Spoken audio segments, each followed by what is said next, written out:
Sup, my fellas, don't forget to leave feedback, and enjoy the story. One day, a strange planet called the Devil Star suddenly came to the Earth. A giant ball with a bright stream of energy in the center approached the surface of the globe. People raised their heads, looking at the red streams of light in the sky. The leaves and stem of the plant on the balcony were burning. The rat froze in place, the plants and animals of the earth were seriously damaged, and a monster called the Master of Beasts appeared. Countless divine beasts burst into the world. Human technology was powerless. The buildings of the city began to collapse. Bright explosions thundered in the streets, and in the sky there was a giant black silhouette with red eyes. People ran in panic, trying to hide from the giant rat and the mutated plant with red eyes. The creature reached out with a clawed hand to the girl sitting on the ground, saying that it was time for real chaos. She opened her eyes wide and froze in place, asking not to touch her. People in uniform stood in front of a bright blue portal. The Death Star brought chaos and destruction, but also gave hope for salvation. For the sake of humanity, people moved to a completely different dimension. People with weapons approached the portal, entering it. The globe was visible in the blue sky. It was the Earth in a different form, strange plants, and all this is the Devil's Star. The stems of the plant had many red eyes. Peninsulas hovered in the air. People froze at the edge of the cliff. It was a very large world in which you could learn magic, level up, becoming stronger. The heroes froze at the system windows, trying on the images of a dark mage with a staff and a knight in shining armor. People approached the face of a giant creature. As soon as the Devil's Star changes, the Earth will be able to gain great power, and then humanity will be able to fight the great beast. The era of great changes begins. A bright trace remained at the monster's chest after the guy's swing. The bright cards had the specializations written on them: swordsman, barbarian, mage, knight, summoner. The Murama warrior took a fighting stance, bending his knee. The knight held his sword out in front of him, tightly gripping its hilt. The assassin looked ahead with burning eyes, crossing his blades in front of him. The guy's body sank under the water, raising air bubbles to its surface. A question arose: does he believe in fate? Does he believe that fate presents different results, depending on the choice? Or maybe he believes that despite his choice, the ending will be the same. There were many people under the water, sinking to the bottom. Bright lines passed next to them. Bright energy pierced the white silhouette of the guy. The girl opened her eyes wide, looking at the approaching black paw of the monster. She asked him not to touch her. People ran in different directions. The guy opened his mouth wide, saying that these people, monsters, are too dangerous. The heroes froze at the edge of a high cliff. The guy screamed loudly, saying that there was nowhere to run. Everyone needed to hide urgently. People hid behind rocks. A black giant monster held a sharp sword in his hand, screaming furiously. The girl hugged her bent knees with her hands and trembled, mentally hoping that she would not be noticed here. She opened her mouth slightly, seeing drool hanging from above, mentally asking the creature not to come here. The head of the black monster appeared in front of her with a wide and twisted smile. The girl opened her eyes wide, looking into the open mouth of the creature and begging to leave her alive. A loud scream was heard. The monster moved towards her. The main character gritted his teeth, thinking that this was the Devil's Star. The test for beginners is too difficult. The guy raised his hand in front of himself, thinking that according to the conditions of the class change quest, you need to last 5 minutes on the Devil's Star, but an ordinary person cannot last even a minute here. The giant monster opened its mouth wide, sitting on the surface of the bloody stone. In the center of the giant sphere, the globe had a bright stream of light. The main character's name is Kai, and he is currently undergoing a rookie quest on the planet Devil's Star. This is a huge planet near Earth that appeared out of nowhere 50 years ago. People raised their heads, looking at the streams of light in the sky. The appearance of this planet did not cause any gravitational collapse and did not affect the Earth. But after its appearance, plants and animals suddenly began to evolve into divine beasts. Chaos reigned across the planet. Bright streams of energy surrounded the plant standing on the balcony and the rat next to it. People ran away in horror from the giant rodent with red eyes and the plant, the stems of which had red eyes. In the sky, there was a giant black silhouette with bright red eyes. Modern technology can do nothing to counter these creatures. Because of them, people were on the verge of extinction, but in a moment of complete despair, many portals appeared on Earth. The heroes in uniform froze, looking at the bright blue light of the portal. They approached, entering it, passing through them. People got to the Devil's Star in the form of digital copies. The men opened their eyes and mouths in surprise. The moment they arrived, they realized that this place was a highly realistic simulation. People froze at the edge of the cliff, looking at the islands floating in the sky and unusual birds. Here you can get a variety of professions. Each of them has its own characteristics, equipment, skills. People can level up, like game characters, and become stronger. The men froze in front of the windows of the system, trying on the appearance of a black magician with a staff and a knight in shining armor. The guy left a bright trace behind him, approaching the face of a giant monster. One day it turned out that having reached a certain level on the Devil's Star, you can return to Earth with these powers. At this level, people will be able to fight off animals and return the Earth to themselves. The creature opened its eyes wide, looking at the bright stream of light in front of it. If humanity wanted to live in their homeland, then they had to get as much as possible from the Devil Star. The boy opened his eyes wide, looking ahead. The giant monster thrust its weapon into the ground, raising stone fragments into the air. People who decided to go to the star became known as pioneers. Kai looked out from behind the rock and opened his eyes wide, realizing that things were bad because he was the only one who survived. The giant creature was approaching him. He was behind the rock at the very edge, thinking that he had nowhere to run.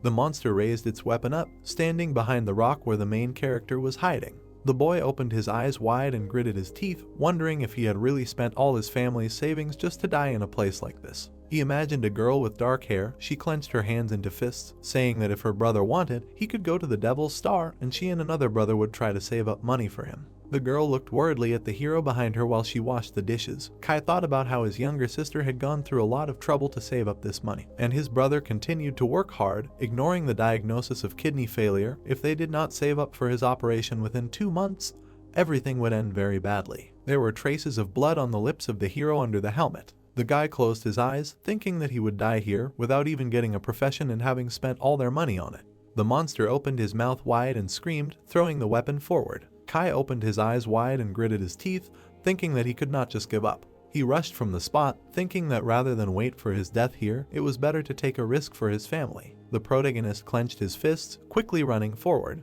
The guy looked back over his shoulder, his eyes wide. The weapon left a wound in his shoulder. Kai frowned and clenched his teeth furiously, thinking that he would grab any chance. The monster tilted his head, looking at the young man falling from the cliff. A wide and twisted smile appeared on his face. How he clenched his teeth, looking at him. He opened his eyes wide, seeing a bright light in front of him. A system window appeared in front of the guy's face, where it was said that his actions are suitable for a gambler. He got a chance in a million and opened a hidden profession. Against the background of the blue system window there were bright pixels. It was reported that the guy had completed the quest to change his profession. The system hoped that the hero would be able to glorify himself as its user. Against the background of an unusual star was the inscription, "Gambler, bony hands held dice." Kai was lying on the ground among a dense forest. The guy frowned. He raised himself from the ground, asking what was going on. The hero looked at his torn sleeve, noticing that he did not feel any pain after falling from the cliff and all the wounds he had received before had healed. The protagonist looked at the bright blue light in front of him. A girl with long white hair appeared in front of him. She noticed that after changing his profession, his characteristics were updated. This was equivalent to a rebirth. The guy looked at the stranger in surprise, asking if she was the artificial intelligence of the Devil Star. The girl put her hand in front of her, saying that he could count like that. She congratulated him on his successful change of profession. Now she would explain what talents the hero received as a gambler. The system window contained information that the first talent was a multiplier. All rewards and punishments issued by the system would be multiplied by 2. In addition, there was a 1% chance to activate a super multiplier. Its effect multiplies rewards and punishments by 10 times. The girl closed her eyes, saying that during the activation of the profession, the multiplier talent was triggered, so the guy would receive another gambler talent. Kai smiled widely, asking if he would really receive another profession talent, while others received only one. The girl spread her arms out to the sides, saying that this was true. His next talent was Super Crit. Critical damage from his attacks was increased by up to 20,000%. The initial critical hit chance was 0.1%. The system window showed the first level protagonist's stats: Strength 4, Endurance 8, Agility 12, Intelligence 12, Defense 0, Experience 0 out of 100, 2 talents, Multiplier, Super Crit. The guy noticed that this was a total of 36 stat points. The young man looked up at the girl, saying that normal players only got 20 after changing their profession, so where did he get 36 from? The artificial intelligence spread its arms, saying that its points were also doubled after changing its profession. Cat smiled and opened his eyes wide, imagining the little man receiving a normal reward and himself. He thought about how he would get 20 points instead of 10 for each new level. The hero wondered if this was the same as growing twice as fast as others. The young man pressed his hand to the blue status window, thinking that he also had Super Crit. Other players' critical damage was only 200% and he had 20,000%. The guy smiled and clenched his fists, thinking that even though his chance was only 0.1, he would be able to lift it, and then its damage would be simply abnormal. The protagonist approached the weapon stuck in the ground, thinking that this was the item that creature used. He was only planning to quickly change his profession after arriving here and earn money for his brother, because even with the weakest profession on the Devil Star, you can make money. The guy reached his hand towards the weapon. He pulled the spear out of the ground, thinking that he could not even imagine that he would get a hidden and such a strong profession. Kai froze, holding the weapon in his hand and looking forward. He thought that very soon he would be able to save money and his family's life would improve. But this is still just the beginning. Next he needs to complete the quest of the training zone. The hero looked at the status window next to him, where it was said that he had completed the task to change his profession. He needed to complete the quest, reaching the city of the gods safe and sound. A large system window with a laid-out path appeared in front of him, which was marked in yellow. A bright arrow twisted, passing over a dense forest. The guy thought that the main goal was to reach the city of the gods in 7 days. The main character stood on the road. The sun was setting behind him. He thought about the fact that it was extremely difficult to reach this city in one piece. The beginner zone was overcrowded with monsters. If you die, the quest will fail, and the player will be teleported back to Earth. Among the ordinary trees there were trunks with red eyes. The guy thought that the body on the ground will not be harmed in any way. Even if you die here, after that you can get here again. But this is a small problem only for the rich, because reloading your profile in the Devil's Star costs a fortune. The rich are not limited in attempts, but the poor, like himself, are obliged to go through everything the first time. Kai frowned and gripped the weapon tightly with both hands. He opened his eyes wide, looking forward. A loud scream rang out from the dense forest. The boy rushed towards it. The protagonist hid behind a tree and gritted his teeth, thinking that this scream was familiar to him. The red snake opened its mouth wide, moving forward. The boy closed his eyes and thrust out a bright fist forward, asking the god to save him. Yuanju moved his legs and fought off the snakes from all sides, saying that he hated snakes. Kai opened his eyes wide, realizing that it was true. His childhood friend, he was trapped by the snakes. Their poison is extremely strong. Even human-like beasts will die from one bite. The boy shouted his name, asking the protagonist not to worry. Yuanju frowned sadly, looking at him over his shoulder. Kai opened his mouth wide and thrust out his weapon, shouting that he was here to help. The boy froze, looking at him and asking what he was doing here. Yuanju opened his mouth wide and burst into tears. He raised his fist to strike, asking the boy to forget about him and run, because these snakes have very high stats and they are also poisonous. They do not stand a chance. The protagonist threw the weapon forward, asking him not to worry. The boy opened his eyes wide when the spear pierced the snake behind him. It was nailed to the stone surface. The hero asked if Kai could really kill them. The young man ran forward, thinking that Yuanju was distracting them well so he could attack from a blind spot, but now the beasts were targeting him. Kai ran forward. In front of his face, the red snakes opened their mouths wide, showing sharp fangs. Yuanju opened his mouth wide and screamed, asking the hero to be careful, because they have high agility. The boy stood on his hands and kicked away 2 snakes. He asked if that was true. The boy opened his eyes in surprise, looking at this and asking if he could dodge this too. Kai opened his green eyes and looked ahead, thinking that his stats were twice as high and equal to the second level. He thought that the first level snakes were no match for him. He tightly squeezed the spear in his palm. The protagonist held the weapon out in front of him, saying that the boy should continue to aggro the creatures on himself. Yuanju frowned and put his fist forward, saying that he would do it. Bright traces of the weapon's swings remained in space. On the ground lay the dissected body of a bright snake. Yuanju opened his eyes wide, looking at how the protagonist stood by the snake's body. He said that he distracted the creatures for only a minute and Kai really killed them all. A status window appeared in front of the guy, saying that 3 level 1 snakes had been killed. The current experience was 3 out of 100. The hero thought that his profession had high agility, but little strength, but at the same time the damage was enough to kill level 1 monsters with 1 blow. The young man smiled, looking at the spear in his hands. He thought that this weapon would greatly help him increase his strength for some time, because strength is the basic characteristic responsible for the attack on the Devil's Star. Yuanju hugged the guy tightly, saying that he had only heard that newcomers died at the hands of monsters, but not the other way around. He asked how he managed it. The main character opened his eyes wide and coughed. Kai put his hand in front of the hero, saying that he was lucky he got the profession of a gambler. He asked the guy not to tell anyone about it. Yuanju winked at him and showed off his biceps, saying that his profession was also not bad. A system window appeared next to him, where the characteristics were presented. The guy is a martial artist. His strength 8, endurance 8, agility 5, intelligence 5, defense 0, experience 0 out of 100. The protagonist noted that now he understood how he managed to hold out against the 3 snakes. This profession is in 5th place in the realm of gods. The bright cards presented the names of professions. No one knew how many professions there were on the Devil's Star, but the first thing people need to do when they get here is get a profession. The one they manage to get depends on the quality of the material that will be in front of the entrance. The rich spend tens of millions on materials for themselves, and so they get very strong professions after getting here. The Murama warrior took a fighting stance, bending his leg at the knee. The knight held the hilt of his sword tightly in front of him. The assassin crossed his blades in front of him, looking forward. Beggars and drunkards sat by the rocks, waiting for alms. The poor cannot afford good materials to get a profession, so they are weak. Professions are given out randomly. Kai looked at the tree trunks, saying that the profession of a martial artist is worth at least 50 million. Did the hero really take out a loan? Yuanju bent his hand, saying that this is a long story that he will tell later. The young man suggested collecting materials from snakes because he knows that they can be sold. The blue bubbles contain the bodies of defeated monsters, equipment, minerals, and various materials. The money earned here can be exchanged for Earth currency. This will help the hero and his family. The boy touched the body of the defeated snake, thinking that speaking of the items of the Devil Star, like equipment and remains, after receiving them, they turn into cards that can be given and passed. Kai put his hand in front of him.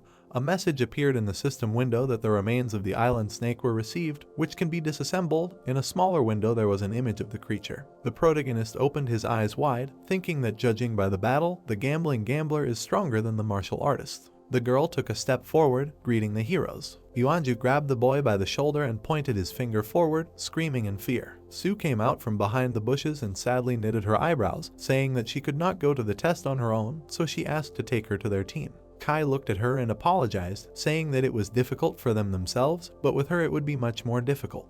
The girl came closer and put her hand in front of her, begging not to leave her. She was a healer and could heal their wounds. Sue almost cried, pointing her finger at the remains of the island snake and saying that she could extract the poison from the snakes and improve their weapons if they found any more. Yuanju opened his eyes wide, saying that it was cool that she could heal and buff. The protagonist thoughtfully rubbed his chin, thinking that a healer was one of the 10 valuable professions. It would be nice to have a healer in this trial, because if he had not regenerated then, he would have already died. The guy looked ahead, remembering his fall from the cliff. He shook her hand and said their names, saying that they could get to the final destination together. Sue smiled, thanking him. Yuanju pressed his hand to his face and arched his eyebrows slyly, asking if he really liked her, and the guy changed his mind. The hero looked forward emotionlessly, saying that he was going to hit him now. The events take place at the same time in the Kingdom of the Gods, Jianzhong City, the portal of the Devil Star, Base 18. A bright blue portal was located among the tall buildings. A man with glasses was sitting at a computer in the data research lab. He said that wristwatches are a great invention because they can accurately determine the location of pioneers on the Devil Star. The girl walked forward, saying that this is natural because most watches on the market can easily give out all kinds of devil data. The more expensive the watch, the more functions it has. Lanlin raised her eyebrows, asking Professor Lai how he is doing and whether her younger sister is okay. The man rubbed his chin thoughtfully, saying that according to the GPS data, most of the newbies had already been weeded out, and her sister was currently in a team with 2 people. The girl cried out in surprise. Lanlin widened her eyes, asking if she was such a coward to join a team with others. After all, she told her not to join teams, since the more newbies gathered in one place, the more monsters they would attract. The red paw of the creature stepped onto the ground. The group of heroes were in an open area in the middle of a dense forest. The monster's eyes shone brightly as it looked at them from behind the trees. A wide and twisted smile appeared on its face. The protagonist clutched the weapon in his hands, looking forward. The events take place 3 minutes later. Professor Lai frowned, saying that there were indeed 2 human-like monsters next to Sue. Lanlin frowned and gritted her teeth, saying that even 1 monster was too much for a group of newbies, but her sister didn't stand a chance against 2. She imagined the hero dying in the portal and then returning to the world again.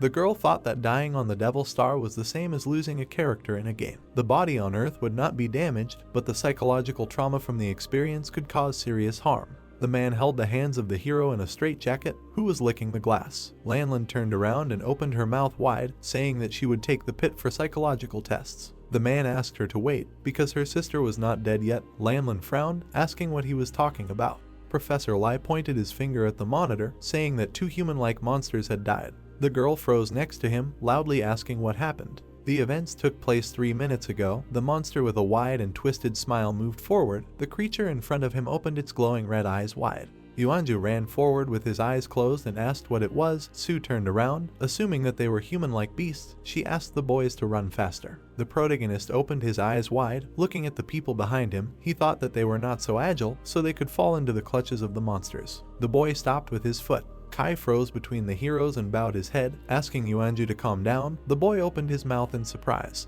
The hero frowned and opened his eyes wide, calling his friend's name. The protagonist gritted his teeth and tightly clutched the spear in his hands, saying that they should run.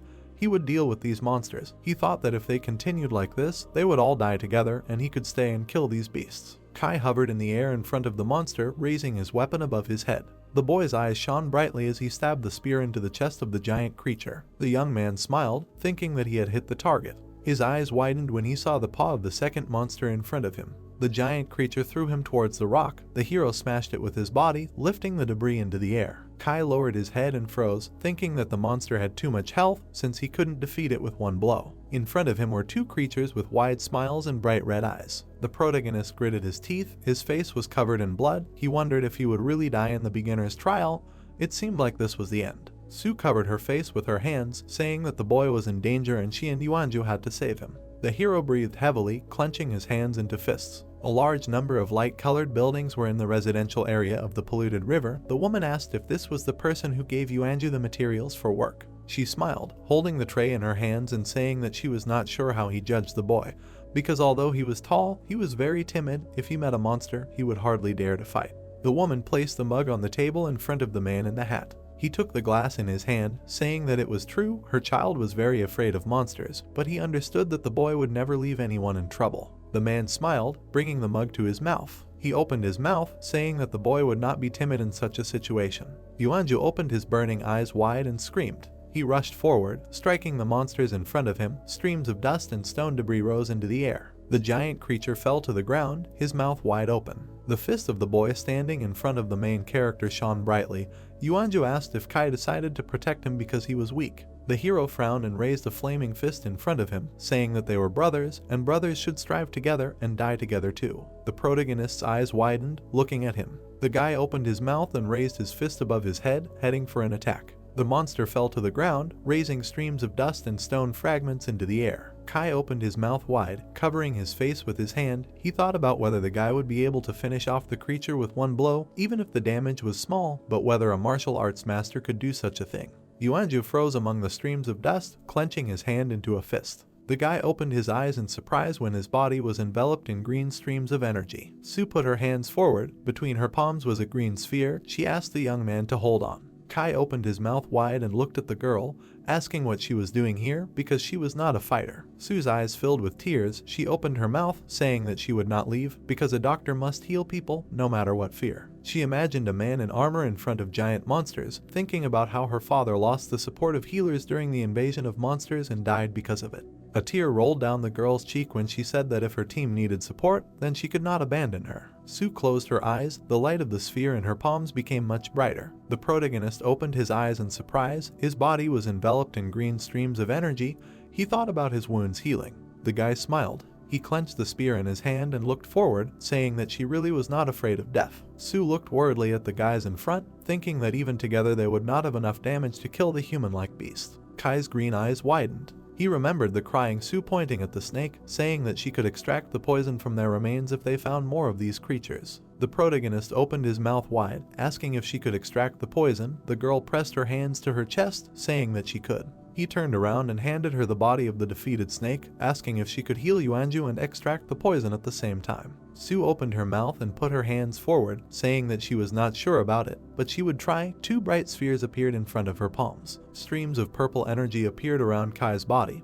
He frowned at the weapon in his hands, thinking that if he guessed correctly, then they had a chance to win. Yuanju put his hands in front of him. He created a protective barrier in front of the monsters. The hero thought that now he cannot stand alone with this creature, but maybe his friend. His own damage is not enough to kill the beast, but with Sue's improvement everything will work out. The girl frowned, looking forward. In front of her palms were a green and purple sphere, from which streams of energy came out. The heroes stood behind Yuanju. The guy thought that if you look closely, their team is an excellent example from the games, a combination of a tank, ad, and a healer. The tip of the spear was covered in purple liquid. The girl noticed that the poison application was complete. Kai's eyes shone brightly. He moved forward, thinking that it did not matter whether he was a newbie or not. Now they worked as a team and fulfilled their roles. He approached Yuanju from behind, asking him to hold the beast for him. The boy extended his fist, saying that there was no problem. The hero opened his eyes wide and clenched his hand into a fist, summoning a bright barrier. Yuanju swung his hand, hitting the giant monster from below on the chin. The boy kicked off the ground. Kai hovered in the air in front of the monster with its mouth wide open, raising the spear above his head, thinking that even if someone knew that some newbies like them defeated the human-like beasts,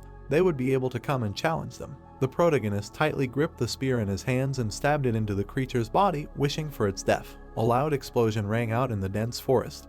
The system reported that a level 2 human-like beast had been killed. The experience gained was 5 out of 100. The youth smiled. Yuanju's mouth opened in surprise. Su knitted her eyebrows and smiled. The heroes shouted in unison, saying that they had succeeded. The monster opened its eyes wide, looking forward and growling viciously. The protagonist stood in front of everyone and held a spear in his hand, thinking that teamwork really helped, but another one came out. The creature moved forward. The heroes pushed off the ground, moving towards it. Yuanju hovered in the air near the monster's body. Kai swung his weapon, and Su put her hands forward, maintaining their health. Lanlin opened her mouth wide, asking how the wristwatch could shine.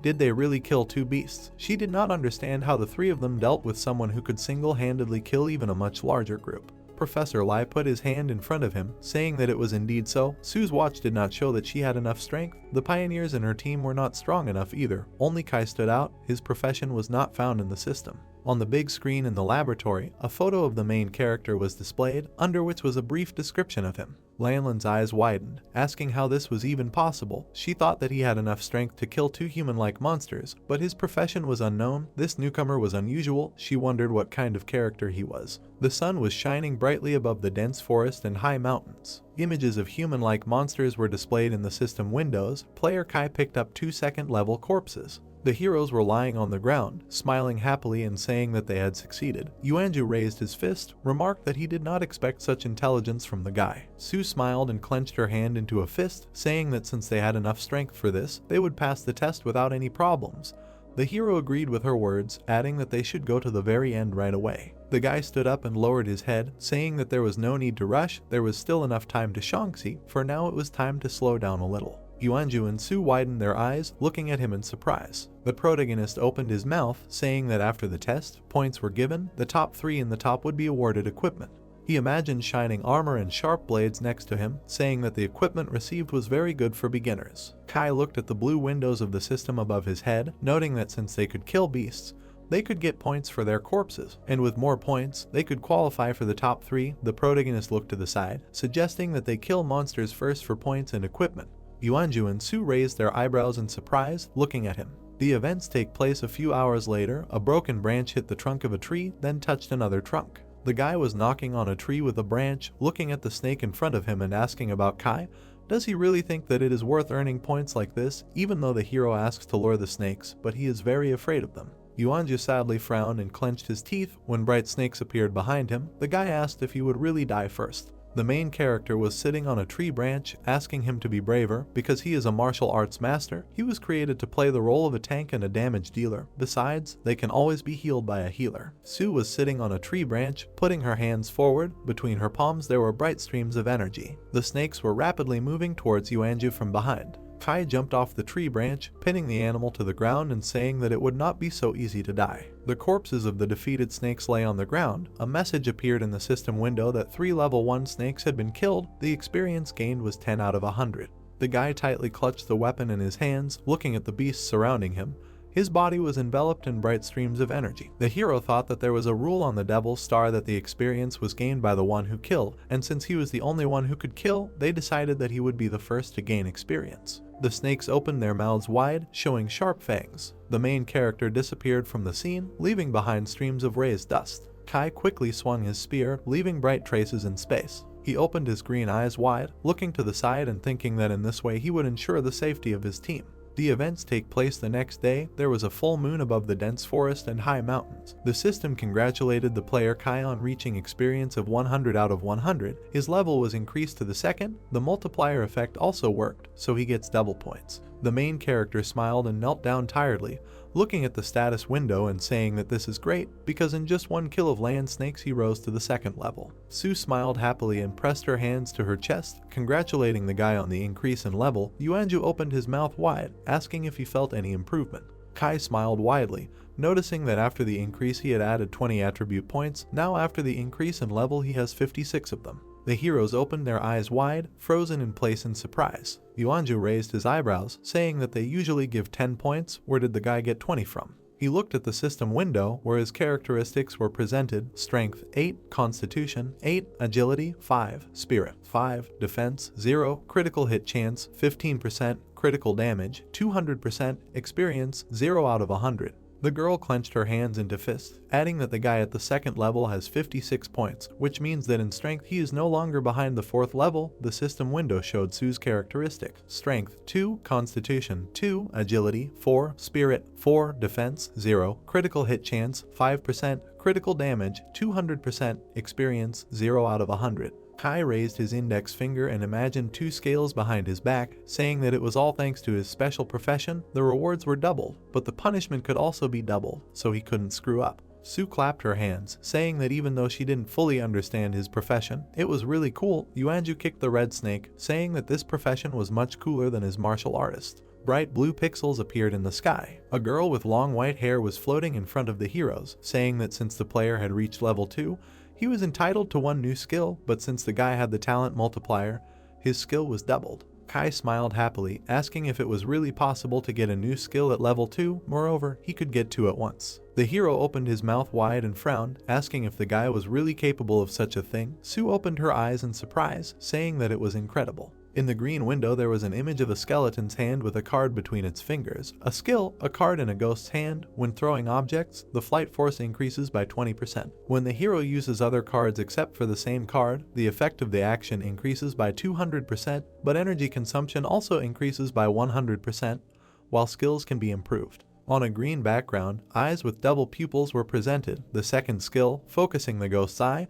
the viewing range increases by 50%, energy consumption increases by 100%, while skills can be improved. The guy froze between 2 system windows, noticing that he was getting 2 skills at once. Despite the fact that he had not yet fully understood them, it seems that they are very useful in his profession. Kai looked at the heroes behind him, saying that since he had become stronger, they can go further to earn experience points. Sue happily clapped her hands. Yuanju put his hand to his side, asking why all the cool skills went to his friend. The events take place 2 days later. Lanlin stood in front of a large screen in the laboratory. Professor Lai came up behind her and smiled, saying that it had been 2 days but surprisingly nothing bad was happening to her sister. The girl lowered her head and smiled, noticing that the new guy was resilient. The boy took a step forward. The hero opened his mouth wide and held his hand out, making an urgent announcement. Danger had been detected in the Newbie territory.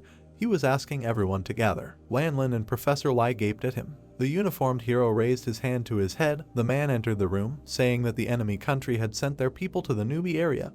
An invasion was expected. He told everyone present to prepare. Ying frowned, clenching his hand into a fist. Lanlin opened her mouth wide, asking if the words about a large-scale invasion were true. The man looked forward, noticing that if it was a lie, he would not have come here. The girl's eyes widened, thinking that they would be attacked by stowaways, a special profession of the enemy country L. They specialize in killing newbies. Dono guys passed through the protective barrier, behind which there were still people. Lanlin thought that advanced players cannot and should not enter the newbie zone, so as not to hinder their development.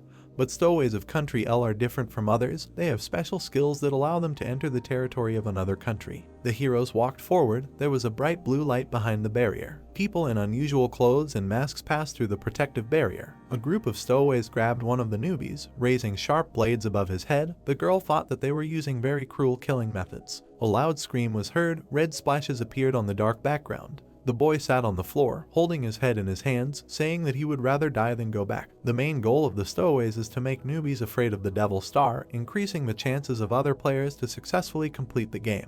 The girl slammed her fist on the table. Lanlin gritted her teeth furiously and frowned, saying that Sue is too weak. If those beasts attack, she will not be able to fight back. Ying closed his eyes, saying that they need to prepare the newbies. After all, the large-scale attack of the stowaway army has already begun. That is why they must prepare for the fact that none of their newbies will survive. The heroes made their way through the dense forest under the night sky. Kai's eyes widened and turned around, noticing something. Yuanju arched his eyebrows, asking what was wrong. The protagonist raised his spear above his head, saying that there is something in that direction. The guy opened his mouth, asking what the hero was doing, because they needed to go. Sue raised her eyebrows, assuring that there was nothing there. Kai frowned, saying that it was a little further. He used focus skills and ghost eyes. The hero swung his hand, throwing the spear forward. The weapon flew through the dense forest, raising streams of dust into the air. The guy opened his eyes wide, seeing a bright explosion above the treetops. Kai ran forward, saying that he succeeded. They needed to check what was there. The heroes looked after him in confusion. Yuanju said that there was nothing there. He did not understand what happened to the main character's eyesight. There was a bright moon above the green treetops. The water was almost inaudibly roaring near the shore. The heroes froze, looking at the body of a giant boar pierced by a spear. The system reported that the guy killed a wild boar of the 2nd level. The current experience points are 99 out of 200. Yuanju's eyes widened, asking if the guy's eyesight was that good that he could spot a boar from so far away. Su put her hand to her mouth, noticing that he had even killed it. Kai pulled out the spear from the beast's body, saying that it was not surprising because it was all thanks to the new skills. The remains of the wild boar had bright pixels. The system asked if the hero wanted to get a wild boar corpse. A wild boar carcass with sharp spikes in the amount of 19. The spikes can be used for weapons. The guy put his index finger to the answer option, yes. The protagonist looked at the cards in front of him and smiled, thinking that the current skill of the card in the ghost's hand increased damage. Thanks to the focus of the ghost's eye, the vision became better. Now you can follow the attacks. In other words, the enemy will not even notice him. The young man looked at the image of the spikes and the corpse of a boar that were depicted in the system windows.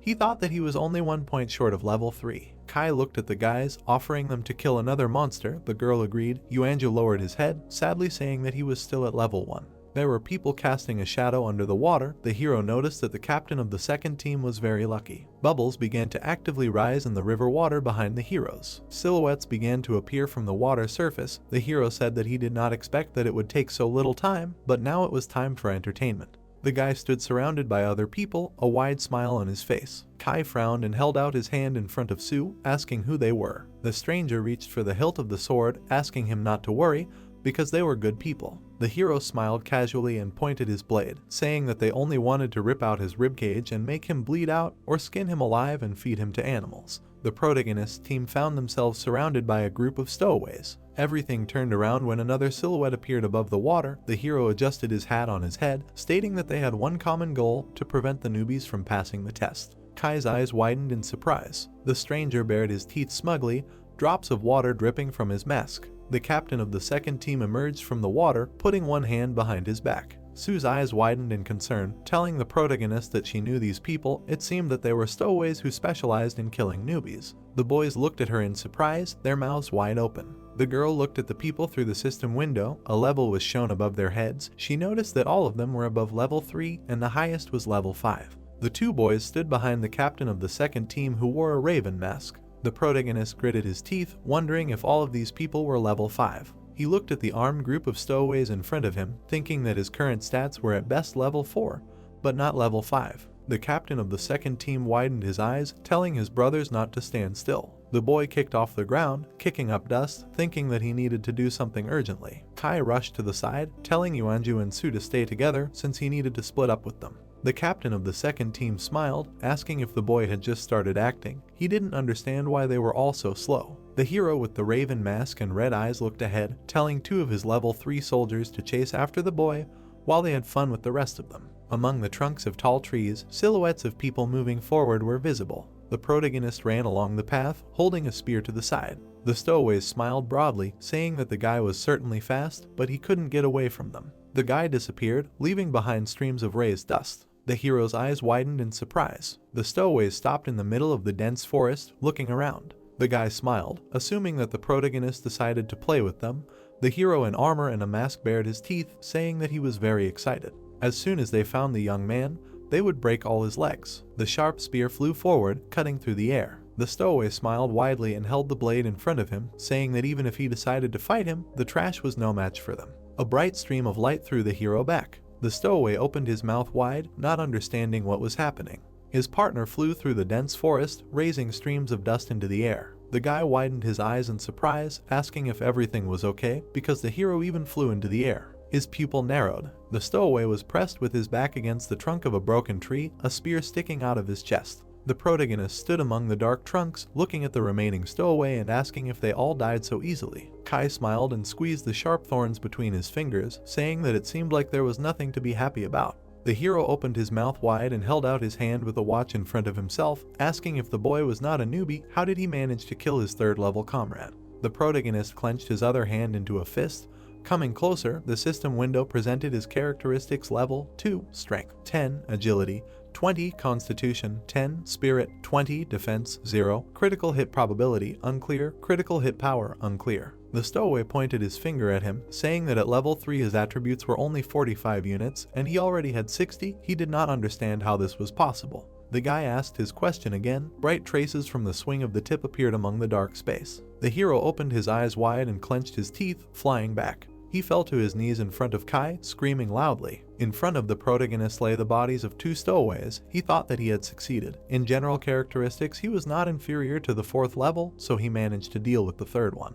The young man smiled, thinking about how he had suggested running away to attract a small portion of the stowaways, since it was much more convenient to kill that way. The guy remembered how he had separated from his team on the battlefield. The bodies of the defeated people began to dissolve, turning into bright pixels. The hero thought that he had almost reached the 3rd level. A girl with long white hair was hovering in the air, saying that he had managed to kill a stowaway. She asked if the young man wanted to appropriate his experience before the victim's body dissipated. She smiled, looking forward and saying that he could get up to 100 experience points, which would definitely not be superfluous. Kai smiled broadly, saying that it was so. He asked if more experience really came specifically for killing stowaways, and therefore it was not necessary to kill monsters. The hero noted that in that case, he needed all their experience points. The system understood his words. Bright streams of energy rose into the air from the bodies of the defeated guys. The protagonist's eyes shone brightly. The system congratulated him on reaching level 3. Blinding streams of energy surrounded the boy's body. He smiled, rejoicing at the level he had achieved. His attributes were displayed in the system window: Strength 12, Constitution 16, Agility 24, Spirit 24, Defense 0, Critical Hit Rate 0.1%, Critical Hit Power 20,000%, Experience Points 199 out of 400. The hero clenched the thorn in his fist, saying that the total attribute score was 76 points, and level 5 stowaways only had 60 points. The boy picked up the stowaway's wristwatch from the ground. He raised the spear above his head, heading forward. Kai frowned and smiled, saying that it was time to go back and show them his strength. The boy, whose face was covered in blood, was breathing heavily, his head down. Sue opened her mouth slightly. There were green medical crosses around her body. The stowaway looked at him, putting his weapon on his shoulder and saying that they were a martial artist and a doctor. He never thought that they would stumble upon 2 top professions at once. The guy smiled widely, noticing that these were really good professions. Yuanju was sitting on one knee. The girl was sitting behind him with her hand outstretched, trying to heal him. The stowaways surrounding them decided that they should torture them to death. Sue's eyes filled with tears. She said that the protagonist was being chased by 2 stowaways. She wondered if the guy would be able to return. Yuanju looked ahead and gritted his teeth, saying that the hero would definitely return.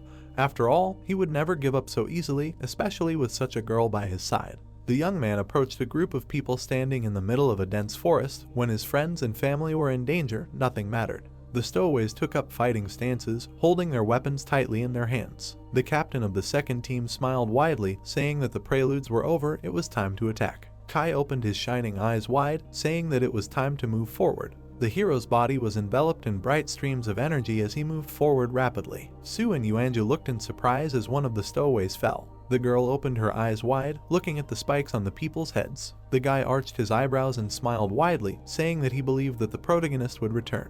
The captain of the second team turned around, asking who was here. He challenged the unknown person to a fight.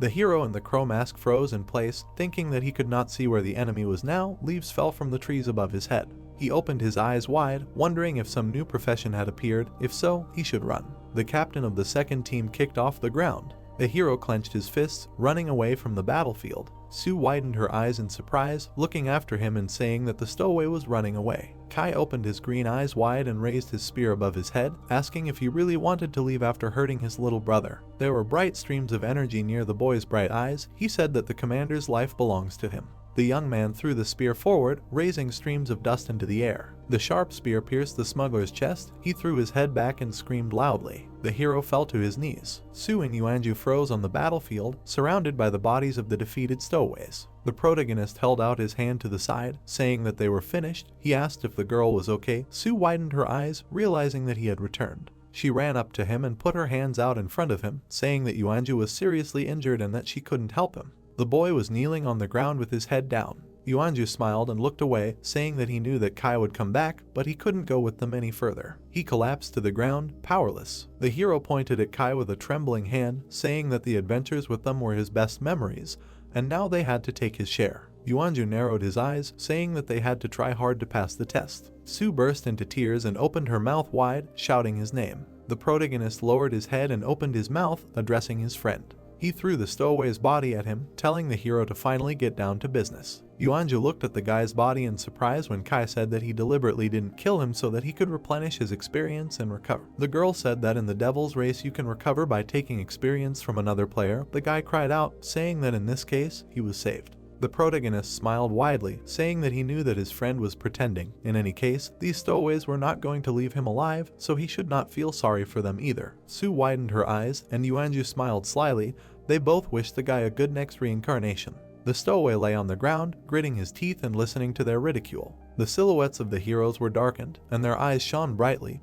Kai asked if it was great that he would become their donor. Yuanju reached out his hand to him, intending to take advantage of his voluntary sacrifice. The events take place at the same time in the Department of Transportation of Stowaways of the city of L, a research institute. Red windows of the system popped up. The hero shouted that it was very scary. People were isolated from each other. Next to them were red windows of the system with a white cross. They did not stop discussing what happened on the Devil Star. The man opened his mouth wide, asking how stowaways could suffer so much. Did a new profession appear there that could resist stowaways? The events take place at the same time in the Kingdom of the Gods. Among the tall buildings there is a giant blue portal. Professor Lai raised his head and, holding an object in his hands, said that this is bad because, judging by the latest data, Sue's team encountered stowaways. Lanlin opened her mouth wide, asking how this is possible. Not a single rookie has ever managed to escape from a stowaway, so we must prepare for her death. Wei Ying joked her eyes, bringing the glass to her mouth. Professor Lai smiled, saying he didn't think so. He looked at the data that was displayed on the big screen in the lab. The man said that Sue did not die during the battle with the stowaways. On the contrary, she leveled up.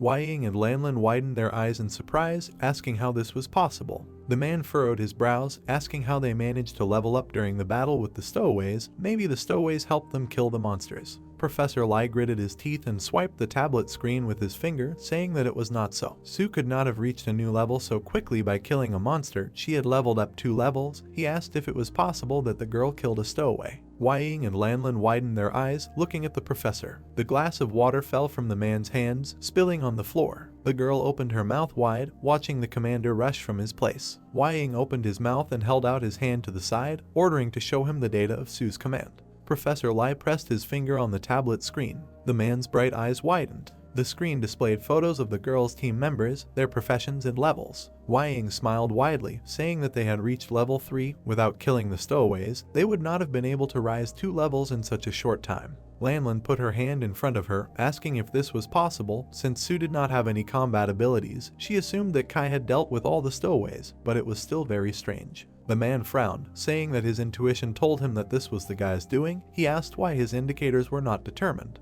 Professor Lai looked at the tablet screen, saying that he had found information on this matter. All travelers are given a special watch to determine information, but Kai's was the oldest. The server of this model stopped being serviced more than 10 years ago, and they are not connected to the internet, so they do not have access to his information. The status window showed a picture of a traveler's wristwatch. It was the first watch used on the Devil Star. Lanlin's eyes widened in surprise, asking if the guy was really using an antique watch. The man smiled widely, saying that it was interesting. Wei Ying turned around and headed towards the exit, telling him to collect real information about Kai's indicators for him because he wanted to see his characteristics. Yuanju smiled happily and clenched his fists, saying that he never thought he could restore his entire life. The status window showed his characteristics: Strength 16, Constitution 16, Agility 7, Spirit 7, Defense 0, Critical Damage Probability 15%, Critical Damage Power 200%, Experience Points 0 out of 400. Sue pressed her hands to her chest, not believing that she could also recover her strength. The system window displayed her characteristics: Strength 6, Constitution 6, Agility 8, Spirit 12, Defense 0, Critical Damage Probability 5%, Critical Damage Power 200%, Experience Points 0 out of 400. The guy looked at the skill image in the status window, saying that he had obtained a professional skill, Earth Stomp. It can hit enemies that are nearby. The girl smiled happily, saying that she also received a new skill, namely Healer's Benevolence. Now her abilities will improve. The protagonist smiled and rubbed his chin, saying that these are worthy skills for a healer and a martial artist. Yuanju arched his eyebrows and pointed at himself with his thumb, saying that he is now a level higher, so he too will probably be able to fight equally with stowaways. The guy smiled and pointed at the status window, saying that he had also leveled up. His strength was 16, constitution was 20, agility was 30, spirit was 30, defense was 0, critical hit rate was 0.1%, critical hit power was 20,000%, experience points were 99 out of 400. The hero grabbed his head, asking when he had managed to reach level 4, since he had only just reached level 2. Sue widened her eyes, noticing that he had 96 attribute points, equivalent to level 8. Kai turned his head, saying that when he killed 2 stowaways, he was given level 3, and when he came back here and killed 5 more, he was able to reach level 4. Yuanju opened his mouth wide, saying that the guy was better than him again. Sue walked up to the protagonist, asking what they were going to do next. The boy looked ahead and frowned, saying that he had heard that their captain had said that they belonged to the second group of stowaways, which meant that there was also the first squad that they would kill. The heroes looked at the boy in surprise. The events take place half a day later, somewhere in the forest of the newcomers' district. The moon was full above the tops of the green trees. The heroes walked forward, laughing in their voices, asking where such newcomers came from. The first squad of stowaways moved forward. The hero on the tree branch asked how weak the guys from the second team were that they were destroyed so quickly. The boy smiled widely, noting that it was high time to replace them. The captain of the first squad clenched his hand into a fist,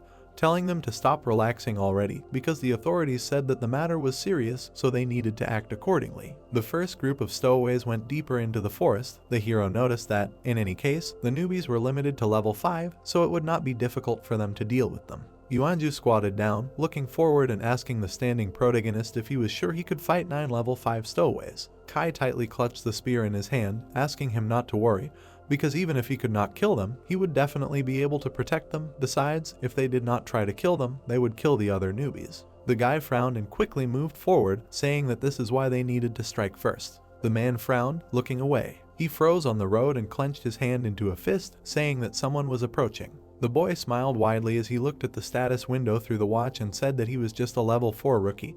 The masked hero noticed that the boy had leveled up quite quickly.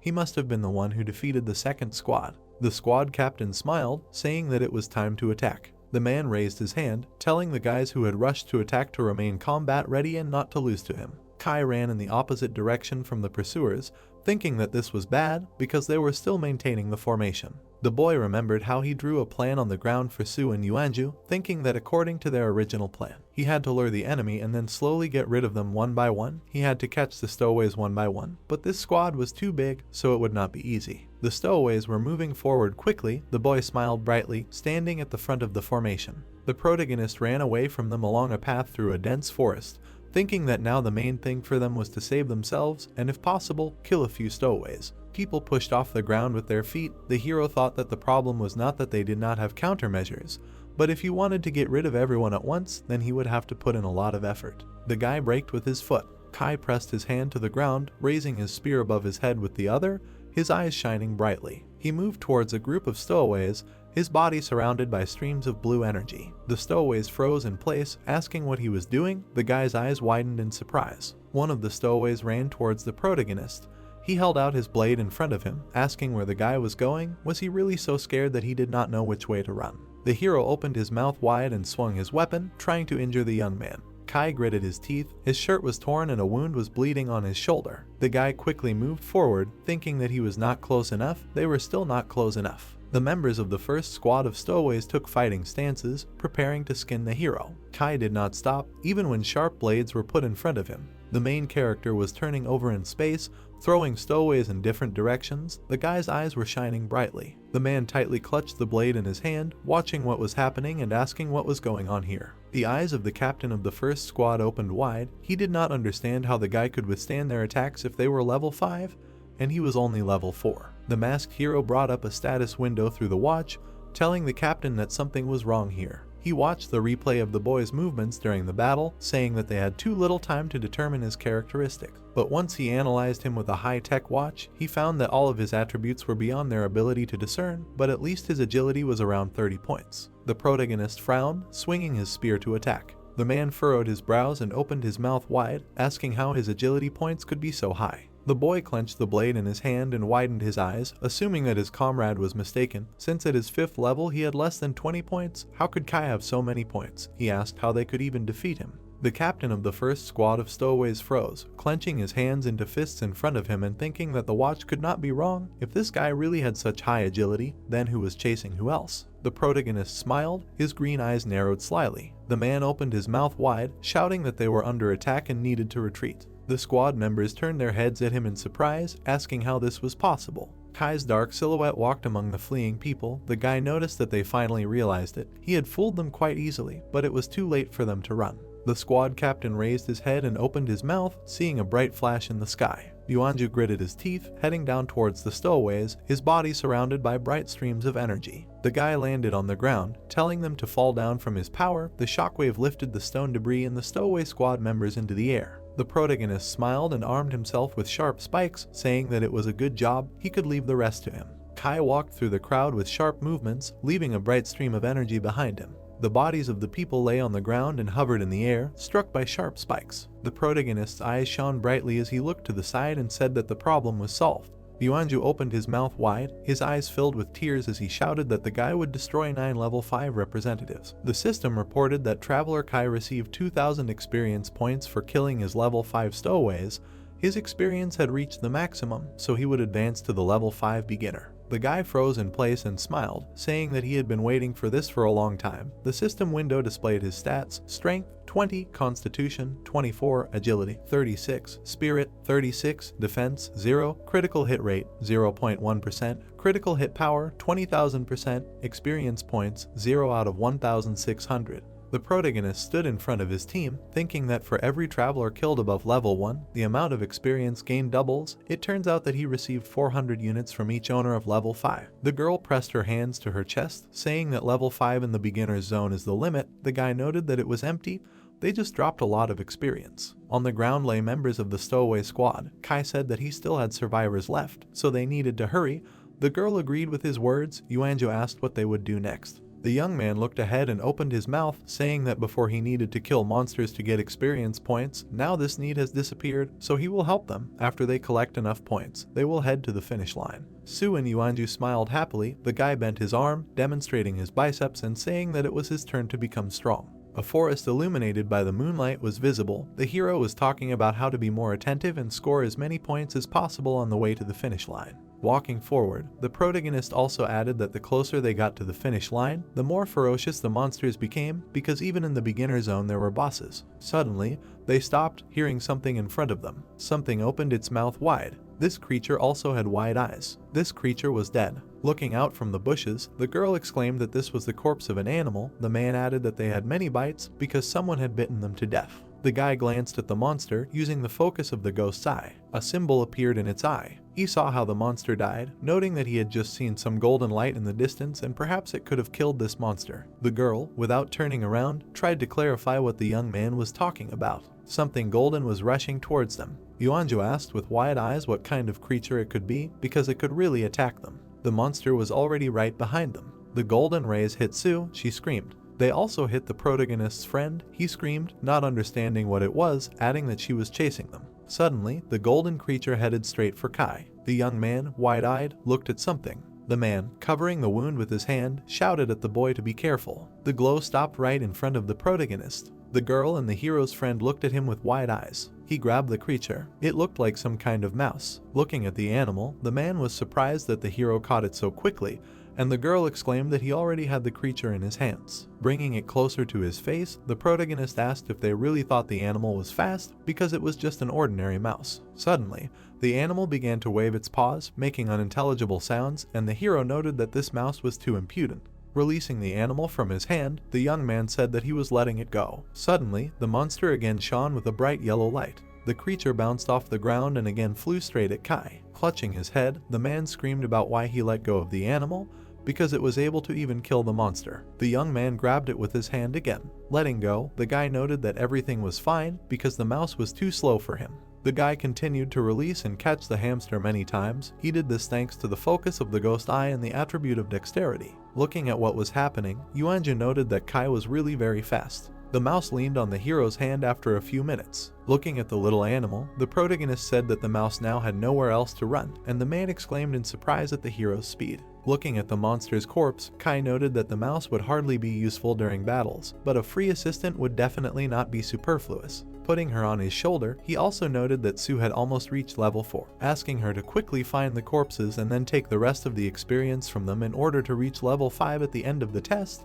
The girl answered affirmatively, adding that the mouse was very cute. Squinting, Yuanju said that he now felt like trash, not a martial arts master. The full moon was visible. Someone was walking on the ground. A hooded man, putting his hand to a tree, said that he had finally arrived, because only after several days he managed to reach the beginner's zone. The city of Shengyao was visible. A certain young man was climbing the steps into the city. Several knights appeared in the open doors. Tao, the newcomer's escort, walked in front of them, saying that he congratulated the newcomer on completing the quest and that now the newcomer could officially become a traveler of the Devil's Star. Putting his hand on the newcomer's shoulder, the knight also said that unfortunately he was not the first to come, but the rating was not as important as the completion itself. Removing the knight's hand from himself, the young man agreed that he was not the first to come. Extending his hand, he showed many defeated monsters, saying that he had not been trying to run here. One of the knights behind him said that the rating was calculated by points, because he had a lot of killed monsters, also asking if he could exchange them for points, and the escort asked how the newcomer could kill so many monsters. The guy took off his hood, saying that it was all nonsense. It was Y, the second master of the family, saying that he was the future guild leader and had undergone special training before coming here. With his mouth wide open, Tao was surprised that this guy was really from that guild, since it was one of the top 10 in Shengyao City, adding that it was no surprise that the guy was so capable. Smiling, the captain said that he congratulated him. Even though he was not the first in points, he would definitely be among the top 10 in this city in terms of power. The guy spread his arms and exclaimed that he would definitely become great, since winning first place here was just the first step. Frowning, he also said that if they gave him a little more time, the entire Devil Star would fall at his feet. The depths of the beginner's zone were visible, where Kai and his group were. Sweat appeared on the boy's face when he said that they had been walking for half a day, but had not met a single monster. Looking back, the hero asked if the little mouse was scaring away all the monsters, and the girl noted that this was impossible because the animal was incredibly cute. Suddenly, the whole group turned around, hearing a growl behind them. Claws clicked on the stones. The young man's eyes widened. Readying his weapon, he exclaimed that these were Twilight Wolves. Behind the group of monsters was someone with glowing paws. It was the boss of the Newbie zone of Shengyao City, the king of the Twilight Wolves. With his eyes widened, the boy exclaimed that this was the same boss of the newbies and apparently they had entered the boss's territory. The wolves began to approach each other when someone from the group shouted that they were surrounded. Yuanju's eyes filled with tears as he spoke of what he had heard about the Twilight Wolf King, as it was the most powerful monster in this area that no one had yet managed to kill, and asked what they should do. The protagonist's hand trembled as he thought about what he should do, as there were too many wolves, but the boy could run away.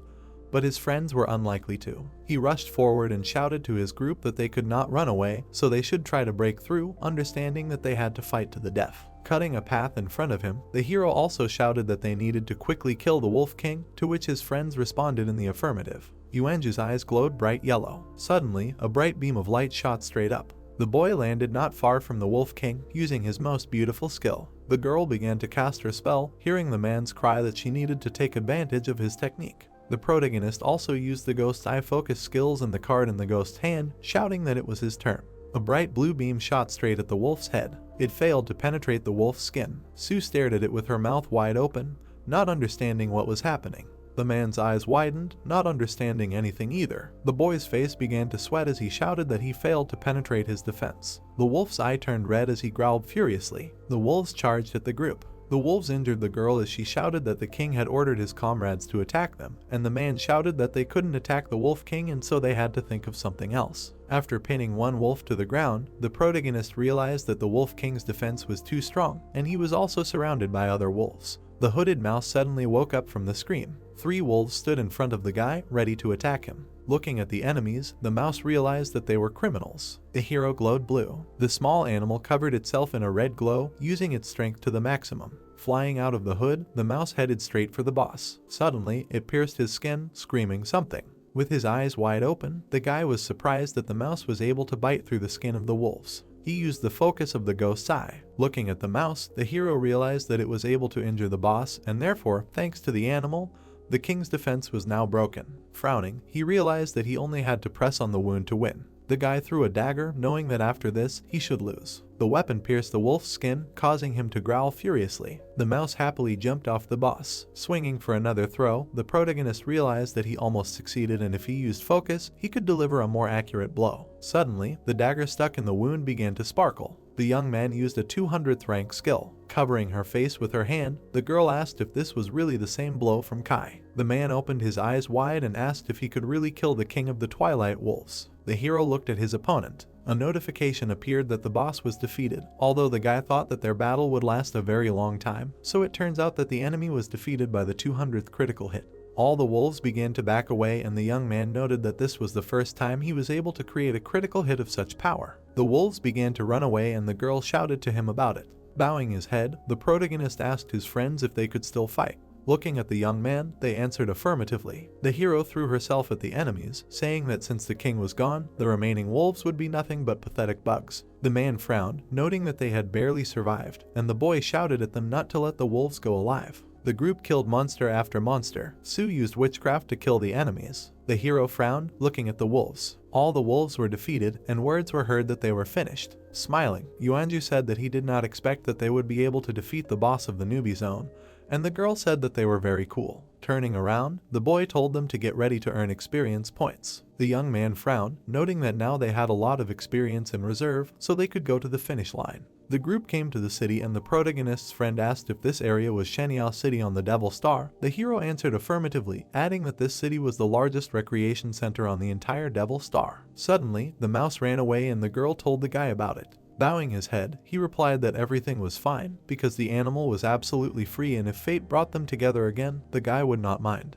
The reception hall after the test in the beginner's zone was visible. The captain, looking back, introduced and congratulated the group on passing the test, and the protagonist asked him if they could see the rating. The guy, grinning, said that this was an incredible coincidence. Pointing at his watch, Y said that he never thought that his employee would take part in the test, adding that he could show the rating. The hero frowned, because he did not expect to see this guy here. Opening the rankings, Y exclaimed that he was in first place, although the group also took first place, but from the end. A certain person behind him, squinting, said that this group of people were absolute scum, because how could they have the conscience to come here? The protagonist frowned, realizing that when he was saving up for a trip to the Devil Star, his sister worked in this young man's house, and this scumbag often pestered her. Clenching his fist, he remembered how this guy and his friends often beat him up. With wide eyes, Kai's friend exclaimed that he would now wash the guy's mouth with soap for such words, and the protagonist asked him to stop because everything was fine. Taking a weapon in his hand, he said that there would soon be changes in the rankings because the three of them would become leaders. Everyone looked at the group.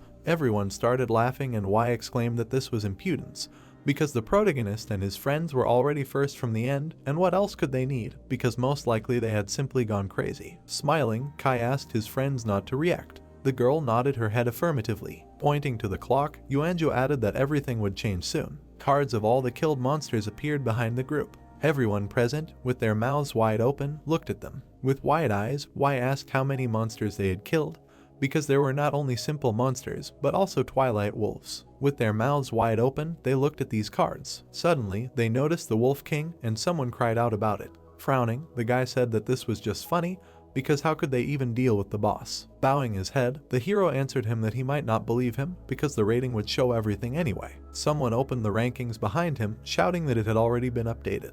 Y opened it, his eyes wide. The protagonist put his hand in his pocket and added that that was not all, because they still had rewards for the stowaways. The young man threw away their watches, asking if they could convert them all into points. With wide eyes, Tao asked again about the owners of these watches. With his mouth wide open, Y shouted that they were all lying, because how could newbies kill stowaways? With his arms outstretched, he also asked about where they appeared in the competition in the first place, also asking if anyone had seen them, to which he heard a negative answer. Pointing his finger, the guy shouted at the captain that the group was lying, because no one had seen any stowaways, and I also advise you to cancel their points and check them with all severity. Tao turned around and looked at them while they asked him to deal with the group. Someone approached Y, saying that stowaways had indeed appeared, but the organizers simply had no time to report it. It was the deputy commander-in-chief of the Lu military region, who said that he was also surprised to hear about the appearance of such enemies, offering to reward Kai and his comrades for their dedication. Y's eyes widened as someone behind him exclaimed that it was indeed the deputy commander-in-chief and that the group had actually killed the stowaways. Lu walked up to the protagonist and explained that in order to somehow reward them,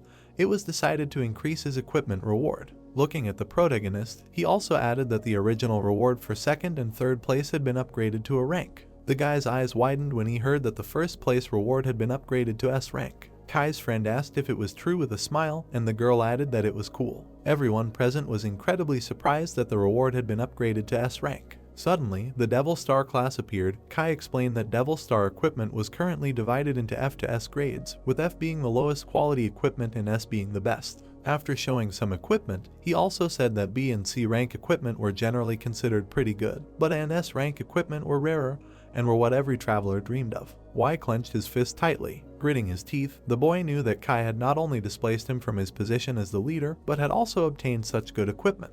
With his eyes wide open, he shouted that this was all unfair because there was definitely something wrong, since Kai's family was a lower class, and how could someone like the hero compete with him? Frowning, the protagonist asked if it mattered in this situation, adding that he shouldn't insult his family. The boy began to take out his sword, shouting that his entire family was poor. After taking out the blade, he also said that his brother was sick, his sister was an ordinary cleaner, and the hero was just crawling at his feet, but suddenly decided to change everything like this. Bowing his head, Kai didn't say a word. Y threw a blade at him, shouting that he already knew that his sister was still working in his house because one day he could get to her. The protagonist lunged, hitting Y. The guy opened his eyes wide. Those present, with their mouths wide open, looked at this. The girl, looking at the hero, called out to him. Kai stood without raising his head. Smiling, the deputy also looked at him when someone exclaimed that the protagonist had hit the boy. A certain person, with his eyes wide open, shouted that Y came from the strongest family, which is among the top 10 guilds in the country, and how could Kai have the courage to do such a thing?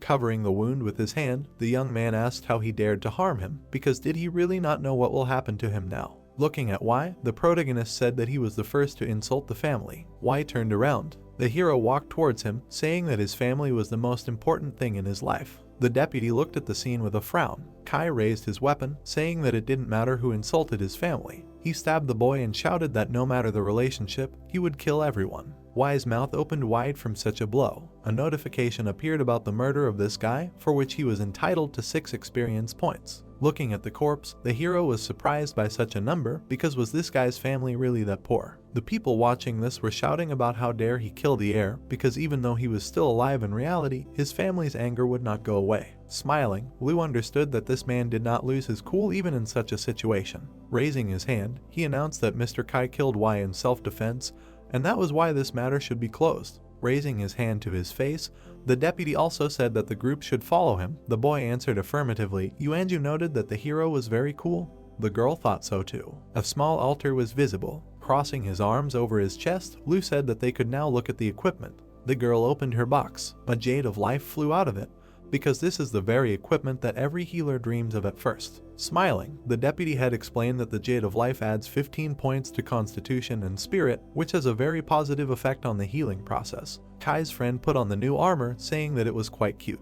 Patting it, Liu explained that this is armor made of black rhinoceros skin, which increases defense by 16 points and reduces damage taken by 16%, which is why it is great for both attack and defense. The young man opened his box, while his friends were happy with their updated equipment. His eyes widened. There were some throwing daggers in the box. Rubbing his chin, Liu noted that this equipment required a special certificate, and Yuanju exclaimed that it must be something incredibly cool. Taking out the certificate, he also added that good equipment usually requires one, and he just happened to have it.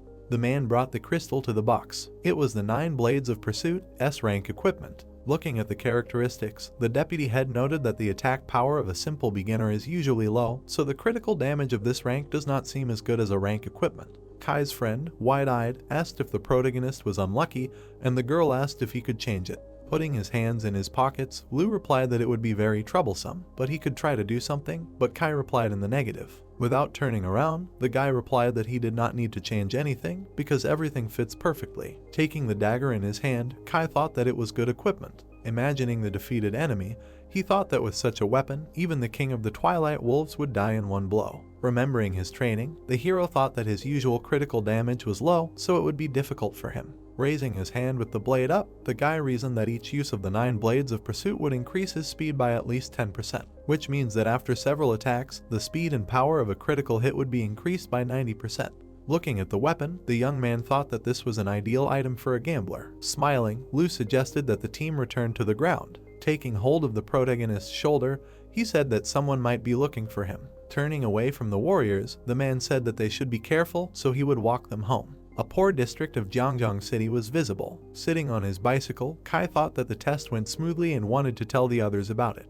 Raising his head, he looked ahead. Seeing the expensive cars, the boy wondered what they were doing in such a poor area. Taking his phone out of his pocket, he decided that there was nothing strange about it. The hero's voice was heard from behind the open door. The young man announced his return. His gaze was drawn to a sitting stranger. The boy saw that there were 5 men in the room. A bandit in glasses named Da said that he knew that the protagonist had passed the rookie test. Opening his mouth, the boy asked brother why what they wanted. A moment later, he felt a blow from behind. What was happening inside could be heard from outside. 2 men grabbed Kai by the arms and forced him to his knees. Holding a bat in his hands, Da said that after his defeat, his brother had to visit a psychiatrist. Looking at the immobilized young man, he said that no one had ever done this to the Wang family. Opening his mouth wide, he said that the protagonist had disgraced his relative and the same would happen to the boy himself. The bandit struck with the bat. The protagonist looked at the attacker with his eyes wide open. The men holding the young man were hit by the broken door. The 3 criminals fell from the blow. Da, sweating, could not understand what it was. Next to the guy stood a girl and a man who scolded the young man, telling him that he had been warned of possible danger. With his hands in his pockets, the man with a cigarette asked why the hero did not listen to the warning. Showing a document, the girl ordered everyone to stay in their places because the military was already here. Looking at the arrivals, Da was surprised that the commander-in-chief of the city military district himself, named Ying, had arrived here. Smoking a cigarette, he said that they had come for Kai. Looking at the young man, the criminal could not understand who he was since the military was protecting him. The guy tried to get up, holding onto the wall. Looking at his savior, he was surprised that such a powerful man had come for him. The 3 watched as the gang leader was arrested by the police. Looking down, Kai thanked the commander-in-chief for saving him. Smoking a cigarette, he said that they had come for a reason because he knew about the high results in the rookie test. Recalling the young people, the man said that his partners had already been invited to military service, and they wanted to invite the guy as a representative of a new profession. The man with the beard exhaled smoke. Kai made a surprised face. Turning her head, the woman asked him if he knew what the new profession meant. Presenting a schedule, she explained that there are currently many professions that can only be changed after level 20, and when changing it, the attributes and skills of the traveler also change and can become stronger or weaker. Introducing a chess piece with boards, she continued by saying that the current professions are not very useful. Taking a step towards the young man, she said that his profession is considered new. Looking at him, the lady offered to join them. Turning to the protagonist, she said that she knew about his brother's illness. Frowning, she said that if Kai agreed to accept their offer, they would definitely protect his family and cover his medical expenses. The young man lowered his head. Walking away from him, Ying said that if he agreed, let him come to them. The boy looked at the departing soldiers. Opening his eyes, he said that he refused their offer. Turning around, they asked him the reason for the refusal. Opening his mouth, the guy said that he knew how everyone wanted to join them. Raising his hand, he continued by saying that he already had a profession and remembered how the military was fascinated by the profession of a drunkard. Remembering the club, he told how the military contributed to the free distribution of alcohol. Introducing the officer and the soldier, the protagonist said that he remembered the moment when they realized that drinking did not bring the expected effect. Remembering the beggar man, he added that after that, drunkards were simply abandoned. Remembering his family, the hero said that he could not abandon his family and would try to move with them as soon as possible. Clenching his hand into a fist, he said that his family had long been accustomed to taking fate into their own hands and not shifting responsibility to others. Looking at Kai in surprise, the woman said that now humanity was experiencing the end of the world and his profession could help the whole world. Turning his head, the boy said that he only wanted to protect his family. Holding his partner by the shoulder, Ying asked her not to interfere. Walking towards the young man, he said that old habits were hard to change in a few days, but his brother didn't have much time. Flicking the ash from his cigarette, the man said that in the future, the hero would not be able to fight alone. Smiling, the gray-haired man offered to make a bet that within the next month, if he managed to save up money for treatment, the military would not interfere. Looking at the young man, the man said that otherwise, he would not refuse their offer. They looked at each other. Kai smiled. Smiling widely, he agreed to the bet. Looking at the empty street, the protagonist thought about how he needed to return to the Devil's Star as soon as possible to save up for his brother's treatment.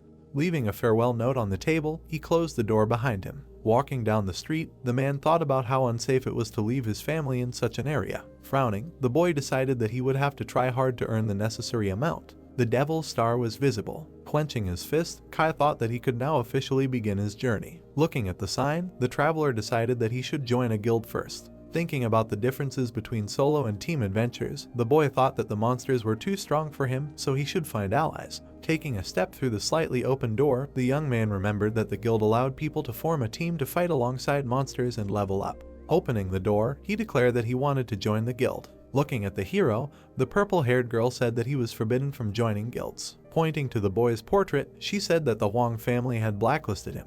The words that he would have to fight alone struck the boy straight in the heart. There were many travelers standing at the edge of the safe zone. Resting his head on his hand, Kai thought that his adventure was over before it even began. Looking at him, the girl in red asked him where he was going. Smiling, she said that she was a fortune teller and could help the protagonist decide on his own. The protagonist looked at her indifferently. Turning around, he said that he did not believe in fortune telling. Blushing, the lady said that the service would be free for him. Smiling, he agreed. Bowing her head, the fortune teller took out some object. It began to glow brightly. The sorceress opened her mouth. Having created various hieroglyphs around herself, she said that the protagonist was in a crisis situation. Looking at the blue crystal, she advised going to the ruler's valley. Rubbing his chin, the protagonist understood that it would be dangerous, although in this zone no one could harm his physical body, so he would be safe there. Imagining the ash plane, the young man understood that at present, beginners usually earn experience on this plane and players from the 1st to the 10th level gather here. But there is a small chance that the Huang family will send someone there to kill him.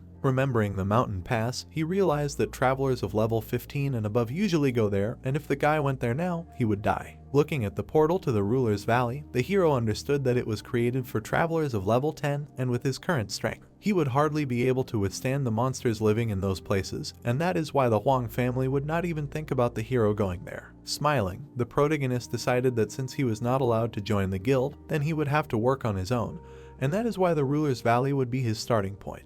Waving his hand at the fortune teller, the young man thanked her. With her eyes wide open, she could not believe that he went there alone, because before that she had talked about a team, because did the guy really not know what kind of place it was, where he would simply be destroyed? She began to quickly pack her things, deciding to run away before he left her a negative review. The ruler's valley was visible. The hero walked through the location, thinking about how strong the monsters here could be. Suddenly, he turned around, hearing a growl. The guy saw a huge monster's mouth. It was a creature fighting a group of people. They flew back and one shouted at them to be careful. It was a level 11 giant monkey, which the group could kill if they tried. They stood ready for battle when their captain shouted for them to try harder. They instantly disappeared, rushing to attack. The young man was hiding behind a tree all this time. The guy turned his head, saying that the team battle of travelers looked quite lively, adding that the monsters looked quite strong, not understanding whether he would be able to cope with them. Suddenly, the hero's eyes widened. There were 3 monsters behind him. Jumping back, the guy did not understand why they came,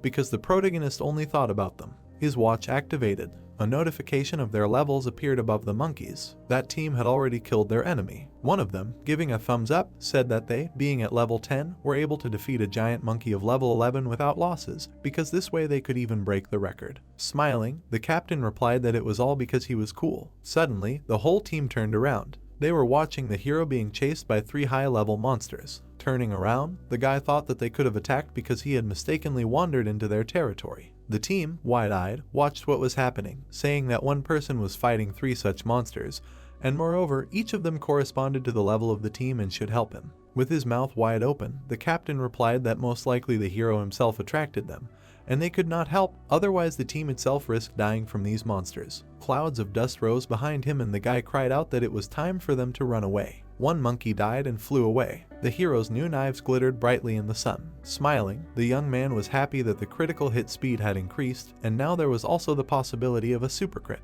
With his eyes wide open, the captain said that their entire team had fought together to kill a level 11 monster, and the hero had killed a level 12 monster in a matter of seconds. The 2 remaining monsters were chasing the protagonist. Turning around, he realized that he needed to move on. The guy threw the dagger straight at the monkey. With one blow, the monster was defeated. Smiling, the hero realized that this time the critical hit speed had increased by another 10%, which was simply amazing. The captain's eyes widened even more when he saw that the protagonist had killed another monkey. Running away from the last one, the young man realized that there was still one left. The commander, frowning, shouted that this monster was level 14 and that it was the strongest here. Turning around, Kai realized that his physical strength was almost exhausted and that he would soon be unable to run. The daggers in his hands turned red. Raising another weapon in his other hand, the boy knew he had to speed up and deal with the monster before he was caught. Throwing the daggers, he knew he had to kill the monster first. The weapons flew straight at the monkey. It was a direct hit, causing the monster to glow red. The boy's eyes widened, noting that the critical hit was just in time.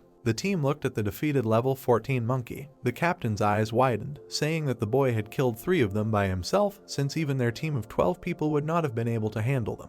Pulling the dagger out of the monster's head, the boy realized that he hadn't even had to break a sweat. In front of him were 3 monster cards, and he realized that now, after receiving these cards, everything seemed easier. The hero went in the opposite direction from the team. The captain, with his mouth wide open, shouted that something bad had happened, since a great man was leaving and they would have problems. Tears appeared in his eyes as the boy asked why no one had detained him.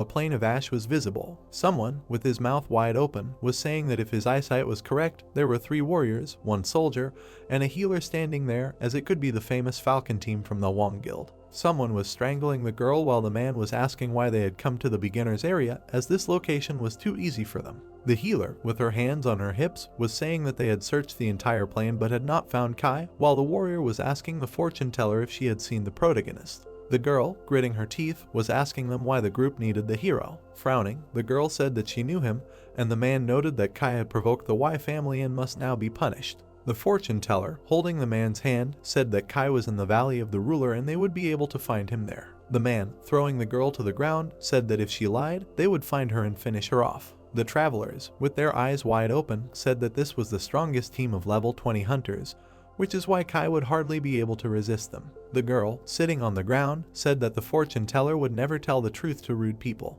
Opening one eye, she also said that she had made a hexagram that showed what would happen to them if they went to the protagonist. A purple skull appeared on the hexagram, and the girl also added that all those who were looking for the hero would die. The mountains of the Valley of the Ruler were visible. The young man looked at the characteristics, saying that he had already killed 16 monkeys and received the 6th level. Holding a monster card, the guy remembered that their cards could be sold for a decent amount. Smiling, the hero also realized that if he could earn money from them, he would pay for all of his brother's expenses. The young man turned around, hearing someone ask a question behind him. There was a group of people standing behind him. They were standing in front of him when the commander explained that they had 3 groups of people here who hunted giant monkeys in groups. 3 more people frowned and looked at Kai while the commander said that if the boy joined, he would have access to elite treasures. He extended his hand and asked the hero if he agreed. Looking at the captain, the young man replied that he did not have his own team, also asking if he would act alone. Smiling, the captain replied that everything was fine because they just needed help. The mountains of this location were visible. A group of people stood on a high hill. At the foot of it were 4 giant monkeys, and the captain explained that there were 4 of them, and in the cave next to them was a treasure chest. All 3 teams stood on the hill while the commander explained that there were 4 monsters, and their level was quite high and they would not cope without Kai's help. Smiling, he explained that he only needed to take one of the monkeys away, and they would deal with the other 3, and for his help the young man would gain access to the chest. The guy frowned, realizing that the elite chest could contain many good things that could be sold for a decent amount. Looking away, the hero knew that the group was not at all worried about his safety since they asked him to go out alone. The captain smiled, looking at the protagonist, while he thought about the fact that they did not even hope that he would return alive. Lowering his head, the young man answered affirmatively, deciding to show them true skill. Raising his sword, the captain shouted that everything had begun to act. The monkeys, noticing the enemies, growled. The commander, wide-eyed, asked the hero what he was doing. The guy threw the dagger. The weapon missed the monkey, but the lunge attracted the attention of the monster. The commander opened his mouth wide and shouted that the boy was a good boy.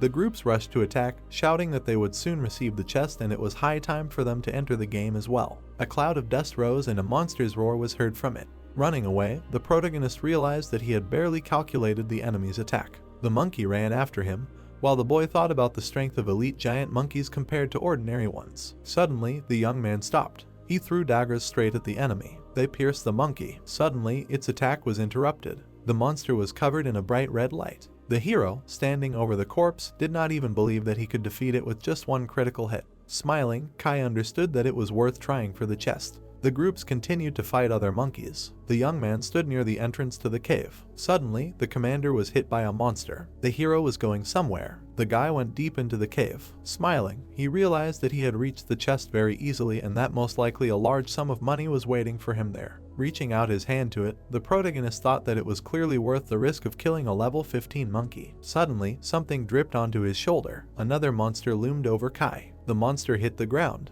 The guy's eyes widened, unable to believe that there was an elite level 20 giant monkey here, which had not even been reported. The monster's eyes were shining brightly. The monkey was heading towards the young man, while he realized that it was hiding here on purpose. Suddenly, he threw daggers at it, realizing that he would have to fight. The weapon simply bounced off the monster. Kai's eyes widened. He couldn't believe that the blow to the eye had no effect. A notification appeared saying that the enemy had 23 defense points, and the hero wouldn't be able to damage her that easily. Frowning, the young man knew that he could only remove 9 defense points, but the enemy had more than 20, so he had to remove the defense first and then take on the main life. Suddenly, the monster raised its paw to strike. She made a straight hit at Kai. From such a blow, the boy was slammed into the wall of the cave. His face was bleeding while he was thinking about how he lacked attributes. The monkey grabbed the hero while he was arguing about how death on the Devil Star would not go in vain, because in order to go here again, he would have to wait a whole month. She held him in her hand. The young man was already beginning to regret coming here. Looking down, the hero understood that now he would have to go to the army to help his brother and sister. The boy closed his eyes, feeling the weight of the whole situation on his soul. Someone was walking quickly. Someone was holding Kai in his arms and asking him to wake up.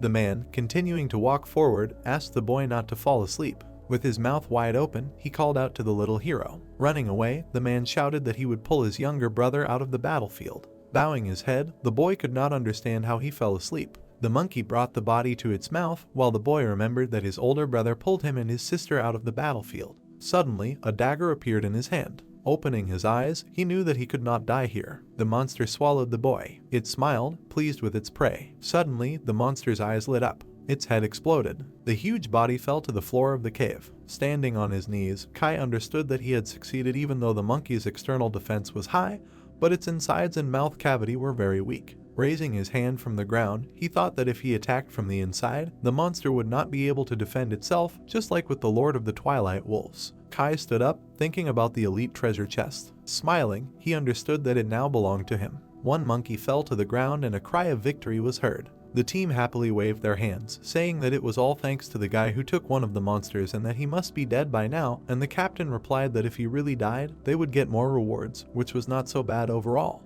The group approached the entrance to the cave, saying that the chest was already waiting for them. The commander's eyes widened. The cave in front of them was completely empty. With his mouth open, the captain asked what happened here and where the chest went. One of the group members raised his hand and said that during the battle the protagonist had entered the cave, and the captain asked him to repeat it because why hadn't he said it before? The team members widened their eyes, not understanding their boss's anger. Looking at each other, they said that it was probably in vain that they had fought, because they had spent several days clearing it, and even if the chest was not here, they should still get some kind of reward. The captain, with wide eyes, shouted that they had been tricked by some damn boy. A small river was visible, and the protagonist's words could be heard that without that group, they would not have gotten the chest. This was the other side of the ruler's valley. The young man, looking at the chest, wanted to know what was in it. His eyes widened. The chest was filled with various treasures. Taking them in his hands, he said that there was a lot of ore in it, as well as equipment. The boy took the cloak in his hands, realizing that the value of the Devil Star equipment was quite high and now the hero would be rich. Suddenly, the protagonist looked to the side.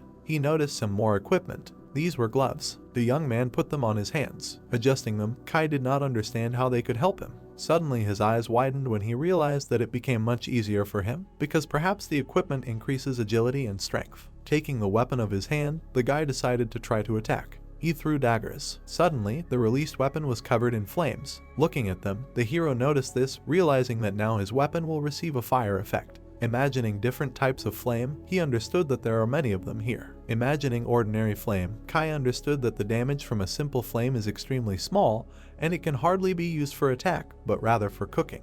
Raising his hands, the young man thought that they can only be useful for cooking barbecue. The young man became wary, hearing a growl from the forest. Something stomped in the forest. 3 elite giant monkeys of the 18th level appeared in front of him. Jumping back, the hero thought that their attack might be caused by the fire attack of the gloves. He threw daggers at them, knowing that he had just barely dealt with one such monkey, and now there were 4 of them. The daggers flew straight into the monster's mouth. The monster closed its mouth just before hitting. The boy's eyes widened as he watched the notification that the defense could not be penetrated, and because of this, The damage done was 0. They ran to attack when Kai realized that they now understood how to protect their mouths. The hero ran away from them, understanding that even if they ran with their mouths open, they would not be killed so easily. One of the monkeys had a small tongue of flame on it, causing damage to it. Such tongues of flame were on all enemies. Turning around, the boy realized that the flame was working. The monster was reaching for the hero, still losing health points. The monster's eyes opened wide. The monkey was on fire, having lost a huge amount of life points. With its mouth wide open, it roared. The monkeys watched as the fire killed their partner. Kai, with his mouth wide open, was surprised that the fire was so strong. The animal's eyes were shining red. A piece of flame was flying straight at him. The monkey took it in his hand. A powerful explosion was heard. The protagonist bent down. Looking at the dead gorillas, he did not understand why they suddenly died. An elite giant monkey appeared, which was dead. The protagonist's eyes widened as he said that the damage from the flame was equal to 10, but how it increased to 2,000. A system appeared around him and he was perplexed that he had become 200 times larger. Kai looked at his hand. He lowered his eyebrows and said that the flame from the gloves was not so simple, and not only did it increase the damage 200 times, it also increased the power of a critical hit, and in addition, it also dealt team damage. The guy imagined a burning monkey. His ability blew up the animal. Spinning in the fire, the protagonist said that he would be able to receive up to 2,000 points per second and considered it excellent equipment because the damage was not bad. Opening his mouth, he added that now there was no reason to worry, he would always be able to break through the defense. It seemed like the entire forest was ablaze. A bright flash was visible and the protagonist said that that night all the giant monkeys of the ruler's valley became victims of a real genocide. The animals stuck out their tongues in bewilderment, and the guy continued that they had never seen a common man kill them with ordinary flames. They ran away from danger, and the protagonist said that they saw nothing but blood. Kai put his leg out. He, spreading his arms to the sides, said that it felt like a demon was operating in the valley, and shouted that everything within a 10-mile radius had been cleared. The next day, the ruler's valley appeared. The guy happily showed 2 fingers. Looking at the screen, he exclaimed that he had killed a dozen giant monkeys in just one evening, and was also able to level up. Holding a knife in his hand, the protagonist thought that the damage from the gloves had become much higher now, and at level 20 he would be invincible. The system showed him animals, and he thought that now he had 10 elite treasure chests and giant monkey corpse cards, and would be able to sell everything for a lot of money. The protagonist bit the corners of his lips. He, putting his hands in his pockets, thought that it was lonely here, and he missed the days when he fought side by side. Mountains were visible, and Kai was wondering how he was doing with the military, and perhaps he was doing better. On the other side of the ruler's valley was Yuanju, who was angrily asking what kind of place this was, why there was no one there where all the monkeys had gone. Sue, with her palms crossed, heard him ask why he had come here since there had been no monkeys in sight for several days and who had killed them, and said how much they missed Kai's efficiency. The boys, hearing how they were told to stop chatting, turned their heads. Bao, with his hands on his hips, exclaimed that it had been easier for them to fight the monsters before because they were in the beginner's zone, but now everything had changed. Frowning, he added that even if the protagonist had brought them here, nothing would have changed anyway, and he had brought them to the ruler's valley on purpose so that they would become more independent and stop whining. The rider shouted for them to continue searching for the giant monkeys, to which the soldiers, with their mouths wide open, gave a positive answer. They, shedding tears, still missed Kai. 3 days later, a crowd of people stood near the remains of the bodies and said that who would have thought that after spending so much time in the valley of the ruler, they would only run into ordinary giant monkeys. The team captain, closing his eyes, said that there were no problems with them, they were too weak, to which his partner replied that killing the protagonist would be much easier. Baring his teeth, Y said that killing a person and an animal were completely different things. The leader turned his head questioningly. The second master of the Wang family, sitting on a stone, continued that a few days ago they saw one deity kill 3 monkeys alone, which surprised the others. The captain, opening his mouth, answered, clarified whether one killed 3, and it must be cool for low-level players. Y, holding food in his hand, remained silent. The leader, showing a portrait of the protagonist, asked if he saw this person. The gentleman, chewing, replied that this was the very same deity that had killed several monkeys at once,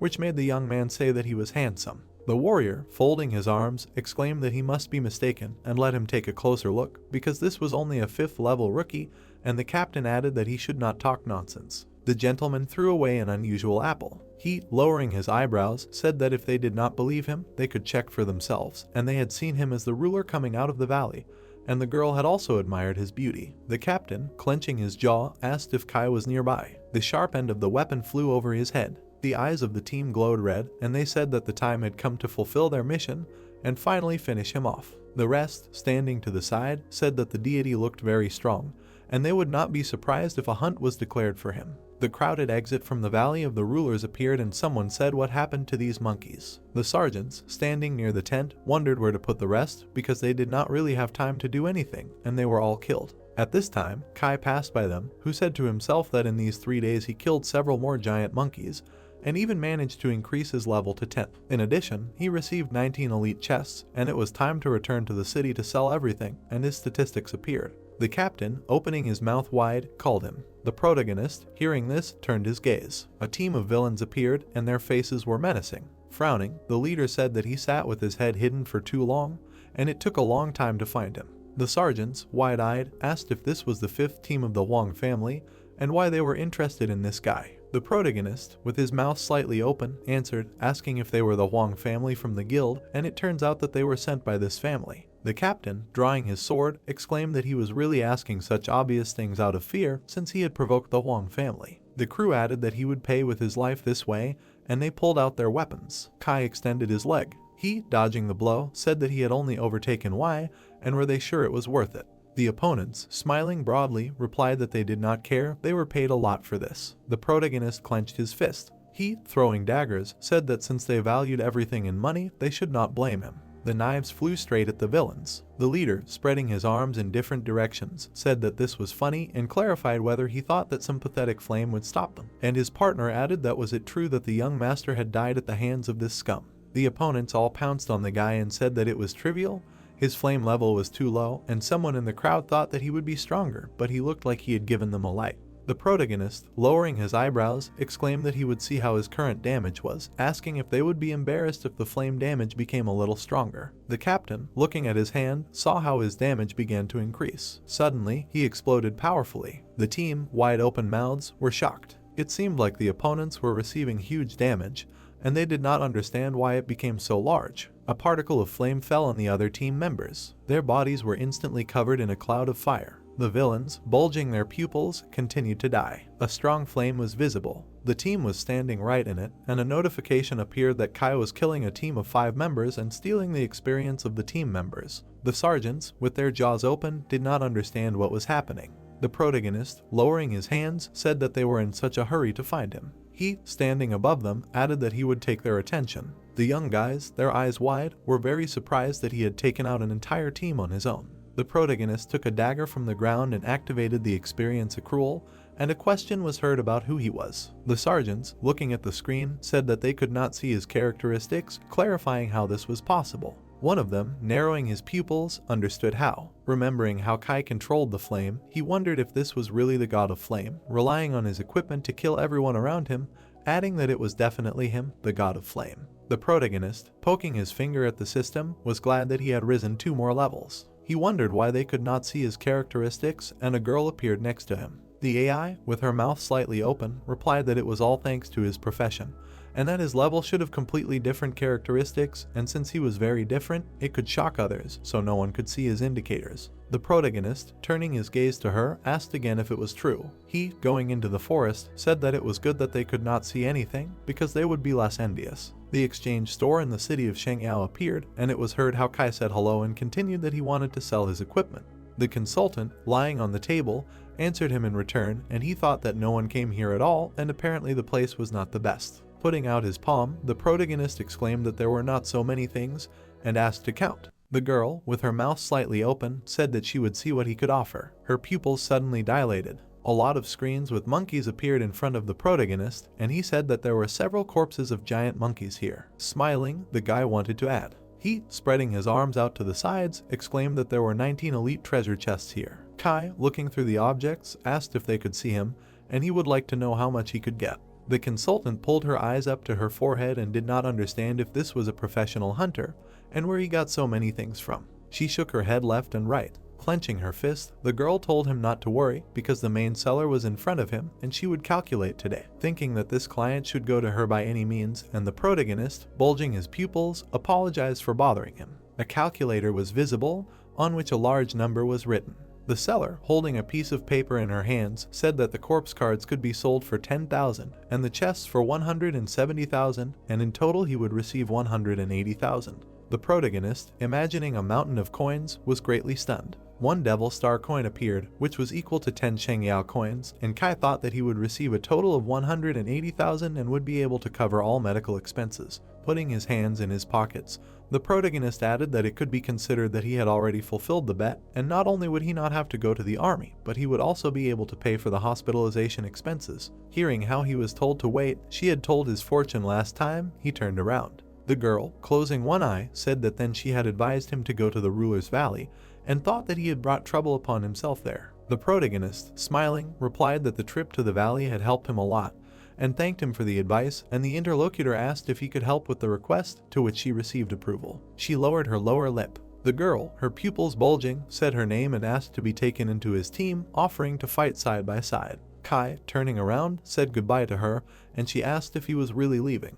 Huyen, with her mouth slightly open, said that even the military assessed her profession as the most useless and nothing else could be expected.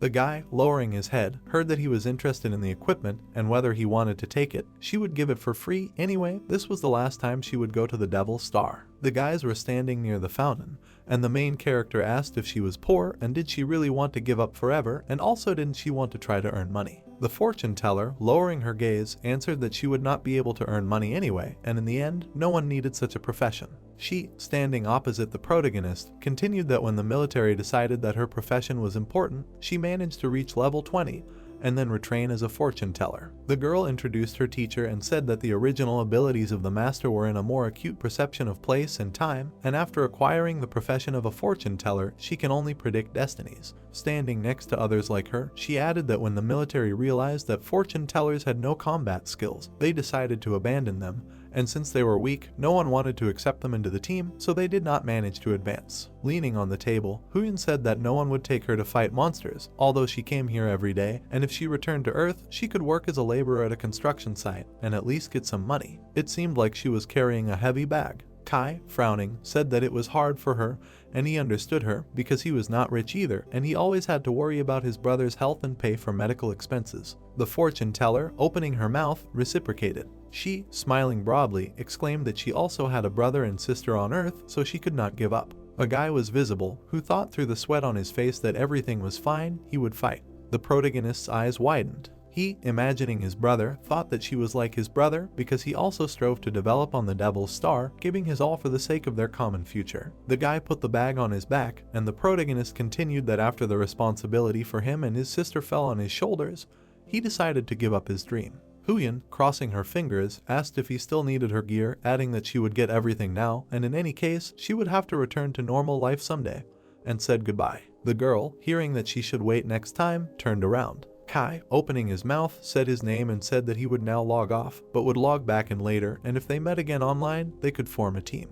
The fortune teller's eyes widened in surprise. Her legs trembled, and she clarified if this was true. Waving his hand, the protagonist replied that if he was lying, he would not be able to earn another penny. Huyen, wiping away tears, exclaimed that he was very worried about money, so he did not swear by it. She suddenly hugged the guy, thanked him and added that he was a wonderful person. Passers-by watched as the protagonist pushed her away from himself. Kai's house appeared, and an appeal to his brother and sister could be heard that they no longer needed to work because they had money. The family was sitting at the table, and the brother asked if it was true. The girl, pinching the main character, asked where he got the money from and whether it was even legal, to which he replied that he had earned it on the Devil's Star, and now he would be able to pay for his brother's operation, and she would continue her education. The relative raised his eyebrows and asked if it was hard for him. The protagonist scratched his head and replied that it was fine, he had tried much harder. Looking at the family photo, he continued that he shouldn't worry, he had suffered enough, and now let him help him too. The guys raised their glasses and shouted happily. Kai brought the glass to his mouth. Someone was calling him on his phone.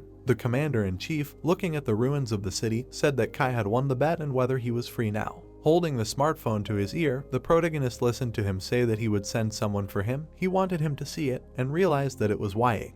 Outside the Shengyao safe zone, everything was destroyed after the battle. The protagonist, walking next to the soldiers, asked that so many years had passed and was this really what the city of his childhood had turned into. Suddenly, he clenched his jaw. Looking at the commander-in-chief, Kai asked why he called him. Hearing a loud scream, he spread his arms in different directions. It was possible to see how the city was exploding. A huge monster was walking behind the building. Someone's leg appeared. 3 fighters were flying in the sky. The protagonist, with his mouth open, was surprised that there was a man fighting a beast. He, presenting a graph of level and strength, said that currently, every traveler of the Devil Star who has reached level 20 occupies a certain level in the table. The fighters bounced off the ground, and the protagonist added that travelers from levels 1 to 80th, although they have divine power on the Devil Star, in life it is worth nothing. The heroes flew above the monster, and Kai continued that those who awaken are completely different people, and some, being at a high level, become special and receive certain abilities. The Beast Lord opened his mouth, and the protagonist did not finish, that the power that can usually be used only on the Devil Star. The travelers defended themselves from the attack. One of them frowned menacingly, the second narrowed his eyes angrily, the third looked through the mask on his face, and the protagonist said that the power was available to them on the ground. The fighters were in different unusual auras. They, having drawn their weapons, rushed at the monster, and Kai said that the appearance of this power in real life not only brings huge changes to the military power of mankind, but also helps to resist monsters living on the earth, and this is the most effective help to mankind.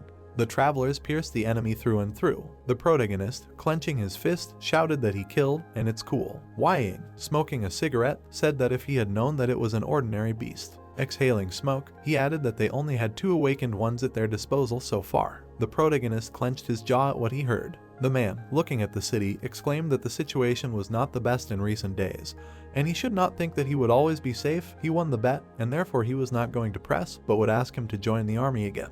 Lightning flashed in the sky. The commander-in-chief, closing his eyes, said that as for the Huang family, he had agreed on everything, they would not be touched. Squeezing a cigarette between his teeth, he added that it was strange why he cared so much about it. Ying folded his hands and thought that intuition was to blame for everything. Raindrops flowed down Kai's face, and he heard that intuition was telling him that he could possibly become the strongest person in Shengyao. Ruins and unusually colored traces were visible. The travelers knocked down the monster, and the commander-in-chief said that he understood that he only wanted to protect his family, and after joining the army he would have to go to the battlefield, where it was very dangerous. Grabbing a cigarette with his fingers, he continued that after all, each person was responsible for the ups and downs of this world, and someone had to fight the monsters. Throwing down the cigarette, the man finished saying that in the end, one day he too would die in battle. The protagonist exclaimed that he was a resident of Shengyao, so he was ready to die for his homeland. It was his long time, which made Ying open his mouth in surprise. Lightning flashed behind him, and his interlocutor said that he would not force him, and only hoped that one day he would be able to protect his home. The cigarette fell down, and the commander-in-chief added that he would be able to fight for Shengyao. Kai rested on the ground for a few more days, and then went to the Devil Star, and the city of the gods appeared. He kept his hands in his pockets and thought that the commander-in-chief was so optimistic, and could he really become the strongest in the future, would he protect Shengyao? Looking at his watch, the protagonist thought that he would think about it later, and the giant monkey from the ruler's valley was no longer a danger, and it was time to meet another monster. A screen appeared, where the elite monster Banshee and its characteristics, as well as abilities, were written.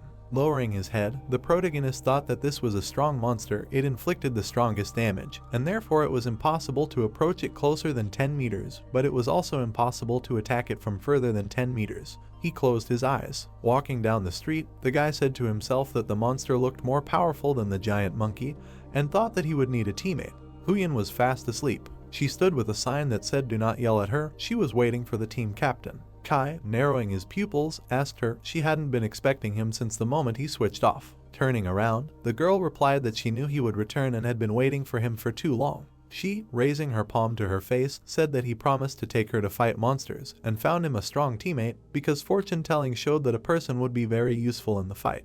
The protagonist, smiling broadly, asked if he would help with the monsters, because he was not some drunkard. The guy, scratching the back of his head, introduced himself as Yuanu, and said that he was a drunkard. Suddenly running away, the protagonist exclaimed that he did not agree. The fortune-teller's pupils turned white, and she asked if he was serious. Stretching out her hand, she asked to accept him, because he was very obedient and hardworking.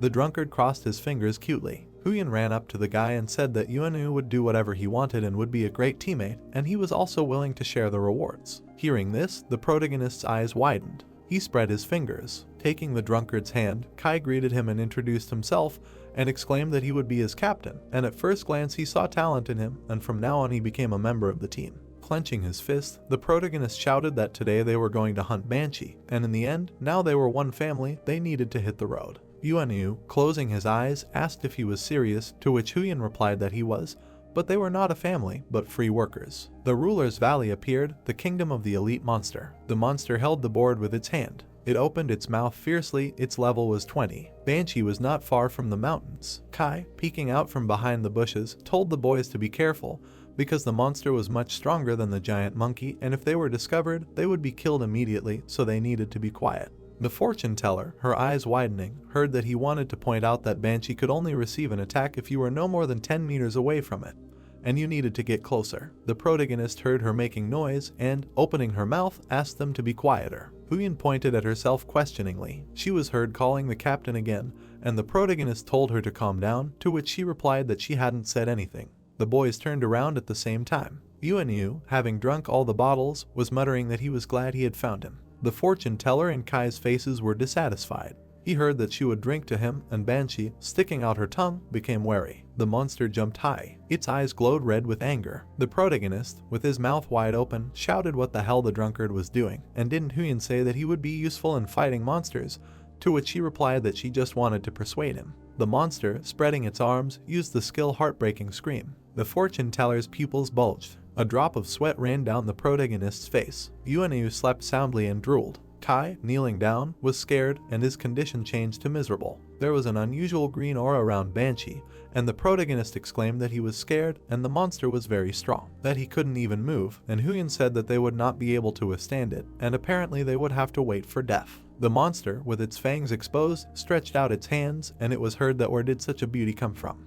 The drunkard, sticking out his tongue, asked where she was from, the beauty, and whether she had come for him. He jumped up and hugged her tightly. Putting Banshee on the ground, Yuan exclaimed that this must be fate, and she was a cutie, let him caress her. Stroking her face with his palm, he said that her drool was lovely. The fortune teller, stretching out her hand, asked if the ability to move had returned, and the protagonist's miserable state was removed, and he did not understand what was happening, because the drunkard was controlling the monster. Taking out his daggers, Kai thought that the Banshee's blood-curdling scream had time to recharge, so they should finish her off before she used the technique again.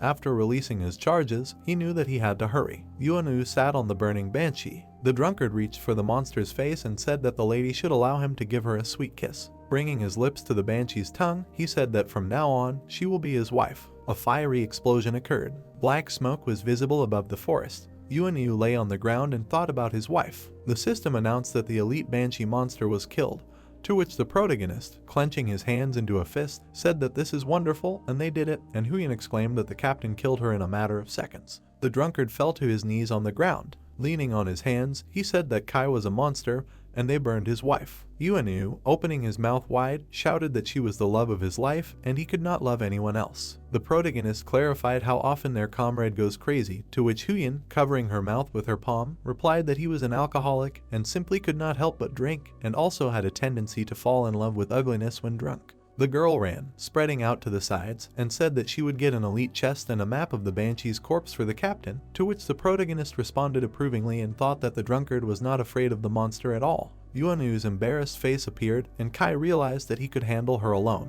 The drunkard knocked Banshee off her feet. He drank one bottle after another, and the captain thought that the thing people disliked most about drunkards was that they got out of control when they got drunk, but could this be called a disadvantage when he could ignore his fear? The protagonist grinned and wondered how to say it in other words. The fortune teller was carrying a chest in her hands. Smiling widely, the protagonist realized that Yuan was a real threat to all Banshees. Lowering her eyebrows, Huyen thought that the captain had a very creepy smile. Another hut of an elite monster was visible. A Banshee appeared, making scary sounds. Suddenly, she lifted her foot off the ground. The monster sighed angrily and directed her gaze at the heroes. Kai declared that now everything is for Yuan. The fortune teller launched him forward with a rope, and the drunkard said that this is another beauty. Banshee used the destruction skill, emitting powerful sound waves. The comrade completely ignored what was happening, and moving his tongue from side to side, said that she was a beauty because his mouth was watering, and asked to treat him to some juices. The drunkard rushed towards the monster, saying that she liked him too. The protagonist realized that they had managed to deceive the monster,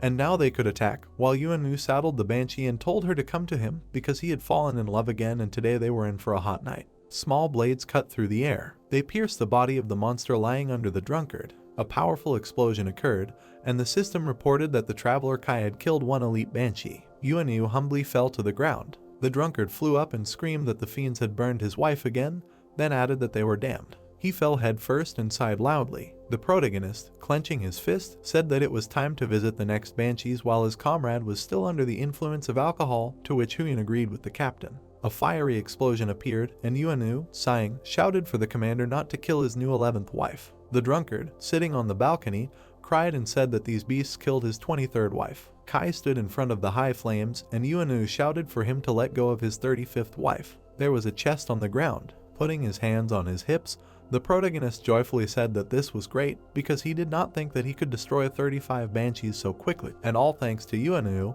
to which Huyin exclaimed that she could not even dream of such a thing.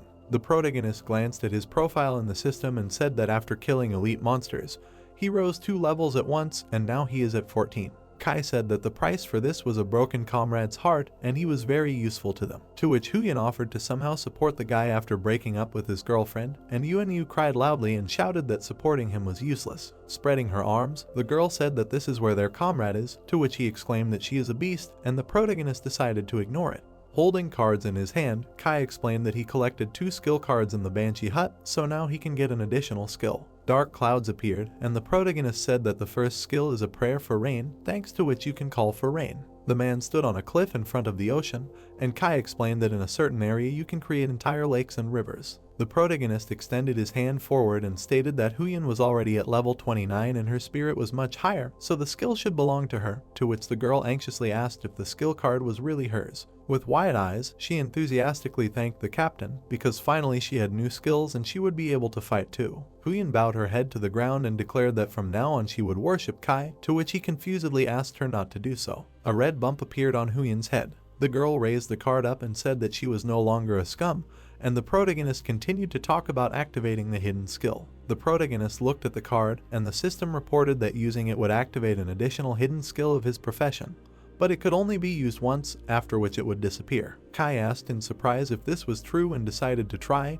and the card in his hand lit up. The protagonist opened his eyes in surprise and said that despite the fact that this was a one-time skill, it could still be very useful. A human-shaped system hung over the protagonist's head and congratulated the guy on activating an additional skill. It was casino theft. It seemed like a hand was throwing dice, and the artificial intelligence explained that when this skill was activated, the protagonist would be able to steal several of the enemy's characteristics and add them to his own, but after half an hour the skill would end. Kai asked if the skill had such an effect, and the human-shaped system closed its eyes and answered in the affirmative. Clutching its head, the protagonist shouted that such a valuable additional skill could only steal characteristics for half an hour. The protagonist continued that he had more than 200 points, but with such a skill one could only steal 2/10 of a point, and what was the point? And Yuanu scratched his head, wondering what was wrong with him and whether he had slept. He put his hand to his chest and wondered why his heart was hurting.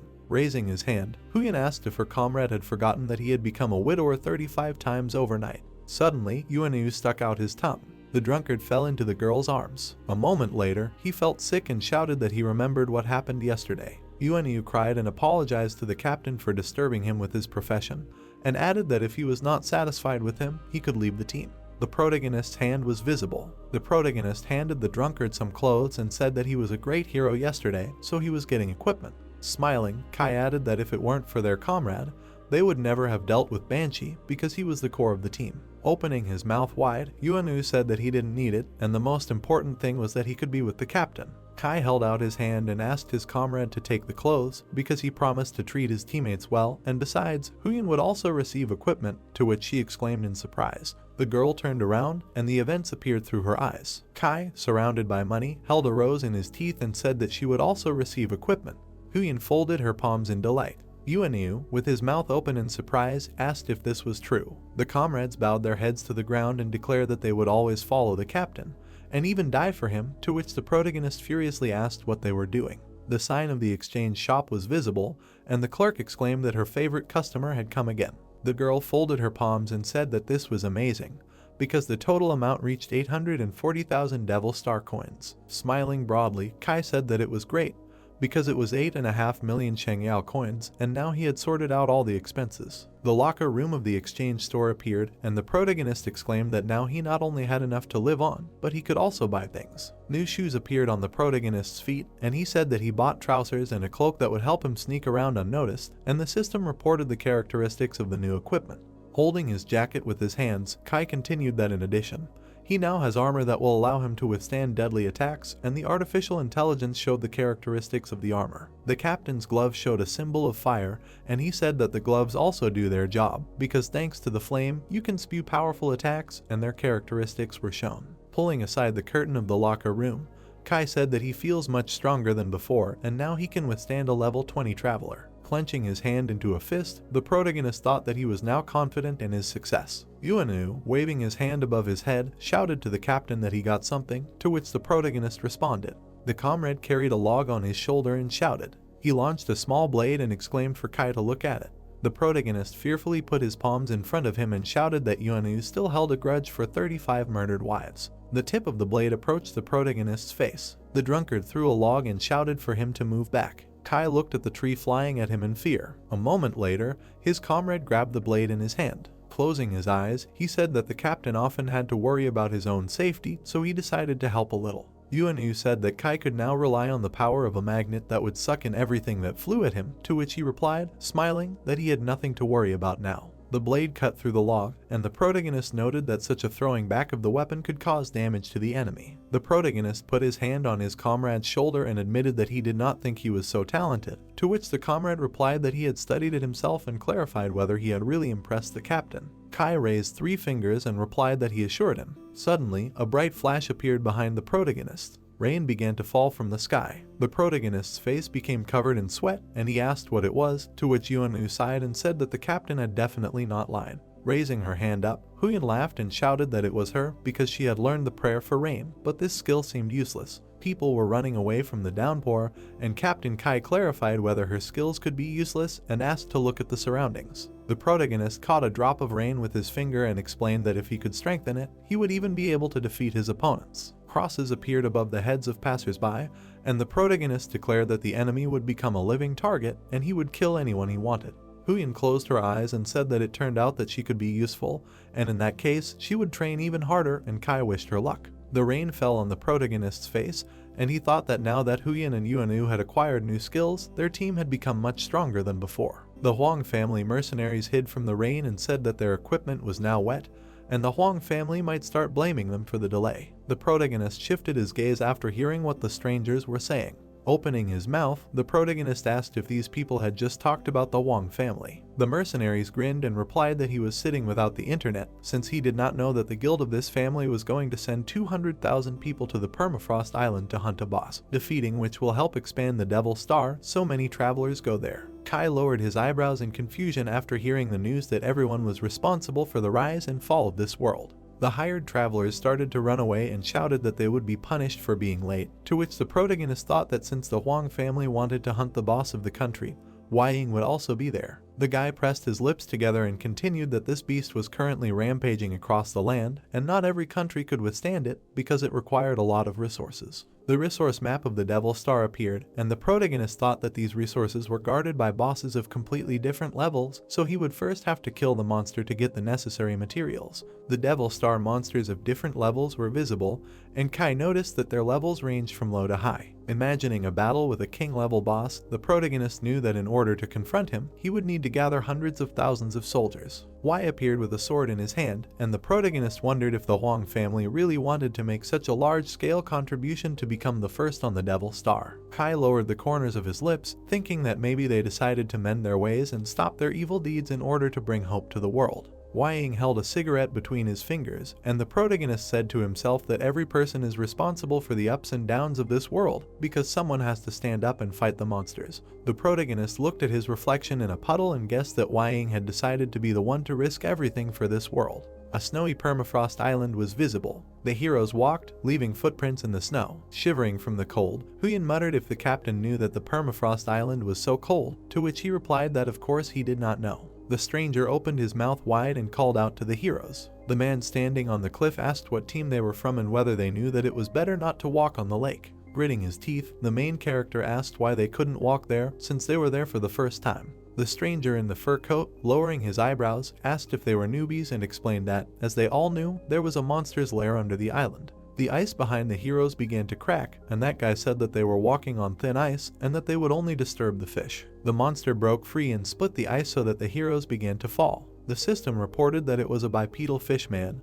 and the monster, baring its teeth angrily, screamed loudly. Kai grabbed his comrade by the collar, and the heroes shouted that there was a fish man there. The guy in the hat said that they were idiots, and the stranger in the fur coat, smiling, explained that the level 22 monster could only be defeated with a team of level 20 people. The red eye of the fish man appeared, and it was heard that this monster specialized in melee attacks, so it was quite difficult to resist it. Kai spread his arms in front of the monster, and the stranger exclaimed that they were definitely finished. Huyen, opening her mouth wide, called out to the captain. The monster attacked the protagonist, and he used the skills of Ghost Armor and Blur to dodge. The system reported that the blur was complete, and the protagonist found himself behind the fish man, after which he admitted that he thought the monster would be stronger. Kai kicked the enemy and shouted for him to go away. Suddenly, a powerful fiery explosion occurred. The stranger's eyes widened in surprise. They exclaimed that the protagonist had survived the attack of a monster without a level 20 team, although he himself was level 10 with a Copic. The protagonist clenched his hands into a fist, and the guys asked if he had killed the fish man in a matter of seconds. Kai smiled and said that it was not so cold now. Waving his teammates with his fingers, the protagonist said that they needed to go back, and his strength was currently 76 units. Small blades appeared, and the protagonist continued that his critical hit did at least 15,000 units of damage, but it was better not to consider this a special bonus. The weapons flew off the guy's silhouette in different directions,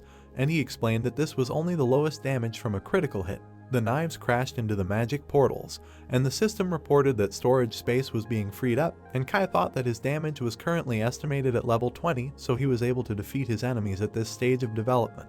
Raising her hand, Huyen shouted that she had taken the fishman card, to which the captain thanked her and said that they needed to get up. Smiling, the protagonist asked the elders if they knew where Y was now. The strangers opened their mouths in fear and replied that they were not his elders, but rather juniors, and they knew where Y was and would even show him the way. Snow-covered trees appeared on the permafrost island. The protagonist, looking around, thought that he did not want his comrades to see his showdown with Y, so he left them in another place, then continued that he wanted to talk to him alone. Someone's leg appeared, and the person called out to Kai. The protagonist grinned and asked if it was Y. The second master of the Huang family took hold of the handle of his weapon. The protagonist spread his fingers and said that he was impressed that Y had decided to kill the country's boss, and then added that it would be better to forget about their past grievances and contribute to the country's development together. Suddenly, a glow appeared on the protagonist's face. Y struck the opponent with a magic sword. Kai opened his mouth wide and exclaimed that he had come to talk. Lowering his weapon, the second master of the Huang family asked his opponent again.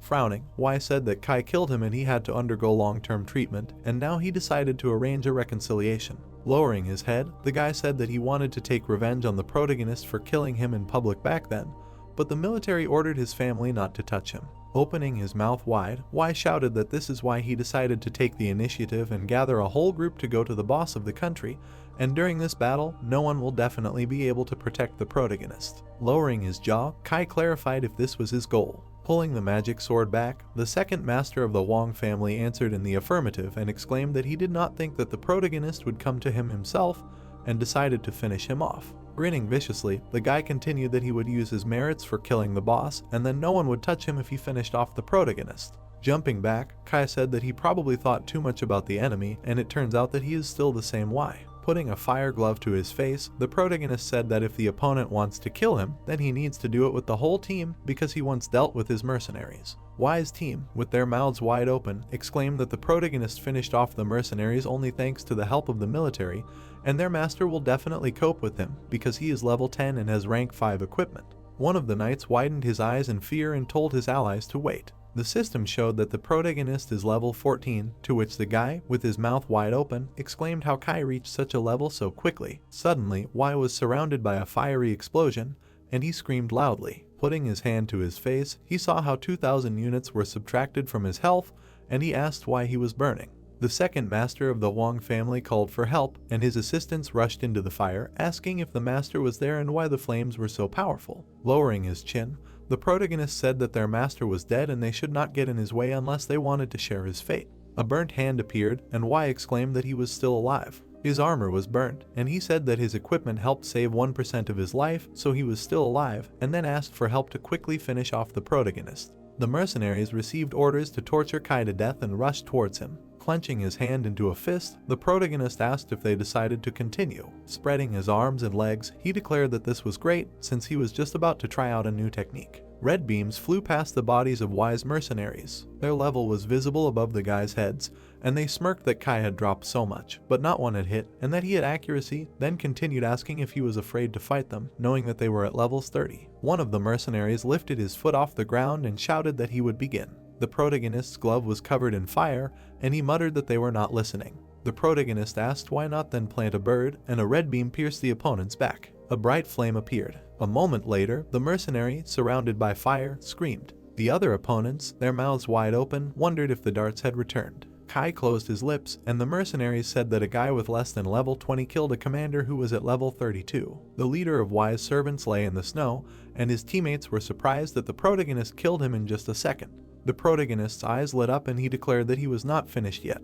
He raised his finger to his face and said that he was returning. A red beam pierced the opponent's armor. Gritting his teeth, the protagonist began to emit fire. At the same time, the enemy, surrounded by flames, flew up from the ground. One of the mercenaries asked what kind of skill this was and where such lethality came from, to which the other, with his mouth wide open, asked if this guy had made a deal with the devil. Frowning, Y exclaimed if the parasites could not see that he was only good at long-range attacks. The mercenaries rushed towards the protagonist, and the second master of the Huang family shouted that they should attack together, getting closer to him. Clenching his jaw, Y thought about the fact that Kai was good at long-range attacks, causing great damage from afar, so he only needed to get closer to him. A flurry of fire was visible in front of him. He shouted, widening his eyes in confusion, that he shouldn't do that. The protagonist walked away from the corpses of the enemies, saying that they were all trash. The protagonist held the fire glove in front of him, and a question was heard about the difference between them. Y, with his mouth wide open, exclaimed that this couldn't be because there was a big difference in levels between them, and then asked several times what Kai had done.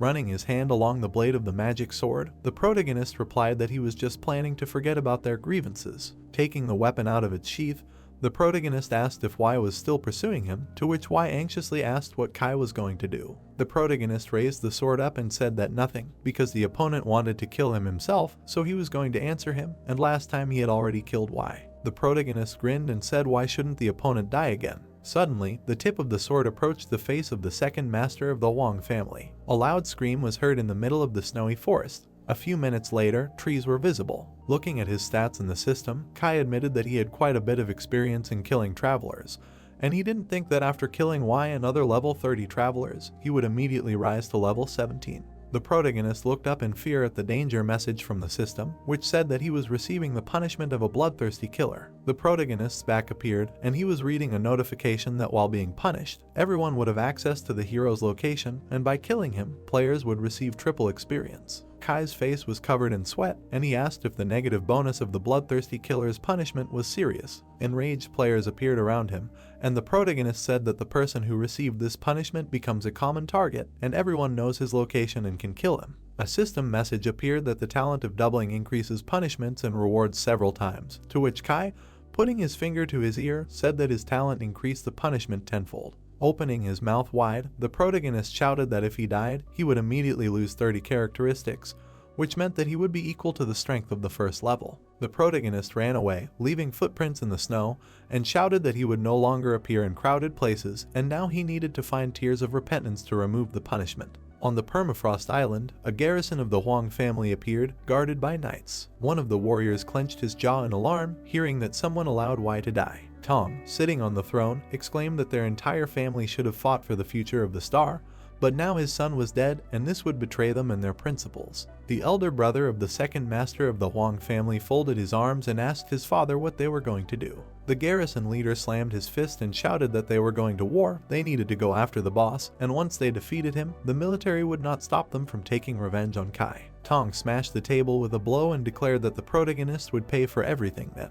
In the mountains on the Permafrost Island, Huyen could be heard asking how many titles the captain had. Yuanyu asked about the bloodthirsty killer, and the protagonist exclaimed that they should be quieter and not shout. Kai grabbed the girl's hand and said that now was not the time to explain, because he had taken revenge on the Wang family and it was time to leave, to which Huyen called out to him. The heroes walked along the snowy mountain, and upon hearing a sound, the captain asked what it could be. A lake appeared in the middle of the rocks. Yuanyu closed his eyes and asked if it was a battle and what was going on, to which the protagonist replied that the Huang family had started a war. The fortune teller, her eyes wide and confused, told the captain to look away. The ice beneath their feet was breaking, and Huyen shouted that it was cracking. Snow-covered chunks of ice were visible. Suddenly, someone's paw appeared. A huge number of monsters appeared on the mountains. The protagonist, with his mouth wide open, exclaimed when he saw what was there. A column of water burst out from under the ice crust. Mountain monsters and their boss appeared. The huge monster bared its teeth, and the system reported that it was a frozen fish lord of an unknown level. Huyen pressed her fists to her chest and asked if the boss was there. The protagonist said that the pressure was very strong, and the drunkard muttered that he was scared. Tong, with his mouth wide open, shouted for the warriors to prepare because the boss was already here. Riding the enraged beast, Y's father exclaimed that if they won, they would be able to earn everyone's honor, then added that they would make a valuable contribution to the development of the Devil Star, and their families would become rich. The man raised his sword and continued that this was why they had to win and that they had nothing to be afraid of. The warriors clenched their teeth in alarm, and the garrison leader told the army not to think about retreating. Frowning, Tong announced that the boss battle was starting. The knights ran towards the mountain monsters and their leader shouted that they had to kill them. Yuanyu told the captain that they had to go, and Huyen, her eyes wide with fear, said that this was a battle involving 200,000 people and they were really going to fight the boss. Captain Kai raised his hand and said that they would not go for now. The protagonist smirked and suggested that while the battle was going on, the Huang family could not control him, and then suggested that they watch the battle with this boss because it should be very exciting. The warriors, with their mouths wide open, shouted that they had to kill the monsters. A black silhouette with red eyes appeared in front of the army. The eyes of the simple fish man sparkled. Frowning, one of the knights exclaimed that the others should not be afraid, because it was just a fish and there were so many of them, so they would definitely be able to handle it. A moment later, the monster attacked him. The warrior flew straight into the monster's mouth and asked for help. The fish man clenched his teeth on the knight, and he screamed that it hurt and asked for someone to save him. The army raised their eyebrows in surprise and exclaimed that the monster ate their ally. Covering her mouth with her hand, Huyen asked if this simple fish ate a man, to which Yuanyu replied that he thought there were many monsters. Lowering his chin, the protagonist said that he heard that until the boss was killed, the fish army would not stop appearing. The monster attacked the warrior, and Kai explained that in fact, the main event of all this was not the battle between the army of people and fish. A powerful explosion was shown. The warriors led by Tong ran forward, and the protagonist said that this was a battle between the specials and the boss. The warrior's hand was covered in fire, and he shouted that their team of 8 had broken into the boss's territory. Fighters surrounded by yellow and green magic could be seen. The team leader, with his mouth wide open, told everyone to be on guard. The team of 8 magic knights rushed straight at the boss, and the commander exclaimed that they would have to try hard to defeat him. A powerful energy explosion occurred. Huyen raised her eyebrows in fear, saying that it was strong, and could this really be the power of the specials, and Yuanyu guessed that the boss would soon die. Captain Kai's eyes disappeared behind his hair, and he told his teammates to watch again. The protagonist frowned and used the ghost eye focus skill. The army attacked the boss, and the protagonist explained that they seemed strong, but only he saw the truth, in which the boss's defense was not broken. The monster bared his teeth angrily, and the system reported that the defense could not be penetrated. The leader of the warriors opened his mouth in fear and shouted that they did not even penetrate his armor. A trace of the blow was visible in the air. The boss attacked the warriors and they flew back. The wounded knights fell on the ice. A powerful explosion from the blow was seen. The eyes of the monster boss sparkled, and he made terrible sounds.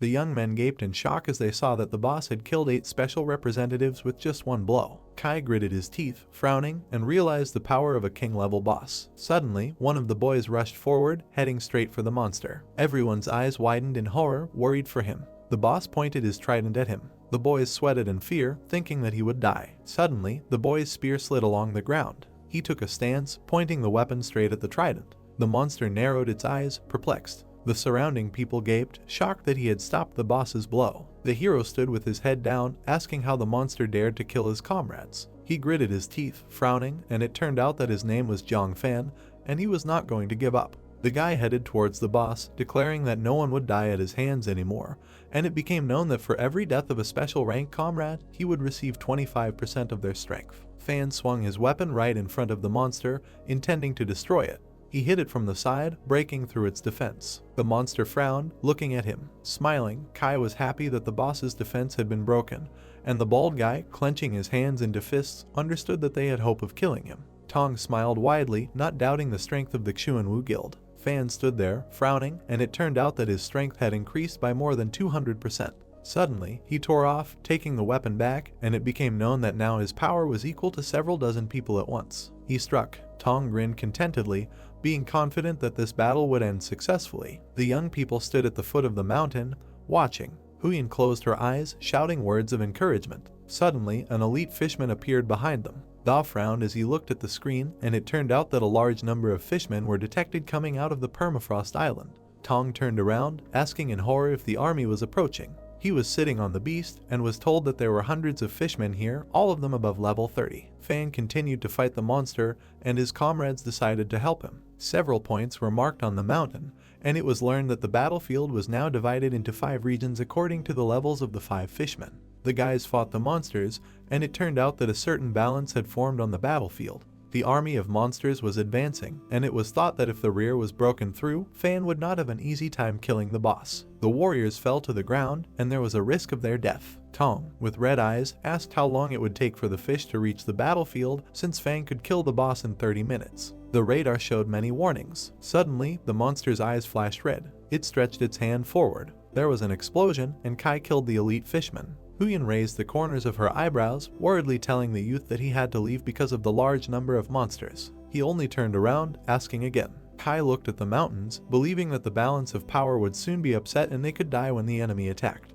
He frowned, squinting. The warriors were standing at the foot of the mountain, and it turned out that the hero would be happy if the Huang family died, but then the future of 200,000 people would hardly be bright. Kai closed his eyes. A man appeared with a cigarette in his hand, who said that each person was responsible for the ups and downs of this world. Someone had to go out and fight these monsters. The boy clenched his fists and said that they could not leave. The girl put her hand on her chest in concern. Kai took a step, realizing that he had to bring all the enemies onto himself. He frowned with a determined look and declared that he would deal with them himself. His friends gaped in shock. 10 minutes later, the men were hanging on bayonets, pierced by monsters. One of the warriors held his hand, asking the captain to retreat. The man gritted his teeth, unable to find words to respond. A large monster appeared in front of them, and everyone wanted to leave. A hero came, heading forward, and declared that they would not run away. He frowned, reminding them that 10 minutes had passed since the enemies were supposed to catch up with them. He pointed his finger at the empty space, finding it strange that no one was visible. Everyone began to frown in confusion, and a phrase was said that the Huang family did not station troops there. The man looked back, clenching his jaw, and reported that there was a very powerful man hiding in the rear. The boy ran from the monsters. The creature had already opened its mouth, intending to attack. The hero only smirked at this. He took a step. Suddenly, he slid along the ground, turning to face the enemies, and noticed that the last time everything was different. Then the young man rushed forward, attacking his opponents. An explosion occurred behind him. Kai turned around, reporting that he had killed more than 20 fishmen, but they continued to come one by one, which made it very difficult to kill. Huyen ran from the monsters in tears, begging him for help. Yuanyu sobbed, reporting that he was already here too. Kai had a fire burning in his hands, and he told his friends to hide. He turned around, leaving, while his comrades worried about him. The monsters growled, opening their mouths, and it turned out that the young man did not like to kill each one by one. They were drooling, their red eyes flashing furiously. All the enemies headed towards Kai. He frowned, deciding that it was much easier to kill like that. Another explosion occurred, and it became known that 257 fishmen had been killed. The young men held hands in horror, amazed at the strength of the young man. The others watched the explosion that had happened, amazed. Da frowned, believing that the death of the enemies was due to the military. Tong looked up, not believing this theory. He silently lowered his head. Suddenly, his comrades ran after him, preparing to help Fan fight the boss. Half an hour passed, and the white-haired man was already striking the monster. The enemy growled in displeasure, gritting his teeth, and his health was deteriorating. The soldiers smiled, rejoicing at their success. Suddenly, the trident flashed again. Fan landed, questioningly watching what was happening. Da's forehead began to show veins from the strain, and it became clear that after such a loss of blood, the boss was entering a new stage. The boy covered himself with a spear, forming a protective barrier, and it turned out that at the furious boss stage, the attack speed would be so high that the hero would not be able to track them down. Fan coughed up blood, and the thought sounded that the key to defeating the boss depended on his resilience. He covered himself with his hand, and his health dropped to 5%. The young people watched with concern. The men frowned, being tense. Some opened their mouths in surprise and wondered if the boy would die. Fan only gritted his teeth, asking if the beast thought that this was enough to kill him. His body was entangled in magic. He began to dress in battle armor. The hero's eyes sparkled blue, and battle cries sounded. Now he was already wearing armor, and the effect of each attack was reduced. The attacks were directed at the monster. Kai smiled, amazed by the talent of the special one. The blondes happily threw their heads back, noticing the imminent death of the boss. Tong smiled widely, saying that Fan's talent can deal 50% damage to the enemy for 90 seconds, and the boss was just in the acute stage and had an extremely high attack speed. Blood was oozing from the monster's wounds, and its health was dropping. Tong, frowning, was glad that the enemy's health would soon drop to 30%. Suddenly, the boss's red eyes flashed. Something headed straight forward. Fan's eyes widened in horror. He was thrown aside by tentacles. His body rolled on the ground. The guy was lying all over in blood with broken armor and 1% of health. Everyone opened their mouths and eyes in fear, believing that this was the overthrow of God.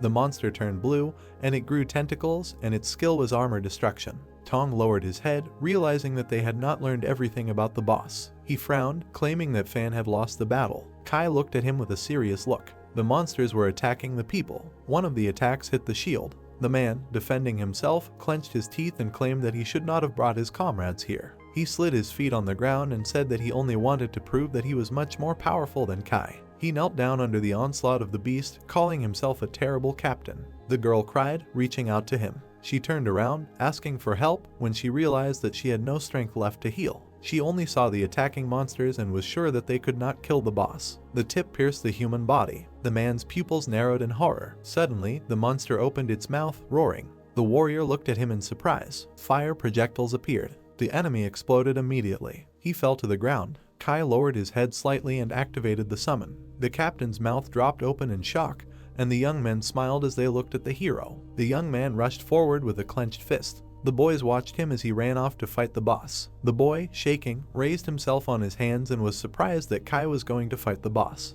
He raised his head, asking why he saw him so clearly. The girl raised the corners of her eyebrows, reporting the same situation with her. The monsters and people continued to fight. Suddenly, the boy's eyes widened in surprise as a strange sensation arose. A mountain appeared, and it became known that they had been struck by a feeling of approach. Kai's friends watched him from the mountain with concern, asking what he was doing. Signs of danger followed him everywhere, and the thought sounded that he was in front of 30,000 people. The ill-wishers grinned, rejoicing at the imminent arrival of the killer, because for his death they could gain a lot of experience. Everyone immediately swung their weapons at him, preparing to attack. The young man looked away. The next moment, a powerful explosion occurred. The girl cried, and the boy wondered if Kai had been killed. Suddenly, the hero broke away. He began to run, while bodies flew around behind him, and declared that this would not stop him. The enemies lay painfully on the ground, not understanding where so much power came from in the young man.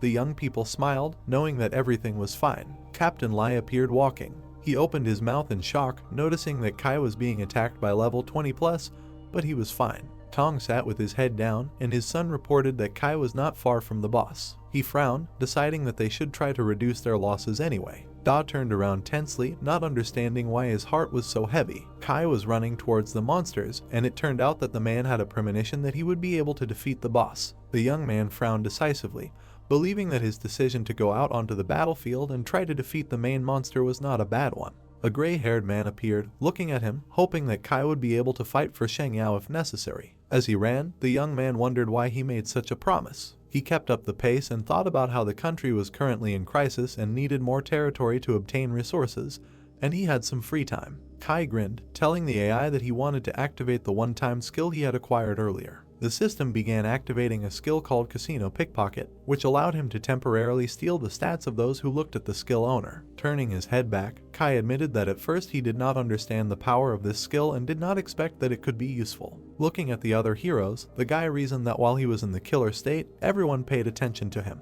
The young man saw a notification about the start of collecting stats. A burning fire was visible. Against the background of falling drops of water, words were heard that a killer had appeared here. Looking at the fire, the killer thought about stealing 0.1% of the stats of 200,000 travelers. Leaving a fiery trail, the guy thought that this was a very large number. Da, sweating, shouted that Kai was running to the boss. His father, with his mouth open, asked what was wrong. Turning around, his son said that the protagonist's stats had become higher than the general's. With his eyes wide open, Tong couldn't understand how this could happen. The battle between the travelers and the monsters could be seen. The fishman, sticking out his tongue, was running towards the boy. Looking down, his father said that the bite of the toothy monster could kill even a level 60 traveler. Seeing how the fish was about to bite the killer, the man declared that this was the end. Kai clenched his fist. After striking, he said that the monster had no hope. With his eyes wide open, Bao, Su, and Yuanju were surprised that the boy was fighting even without a weapon. Team 5 was also surprised that the protagonist killed the monster with one hand.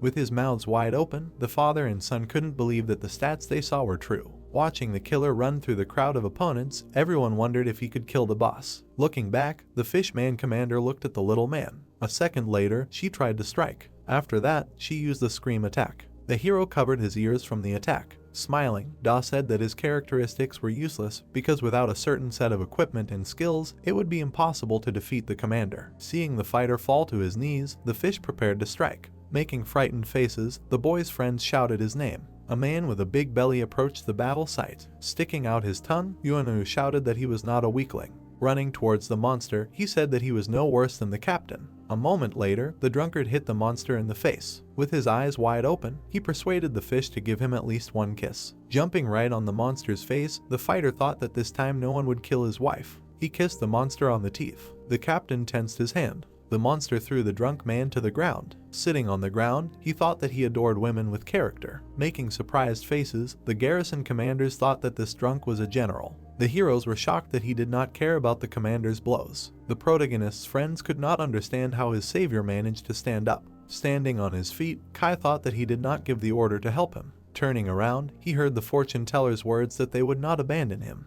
Running through the crowd of opponents, she began to use the prayer of rain. Standing in front of the protagonist, she told him to leave because Yuanu would not last long. Stretching out his hands, the fat man addressed the fishman as his wife. The guy opened his eyes wide. He smiled and thought that there was nothing to do. Looking at the lightning, the warriors tried to understand why Huyan used such a prayer. Smiling, she doubted their knowledge of physics. Pointing to the sky, the knight turned to the others. He said that there was no rain in the sky now. Looking at the crystals flying down, he said that they were ice shards. Taking cover from the hail, the travelers were annoyed that this terrible technique was hitting them too. Putting her hands on her hips, the fortune teller was pleased that 200,000 people were receiving damage from her technique. Opening her mouth, she said that for the duration of the prayer, her captain did not have to worry about other enemies. Kai stood in place. He saw how the enemies were receiving damage from the ice. Looking at the protagonist, his partner reminded him that he was not alone. The guy opened his eyes wide. He saw how the commander of the monsters was defeated by other warriors. Smiling, he admitted that he had underestimated his comrades. Releasing the blades from his hand, the young man admitted that he was very grateful to them.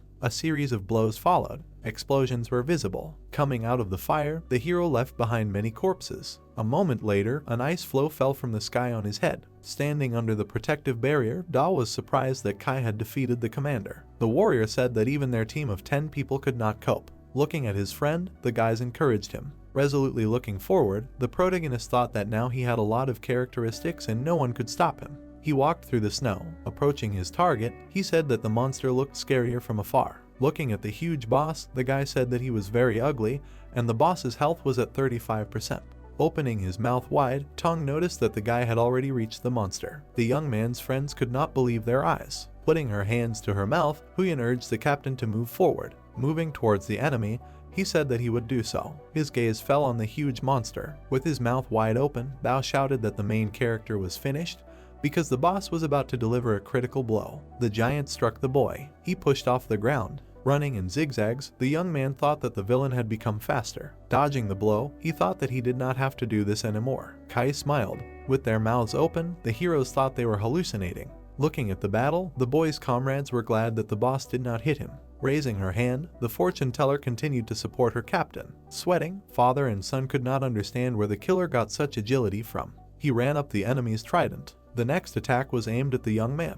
Dodging it, he said that it was too slow. After throwing away the shells, he told the brute to get lost. A powerful explosion occurred near the boss. The enemy lost part of a limb and 10% of his health. The adventurer's mouths dropped open, noticing the lack of a large portion of his health. The Huang family's eyes widened as they were surprised that the warrior had achieved such a result in just 10 minutes. Bao, with a surprised face, could not understand what kind of person he was. The monster shook the ground with its weapon. Rising, it looked at the protagonist. The boy looked up. He saw a huge creature in front of him. The garrison managers were shocked by what they saw. Looking at what was happening, the other adventurers remembered that even Fan could not cope with the boss. The hero's comrades watched the fight in surprise. The pink-haired girl smiled. The spearman opened his eye. Staring at the villain, the protagonist asked him if he had experienced the full power of the killer. he bared his fangs. A loud roar came from his mouth. Dodging, the hero said that he would not fall for this trick again. He saw a trident heading towards him. A powerful explosion occurred at the point of impact. The travelers looked at this place and thought that the protagonist was dead. The boss opened his mouth. The prong of the trident broke off. A second later, the weapon was completely destroyed. The giant looked at his empty hand. Coming out of the fog, Kai said that he had a good weapon. Smiling, he asked the enemy if he knew about it. With their mouths wide open, the observers wondered which of them was the boss. Preparing to strike, the guy said that it was time to finish off the monster. 3 shells flew into his knee. An explosion thundered a moment later. The boss fell on his injured limb. Kneeling, he lost another 10% of his health. Having sent more bombs at the monster, the hero offered him to continue. A new explosion threw the brute back. Left with 5% of health, the monster howled in pain. With his arms outstretched, Kai asked the enemy if he wanted to say that he was acting arrogant. Looking at his target, the boy said that he had long been accustomed to this. 3 more shells were stuck to the paw of the half-dead boss. The same number was on the other paw. Having deprived the monster of all limbs, the bombs exploded simultaneously. Tong and Da opened their mouths wide in surprise. The blue monster leaned forward. The other warriors also opened their mouths wide. The monster began to fall forward. Huyin smiled. The monster fell to the ground. Kai raised his head and frowned. The monster's arms and legs were cut off, and therefore it began to bleed. The monster's eyes were still open, but it had very few health points left. Tong opened his mouth wide in shock and wondered if the protagonist had really defeated the boss. Moreover, he himself remained unharmed. There were many warriors on the ice field. The man kicked the ground and turned to Lu and said that Tong had asked for help from their military, but as soon as they arrived, everything had already been dealt with. Deputy Commander-in-Chief Shen crossed his arms and asked what they should do. Lu leaned over and said that he himself had not expected the battle to end like this, but this was the young man that Commander Y had high hopes for. Kai turned around and said that the rain had stopped and the boss was also almost dealt with. Tong opened his mouth wide and started shouting that the boss still had some health left, and therefore they couldn't let the protagonist finish him off. The man looked down on them and shouted for them to stop fighting the fishmen and let him deal the final blow, and he added that they had to defeat the assassin. Tong frowned and said that whoever could defeat the bloodthirsty killer would get 50 million straight away, but if the boss killed Kai first, then they wouldn't get a penny. The warriors' mouths dropped open in shock upon hearing this. They immediately stopped fighting and began to think about what their families needed to eat. The warriors stood there with their mouths open, and someone shouted that they would have to kill the killer. The other warriors looked into the distance tensely. A moment later, they ran forward, shouting that they would kill the bloodthirsty killer. The man with the cloak ran forward while his comrades were dying from the monsters behind him. Many more people ran behind him, intending to kill the protagonist. The protagonist stood on a hill and watched what was happening. Kai chuckled and said that the Huang family couldn't handle the boss, and now they are sending a whole crowd to kill him. Fan lowered his head. Kai helped him and asked if he was still alive. The spearman looked at him and asked why the bloodthirsty killer picked him up, since he had almost killed the boss, so why didn't he just leave him here? The protagonist smiled and replied that Fan was the first to attack the boss, so the protagonist couldn't leave him here.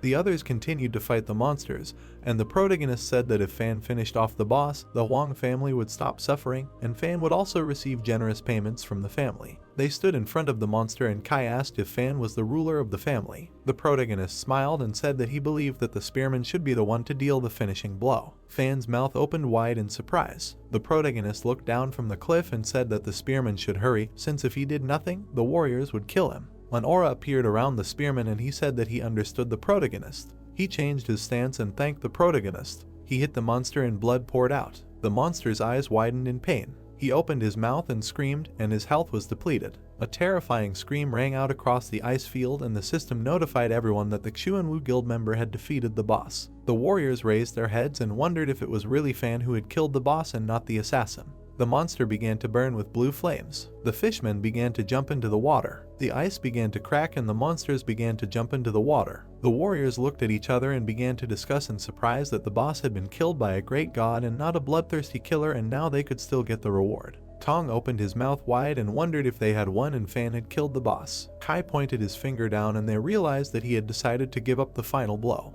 The warriors raised their hands and started shouting that they had won and that the bloodthirsty killer was not so bad, and some even shouted that he was a national hero who had refused the boss. Su smiled and said that Kai was as great as ever. Bao put his hand to his chest and said that he was glad to see this, because now he was convinced of Kai's greatness. Huiyan blushed and said that now they knew how great their captain was. The other warriors turned around angrily and said that now they understood how disgusting the Huang family was, The warriors also added that they did not care about their lives as long as they achieved their goals. Tong and Dao looked down in shock because the warriors shouted and called them names, threatening to beat them. Dao looked at his father and said that things were bad because 200,000 people refused to take part in the further battle and their position could fall. The man grinned viciously and exclaimed that he would remember the protagonist's name. Tong turned around and said that they would take revenge on Kai the next time they met. The protagonist and Fan stood near the blue flame and the spearman extended his hand, saying that he was now in the protagonist's debt. He looked at the protagonist and said that he wanted to know what the protagonist's stats were. The protagonist shook his hand and introduced himself and said that he could exchange his stats for his. Suddenly, the ground began to crack.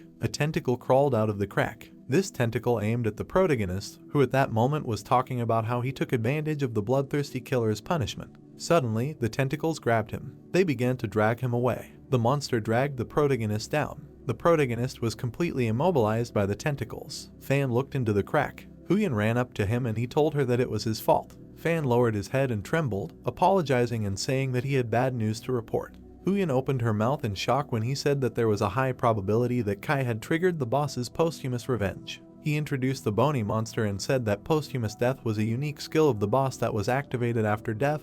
Usually the revenge would always be successful. The man screamed in pain, and Fan continued to talk about how a terrible punishment awaited the traveler, because he would be tortured to death and this was only the first step of revenge. The man sat with a shotgun pointed at his mouth, and Fan said that the worst thing was when a person returned from the Devil Star, because he simply could not recover from the thoughts of punishment. Blood flew everywhere as the man pulled the trigger. Huyen trembled as she stood at the ledge and wondered if this outcome awaited Captain Kai too. Huyen cried and started screaming the protagonist's name. Kai's eyes were closed. He felt something strange. Kai opened his eyes, which were almost completely red. The monster was holding the protagonist with tentacles. The monster looked at him and grinned. A tentacle was visible from the protagonist's ear. Many tentacles were sticking out of his body. The hero grinned and wondered what was penetrating his body because it was painful. The system warned him that his one-time skill and all the characteristics would soon disappear. Kai frowned and mentally said that apparently this monster was sucking out his energy and characteristics. The monster raised its head up and looked at the protagonist, while he thought that if the characteristics disappeared, he would die immediately. The monster opened its mouth and said that it would kill Kai. The green aura around it intensified and it said that it would kill the protagonist.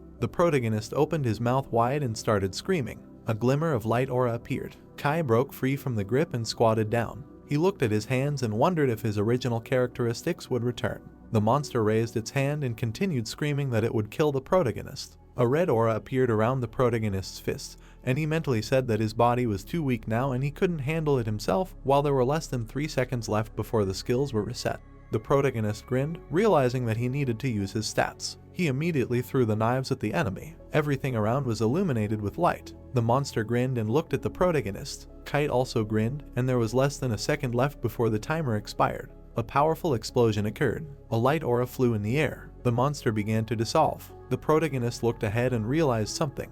A system appeared in front of him and greeted him in the underground kingdom of fishmen. A large gate opened up in front of him. A stone statue of a monster stood in front of him and Kai wondered if it was the boss. The system closed its eyes and said that a 10-minute countdown to the destruction of the hall was beginning, and therefore the protagonist needed to collect as many treasures as possible in 10 minutes and escape from the secret treasure hall of the frozen lord of the fishmen. The protagonist's eyes widened and he wondered what would happen if he failed to escape, because he was tired of these endless countdowns. Before the system disappeared, it said that if the protagonist failed to escape, he would die and all the treasures of the boss that he had collected earlier would disappear, and therefore only by successfully escaping would he be able to take the treasures. Small stones began to fall from above and the protagonist realized that the destruction had started so suddenly. The protagonist ran forward, saying that no matter what, he just needed to collect as many treasures as possible and escape. He frowned and shouted that he would try to do so. He put his hands on the gate. A bright light was visible under his feet. Kai found himself in a room filled with many treasures and jewels. He saw the potion flasks and the system notified him that he had discovered a secret medicine of the fishmen, which could increase a total of 60 stat points when consumed. The protagonist immediately began drinking one of the potions. The potion flowed down his neck, and he talked about how he wanted to direct the stat increase towards agility. Then he saw the boss's secret treasure chest. Kai smiled and exclaimed that they seemed to be below a rank, and besides, he had about 7 minutes left, so he should speed up. He looked at the chest, and the system notified him that the treasure chest of the underground kingdom had a limited lifetime of 90 seconds, so he should take it as soon as possible. The protagonist immediately ran over and took the treasure. 90 seconds later, he was lying on a mountain of treasure. There was a container of jewelry in front of the protagonist, and the system congratulated him on finding tears of regret, with which he could now eliminate the state of a bloodthirsty killer's punishment. The protagonist ran out of the cave and said that he had not only acquired money, but also got rid of the state of a bloodthirsty killer's punishment. Suddenly, he turned around. He saw a scroll on the shelf. He looked closer and the system congratulated him on finding a special formula for transforming a specialty, using which he could transform a level 20 specialty. And the protagonist said that after the traveler reached level 20, it would be possible to change his profession. The protagonist lifted the scroll up and wondered if he could really change his profession at level 20. A day had passed, and the action was still taking place high in the mountains. People had printed out his posthumous photo and were mourning him.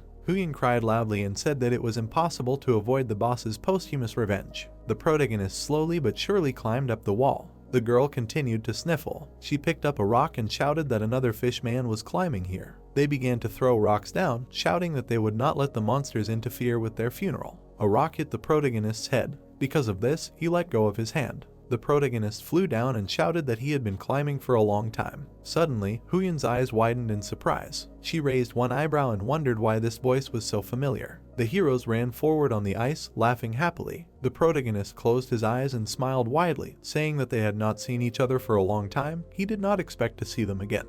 Huyen and Yuanu laughed happily, turning to each other. They sped up as Kai approached them, asking irritably if they really wanted to kill him. They didn't even know how hard it was to climb. There were white clouds in the blue sky. The heroes shouted in unison, saying that they didn't want to do anything bad. The events take place on Earth, Jiangjiang City number 18, the base of the entrance gate of the Devil Star. There was a bright blue portal behind the tall building. The hero asked if he was able to contact Kai. Shen sat at a large white table, saying that it was not so, but at least they found the reason for the protagonist's rapid growth. He used a one-time skill. Wang smiled, understanding what was going on. He noted that if a level 20 child could so easily obtain so many stats himself, the special ones would be useless. Lu frowned, saying that anyone who falls under the boss's posthumous revenge dies. Is the guy really alive? Shen folded his arms and lowered his head, asking if the protagonist could endure this.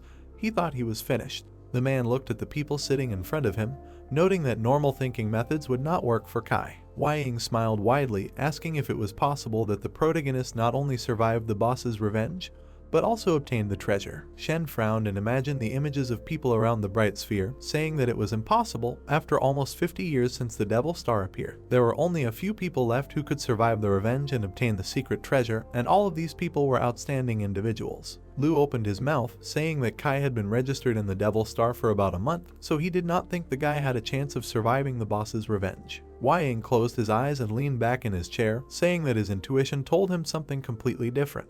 Lanlin abruptly opened the door, turning to the commander and reporting that there were goods registered there. The heroes widened their eyes, silently looking at her. Shen arched his eyebrows, asking if she was reporting an auction. The girl opened her mouth wide, saying that this was Kai's doing. Not only did he not die, but he also opened a private trading point in the Devil Star. The total value of the goods he sold was more than 400 million Shengyao coins. Lu and Shen opened their mouths in surprise when they heard the amount announced. The events take place a few minutes later. A precious stone weighing 1.8 kilograms was displayed in the system window. The guy asked how the protagonist could sell such an amount of ore in a matter of seconds. Shen opened his eyes wide, saying that it was worth 18 million Shengyao coins. In the blue system window, there was a white gemstone. The total weight was 3 kilograms. Lu was surprised to see that it was white ore. The hero opened his mouth wide, saying that the value of this item was 63 million. In the system window, there were slots with multicolored precious ores. Lu said that it was solid iron ore, basalt iron spar, black basalt iron spar, black obsidian and wood ore. The guy noticed that the fat had all already been sold for 400 million. Shen and Lu opened their mouths wide, saying in one voice that such sales figures could only come from treasures. Wang folded his arms and laughed, noticing that he was right when he said that the guy would be able to find the boss's treasure. Lanlin looked at the man, saying that the Huang family would like to talk to him. The events take place a few hours later at the Devil's Race, Shengyao City, a trading house. On the sign there were scales. The hero noticed that he sold so many things as if he opened a whole store. Kai looked at his hands, saying that he felt some confusion. Huyen smiled, saying that he made a lot of money and this is great. The protagonist smiled, saying that he also put something aside for them, so they can divide the spoils. The girl and the guy widened their eyes, looking at the young man. The blue precious flower called Frost Jade goes to Huyen. This B rank item allows you to use the ice element. It can reduce the agility of the enemy. If you continue to attack the opponent, then he can be frozen. The girl noticed that now she can cause ice storms. The guy gave the blue shield to Yuanwu. This item is rank A, defense 38, strength 19, constitution 16, agility -4 when hitting an enemy with the ice tower shield. You can freeze him for 1 or 2 seconds, but if the hero encounters an enemy whose level is very different from his, then the probability of freezing will decrease. Kai smiled and looked at the sheets of paper in his hand, noticing that he received several items that would greatly help in improving characteristics. He presented a chest and a defeated dragon, saying that there are 2 ways to increase the skill level in each profession, one of which is a special skill book corresponding to a given profession. This kind of book can only be obtained through monster chests or special missions. There was text on a white sheet of paper. The guy said that the other way is a universal enhancement item that he received from the Fishman's treasure chest. This item can also increase the skill level, an eternal residue page. The item was in the system window. Its value was 500,000. The hero said that the page of the eternal residue could be called a valuable and sought after commodity, since it was a treasure that absolutely everyone needed without exception. As soon as the pages appeared on the auction, they were immediately bought up for about that amount. An arrow pointed up next to the sheets when the guy said that depending on the strength of the skill, the number of pages of the eternal residue needed to improve the skill differed. For example, the more advanced the skills related to battle, the more pages were required to advance. The heroes opened their mouths in surprise when Kai said that they could see some of the pages. The protagonist stood on a mountain of gold coins with his hand raised up, saying that it was time to enjoy. This is how Huyan and Yuanu saw him. The guy's eyes widened when the heroes surrounded him. They hugged him tightly and burst into tears, saying that they would pray for his well-being every single day. Even if he died, his soul would definitely go to heaven. The people looked at the heroes clinging to Kai with a smile. The boy asked them to stop. He felt embarrassed. The hero took a step forward, asking if he understood what shame was. Da looked forward and opened his mouth, saying that the boy no longer knew how to attract attention from others, acting like some kind of savage. The protagonist looked at him. Huyan furrowed her brows, asking who he was. The man came closer, warning Kai not to be too arrogant. He should not think that with the military's protection he can fight against his Huang family. He was here to tell him something. The hero frowned, saying that next time he would kill him in a guild battle. Let the military see that Kai was a waste of time who did not deserve protection. The people passed by the protagonist, saying that after the military left him, death would quickly overtake the boy. Kai frowned, asking what a guild battle was. Huyan widened her eyes, saying that this competition was specifically designed to select the best guild. The girl smiled and introduced the distribution lines on the system window, saying that participation required level 21 as a minimum entry. That is, the first stage is level 21, the second is from level 21 to 41, and so on until level 100. Each guild sends at least 1 team of 5 people to participate in the competition, who fight with other teams of the same level and finally determine the top 3. She imagined a group of people surrounded by red energy. The girl noted that since the military generously rewards the top 3, many guilds participate each time, and the strongest of them are like gods. Kai looked ahead in confusion, saying that he did not intend to participate in the competition, so why did Da decide this? There was a blue sky above the city buildings. The guy asked them to forget about it, because he still had a lot of things to do. He wanted to see his family, so he disconnects. The heroes understood him. The events take place on Earth, the city of Jiangjiang. There were crosses depicted on the tall building of the hospital. The guy asked why Kai bought so many things. The protagonist put his hands at his sides, telling his brother that he had just had surgery, so he needed to recover. The guy looked at the mountain of gift boxes, saying that he had bought too many things. He compared himself to a warehouse. The protagonist's brother lowered his head and smiled, saying that this hospital is already very expensive. As soon as he is discharged, he will immediately help sort out the finances. Kai closed his eyes, saying that there is no need for this because he remembers how his brother once dreamed of becoming an outstanding person who can fight the beast god for humanity, because as soon as he is discharged, he can become a traveler. The brother opened his eyes wide in surprise. He lowered his head and opened his mouth, saying that he would need a lot of money to get to the Devil Star. The guy pressed the watch screen. The protagonist smiled when the balance appeared on the system screen, 419,623,047.16. Parquet noticed that his brother did not need to worry about money. He would not have to work. The hero opened his mouth wide. His brother put his hands in front of him, asking where he got so much money. There were millions right there. Kai spread his arms out to the sides, saying that it was all from the Devil Star. His brother had worked hard for him and his sister all these years, and now that he had the opportunity, he could live the way he wanted. The guy imagined his brother carrying him in his arms, saying that he still remembered how he saved him and his sister on the battlefield with the beast god. Relying only on his own strength, if he became special in the future, how grateful the crowd of people would be. The protagonist smiled happily, looking at his brother. The guy opened his mouth. He clutched the blanket in his fist, asking what about his body. The protagonist broke the apple into 2 pieces with his hands. Kai handed the apple to his brother, saying that everything was fine. The protagonist walked out of the hospital and stretched, saying that his brother would finally be able to fulfill his dream. They should celebrate this event. The guy opened his eyes wide, looking away. Lu looked out of the car window and opened his mouth wide, telling the boy to quickly get in the car. Kai opened his mouth, asking why he was looking for him. Because he was busy, he still had to pick up his sister from school. Lu frowned, saying that he was here precisely because of his sister. She had an accident.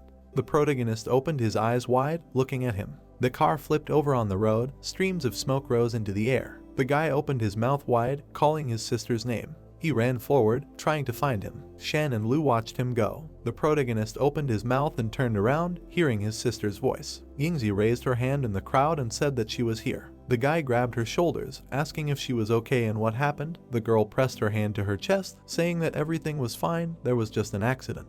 Yingzi turned around, saying that fortunately she was saved. The man said that he knew him. Fang smiled and raised his hand, greeting the guy. Kai frowned and looked at him, saying that this is a special one from the Huang family. He asked where the hero is from. Lu came closer, asking the protagonist to talk about it. The most important thing to tell him first is that his sister's car accident was not actually an accident.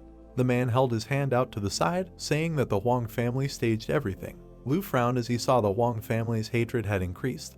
They wanted to use all their strength to defeat the boss and not let the military continue to protect him. The military had to make many concessions to protect the boy, but the commander did not want to let things slide so easily. Ying clasped his hands in front of him as he sat at the table. The heroes were sitting at the long table in front of him. During the negotiations, the guard commander had refused to participate in the guild competition that was about to start. It was said that if the Huang family could defeat him, the military would stop their actions. The man looked ahead with bright eyes, hoping that the boy could do it, otherwise he would not be able to help him anymore. Ying and Tong shook hands. Lu frowned, saying that this was the limit of what they could do. The Huang family was forcing him to participate in the competition, otherwise the family would be in danger. Tong smiled widely, waking up with his hand towards the protagonist's sister and brother. Kai pursed his lips nervously and opened his eyes wide. Lu held his hand out in front of him, asking for forgiveness from the boy, saying that the Huang family was too powerful. Even the military was not all powerful against them, so as long as the family did not directly attack them, the military would continue to turn a blind eye. Shen put the cigarette to his lips, saying that there were 2 ways. One was to agree to the bet with the Huang family. The other was to join the army and officially receive the military's protection. Fang frowned, looking ahead. Yingzi widened her eyes, asking if the military could protect them. Lu frowned, saying that at this moment, Kai's profession was very valuable. As long as he served in the army, the guard commander would have more opportunities to protect him and his family. At least he would be able to avoid many troubles. The male lead lowered his head, asking if he really had to join the army. The men were holding the guy's hands while he was kneeling. The girl was screaming, asking him to stop. The male lead put his foot on Kai's head, asking if he really thought he could be at peace if he joined the army. The guy clenched his fist, thinking that it was not so. The protagonist looked forward furiously, thinking that if he joined the army and relaxed, relying entirely on the military's strength, he would soon disappoint them and then the Huang family would get to his family. The guy thoughtfully rubbed his chin, thinking that now in terms of wealth and power, he is not fashionable to be equal to the Huang family, but his talent doubling will double the attribute points. Soon no one will be able to compare with him. In the system window, there was data on the talent doubling. The system rewards he received will be doubled. There is a 100% chance of triggering the super double skill, which will increase the reward tenfold.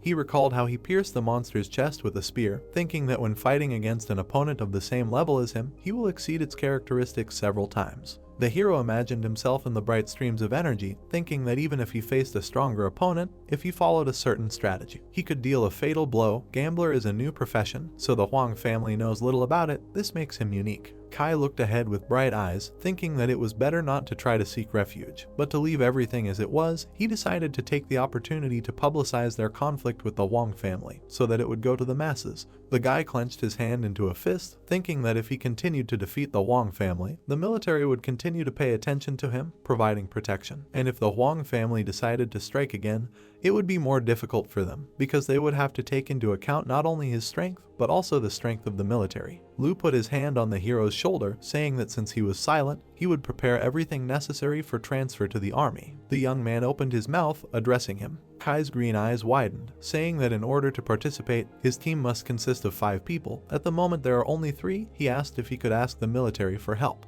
Lu opened his mouth wide, asking what he was talking about. The protagonist looked at him, saying that he wanted to participate. The man held his hand out to the side, asking Kai not to be so impulsive, because if he encountered the Huang family, then a fight would be inevitable. The bright sun was setting behind the tall buildings. The guy asked him not to worry, because now he was thinking as clearly as possible. He thanked him for what was done for him, but everyone has their own path, so he chooses the path to his own happiness. The hero opened his palm. Kai looked forward and clenched it into a fist, saying that he wanted to participate in this battle. Lu held his hands out in front of him, saying that the guy was too impulsive. The hero clapped his hands, noting that the guy was not bad and he fully supported him because he deserved it.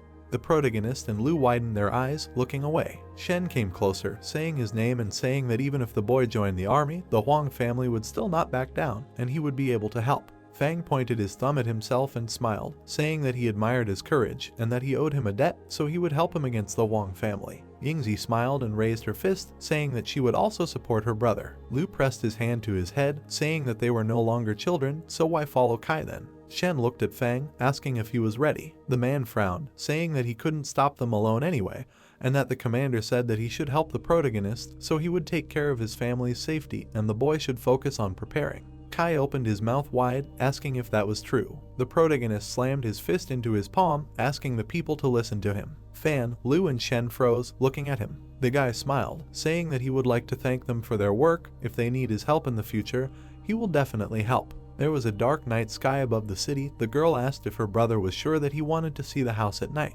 The protagonist put his hands in his pockets, saying that he was, because the Huang family showed their true colors, so he and his brother can no longer live in the slums. Yingzi looked at the bright light of the lamps, asking if they really came to the right place, because in this area, houses cost hundreds of millions, they can't afford it. The guy pressed the card with the inscription VIP, saying that this is not so, from now on this is their new home.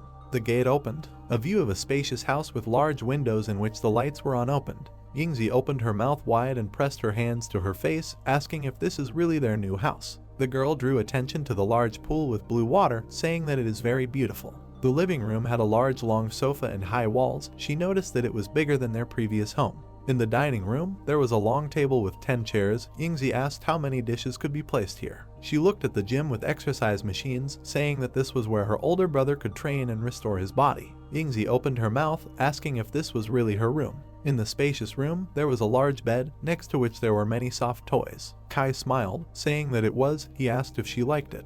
The girl's eyes filled with tears. She looked at him and clenched her hand into a fist, asking if she was sure she was not sleeping. Because it was so beautiful here, she believed that they would really live here. The guy stroked her head, saying that this was their home now. Moreover, everything was just beginning. Now she and her brother had nothing to worry about. Their quality of life would improve. Yingzi closed her eyes and smiled happily. The events take place the next day. A question was heard in the middle of the dense forest. The hero asked if Su thought he had been performing too poorly, so the military abandoned him. Yuanju frowned sadly, saying that the captain had promised that he would be replaced soon and a new one would take him. He just needed to wait a little. He asked why everything led to this. Su burst into tears, saying that she didn't understand it either. The guy asked why they had such sad faces. The heroes widened their eyes and turned around. Kai came closer, clenching his hands into fists. They asked if he was their new captain. The hero said that he was. Yuanju smiled widely and put his hand on his shoulder, asking what was going on. The girl asked if he had joined the army. The protagonist lowered his head and closed his eyes, saying that it was not like that. He just temporarily borrowed the military's help. He would participate in the guild competition in a month. The Huang family wanted to kill the boss to put pressure on the military,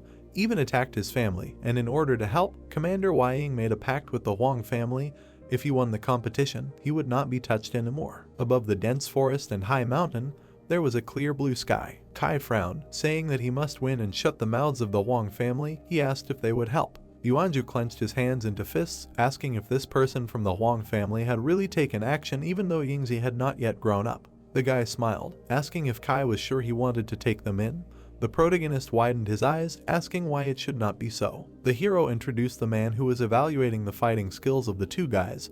He said that the army has a rather complicated evaluation system. After joining, a person is assigned a certain rating, which can range from E to SSS. Within 2 months after the evaluation, the military bunds periodically conduct re-evaluations. If the newcomer's rating is E within 6 months, the military will refuse him. Yuanju smiled awkwardly and introduced the man with a sign above his head. He walked forward sadly. The hero said that initially he and Su were rated C, and then they became E. The heroes opened their mouths, looking at the guy and saying that he might regret it very much. Kai looked forward, saying that it was fine, they would be teammates for a month, and when the guild trial was over, he would return to the army. When it was time for the evaluation, Ri would definitely give them at least an A. Yuanju raised his eyebrows, asking if he was sure. They had just recently come out of the newbie zone. Did he think they wouldn't let him down? Su widened her eyes, saying that a captain should generally be above level 15, but did he even have that level? The girl took a step forward, saying that there would be no problem. Huyen put her hand on her hip, saying that Kai's team had already reached level 20, he would think about changing his profession now. The protagonist looked at Su and Yuanju, saying that he hadn't introduced them yet, they were his new teammates. Huyen smiled and pressed her hand to her head, saying that her profession was a fortune teller. She had heard about them for a long time. Yuanju smiled and pressed his hand to his chest. The guy introduced him as a drunkard. The heroes shook hands with each other. An awkward silence hung between them. Su and Yuanju opened their mouths wide, saying that they were only level 9 and Kai was already level 20. There was a clear sky above the tall green trees. The hero said that his goal was to bring them to level 20 as well. After all, they needed to somehow fight the Huang family members. Yuanju pointed at himself, asking if he heard right. Su smiled awkwardly, saying that this was already something beyond the pale. Huyen put her hand on the girl's shoulder, saying that she believed that Team Kai could handle it. Su folded her hands in front of her, saying that the team was formed. She asked if it was time to come up with a name. The protagonist put his hands out to the sides, asking if there were any ideas. The guy asked why they shouldn't be called the Fire Gods. It would mean that they had enormous fire power and would show off their special abilities. Kai smiled, saying that he was giving the name time to gather energy. Tomorrow morning the Fire Gods team would leave this land. The heroes froze around him. Huyen happily raised her hand up, saying that it would be done. The people waved their hands at Kai, saying that they were leaving. The protagonist silently looked after them. The events took place deep in the beginner's zone. Su and the two guys moved forward, making their way through the tree trunks. Kai smiled and put his hand on Yuanju's shoulder, saying that in a few hours they would be able to reach the end of Shengyao City. When they got to the Devil Star again, they would gain strength. He asked if the guy was nervous. The hero lowered his head, saying that he was not nervous, he just thought that he might never be able to realize his professional talent, the warrior's heart. The guy frowned, asking why he thought so. After all, he had been doing very well in the past 2 days, and both he and Su had protected him during the battle. Yuanju clenched his hands into fists, saying that he was trying to fight, but fear had settled in his heart. He was scared, but he had to suppress his feelings. He unclenched his palms, saying that if he wanted to activate the warrior's heart, he had to be fearless and think that he was an invincible warrior. The guy clenched his hand into a fist, saying that he was not succeeding. Kai's eyes widened. He recalled how the hero showed off his muscles, thinking that the professional talent warrior's heart can provide additional bonuses to the full characteristics when switching to another profession and leveling up. In addition, the warrior's heart can allow you to use additional skills such as resistance, armor resolution, shock, sword strike on energy, and others in battle. The protagonist thoughtfully rubbed his chin, thinking that the additional effect of the attack changes depending on the strength of courage and self-confidence. Now Yuanju is unsure of himself, so his strength is low. He imagined a gloomy guy, around whose body there were bright streams of energy. The hero thought that the most important goal of the next promotion is to strengthen courage and activate professional talents. The guy looked at the sheets of paper in front of him, saying that he would not hurt to improve his strength. Earlier Huyen and Yuanju received a total of 55 residual pages, and the remaining 50 can be used to improve his skill, a card in the hand of a ghost and a special skill, focusing the eye of a ghost. The protagonist looked at the white-haired girl, asking her to improve 2 skills for him, the card in the ghost's hand and the focus of the ghost's eye. The girl spread her hands in front of the cards with the image of the skills. In the system window there was information that the skill card in the ghost's hand has the 2nd level. When throwing objects, the flight power increases by 30%. When the hero uses other cards, the effect of the action increases by 250%, but the energy consumption increases by 110%. The guy looked at this, saying that after listening to Uslishkempt, the flight power increased by 10% and the effect of the action by 50%, despite the fact that the consumption also increased by 10%. Not everything is so bad. The girl opened her blue eyes wide, saying that gamblers love gambling. After long training, bonuses became available to him. She congratulated him on unlocking the additional status of the card in the ghost's hand. The bonus is the gambler's time. Kai opened his eyes in surprise, asking what this means. The system window showed that when entering during the gambler, the shooting speed increases by 100%, the duration is 10 seconds, you cannot use the increasing effects of other items, but in this state, the consumption of physical and mental energy increases by 220%, the reboot time is 60 minutes. The guy asked, isn't the shooting speed increase equivalent to doubling the attack speed? In the system window, there was information that the skill, focusing the ghost's eye, gets the second level. The viewing range and tracking ability increased by 60%, the consumption of mental energy when used increased by 120%. Kai opened his mouth wide, saying that this skill also increased. In addition, the tracking ability also increased, but the consumption also increased. He asked the artificial intelligence if focusing had any additional skills. The girl smiled, saying that in gambling, in addition to having sleight of hand, the player also needs the ability to confuse so that the opponent cannot calculate the cards. She congratulated him on unlocking an additional state of focusing the ghost's eye, the state of fraud. The system window displayed the characteristics of the additional state, the effect of influencing the opponent's ability to judge through a glance, determined by the difference in mental strength between the two sides. If the opponent's mental strength is much higher than the player's, the effect is close to zero, but does not go into the negative. Every 10 seconds, mental consumption increases by 240%, reboot time, 60 minutes. The girl hovered in the air in front of the guy, saying that no matter how high the opponent's mental strength is, the hero can influence him, but the higher the mental strength, the less the impact. Perhaps the opponent will even ignore it. But no matter what the gap with the enemy is, there is no risk of reverse influence. The hero clenched his hand into a fist, saying that this is a good skill that will help confuse the enemy. It will be very useful in battle. He can't wait to try out new abilities. The events take place 2 days later. There was a blue sky above the forest, and the water in the river shimmered brightly in the sun. The girl stopped, saying that they had arrived. This is where the necessary place is, the territory of the armored dragon. The heroes froze at the edge of the cliff, looking at the tall mountains ahead. Yuanju pointed his finger forward, saying that there were a lot of them here. It seemed like the dragons were above level 25. Huyan smiled and raised her index finger, saying that there weren't that many, actually quite a lot. Dragons were social beasts, and the number in this area was at least 100 individuals. The girl smiled slyly, saying that if her memory served her right, there were about 50 combat-level dragons here. The guy's mouth wide open, repeating her words in surprise. She introduced a monster with red skin and a sword, saying that combat-level monsters were relatively rare. Usually 1 or 2 elite level monsters were likely to appear for every 20 monsters, while for every 100 monsters, only 1 combat level monster could appear. Almost all of their team members were below level 20. She asked how they could deal with them. Su frowned sadly and introduced the blue monster, saying that Kai had once been to the Permafrost Island, where he was able to defeat the Fishman Overlord alone, so she believed in his abilities. But this time he was not alone. There would be at least 25 combat grade monsters and 35 elite monsters against them. This was quite a big risk. After all, the gap between their strengths was quite large. The guy spread his arms out to the sides, saying that in addition to increasing experience, coordinated work was important to them, and simply killing monsters did not help the team unite. Only danger could stimulate the potential of each of them, and real combat could make people progress quickly. The hero opened his mouth, noting that the improvement materials in such areas were very good. There was a chance that the treasure chest of the white and purple combat grade armored dragon would give them the materials needed for the 20th level of the healer and Friday. He imagined the elixir, brain, and gem floating in the energy streams. The hero said that the treasure chest of the black armored dragon may contain the material to upgrade to the 20th level of martial artist, the blood of a warrior. The heroes opened their mouths in surprise, repeating his words. Huyan smiled, asking if the guy was no longer affected by the killer's punishment. Kai looked forward, saying that this was a secret for now. He thought that this was certainly not true. There was a clear blue sky above the dense forest. The hero suggested moving forward. The team moved through the trunks of tall trees. The protagonist said that it looked like the tracks of an armored dragon, so they should be careful. Yuanju opened his mouth and turned to Yuanu, asking if he really fought against an elite banshee.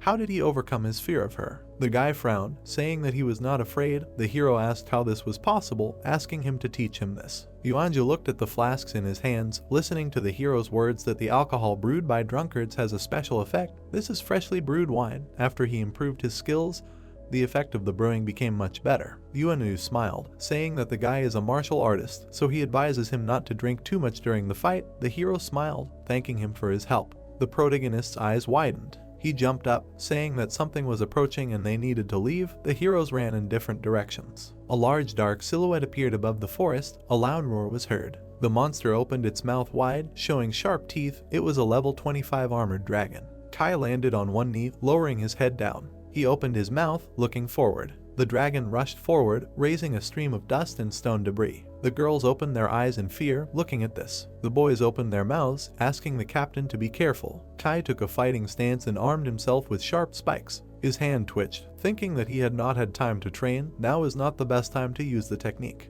The boy looked to the side, thinking that this is an ordinary dragon in iron armor. Yuanju is currently a 9th level martial artist. The dragon should not kill him.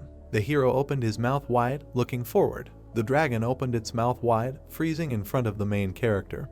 He decided to take a risk and prove to his friend that he is not weak. The team looked at the monster approaching the captain, asking the boy to hurry. Huyan opened her eyes wide when she saw Yuanju rush forward. The hero closed his eyes and raised his hands above his head, preparing to strike. He slammed his fists into the dragon's body, leaving a bright mark in space. The girls opened their eyes in surprise. Yuanju opened his mouth wide. The protagonist smiled, saying that it was a good job. The guy looked at the dragon in front of him. Yuanju clenched his hands in front of him, saying that the creature had recovered too quickly, so he needed help. A bright explosion hit the armored dragon's body. Kai held his hand out in front of him, saying that he had attacked it at its weakest point, and it was time to deliver the finishing blow. The dragon stuck its tongue out. Yuanju gritted his teeth in fear, looking at this. The guy summoned a sword in his hand. The hero pierced the creature's body with a shining blade, screaming loudly. He opened his eyes slightly, hearing the voices of people who were saying that everything was over. Yuanju froze with a sword in his hands. The system reported that a level 25 armored dragon had been killed.